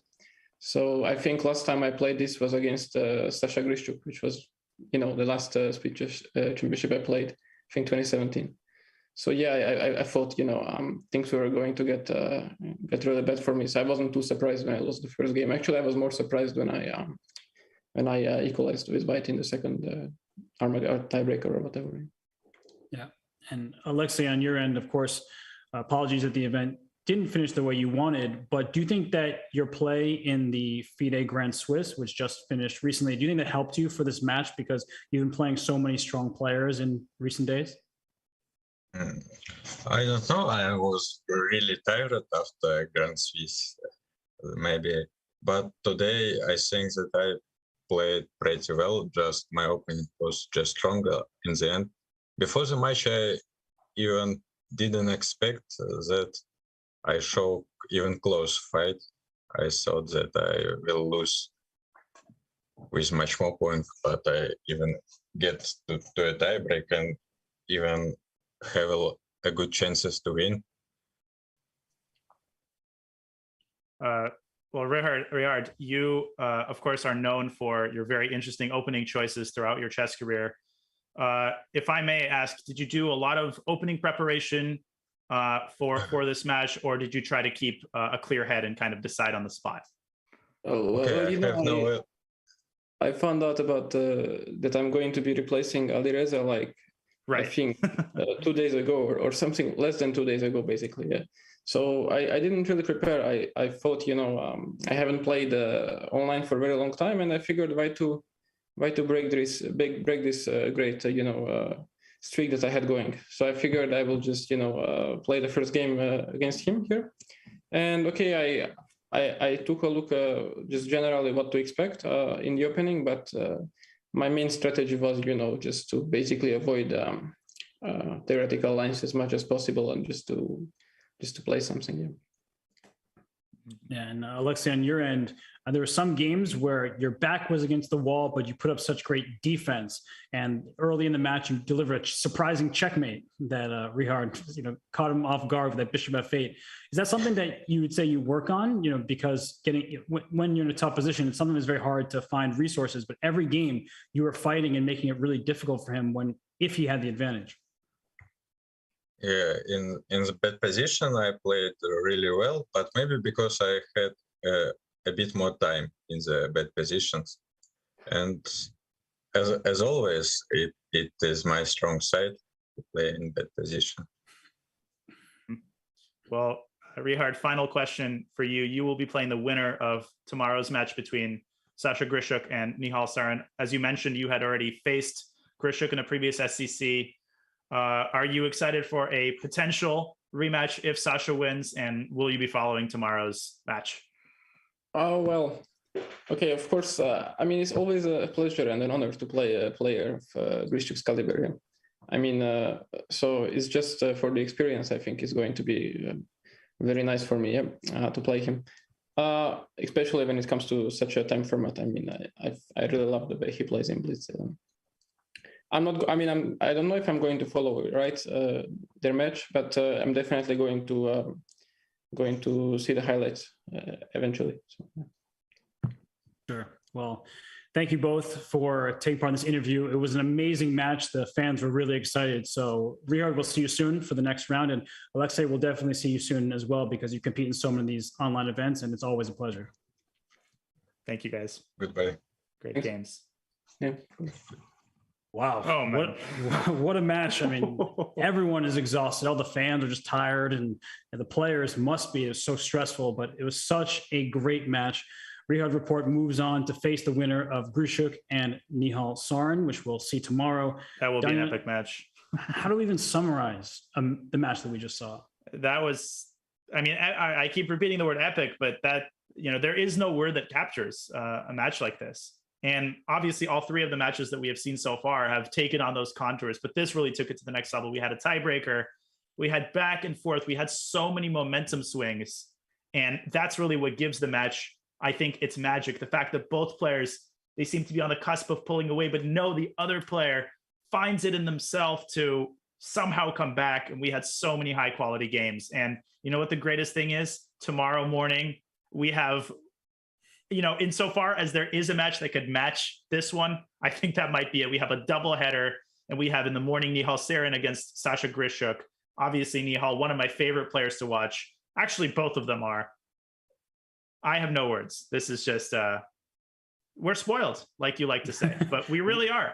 We are, and it's a doubleheader tomorrow. It's a fiesta. We first get Grushuk and Nihal Sarin, then we get Levon Aronian taking on Daniil Dubov, and you couldn't ask for better pairings thus far. Somehow, the chess gods have bestowed upon us amazing match after amazing match, right? We have two 14-12 finishes. We just saw a match go into the tiebreak where Rapport was able to win it, and then we have some fun ones in store for us tomorrow. So on that note, tomorrow is a new day. There are two more SEC matches to be had. I want to thank everyone who's been tuned in this whole time. I want to thank you, Danya. And I also want to thank our producer, Matt, who has been working so hard, crushing it. And it gets stressful down in the bullet portion, but I saw you doing your work there. So thank you so much to everybody. And of course, this event is presented by Coinbase. So just shout out to Coinbase one last time. And Danya, I'll see you tomorrow, buddy. See you tomorrow. Thank you, everybody, for watching, and have a great rest of the day. Goodbye.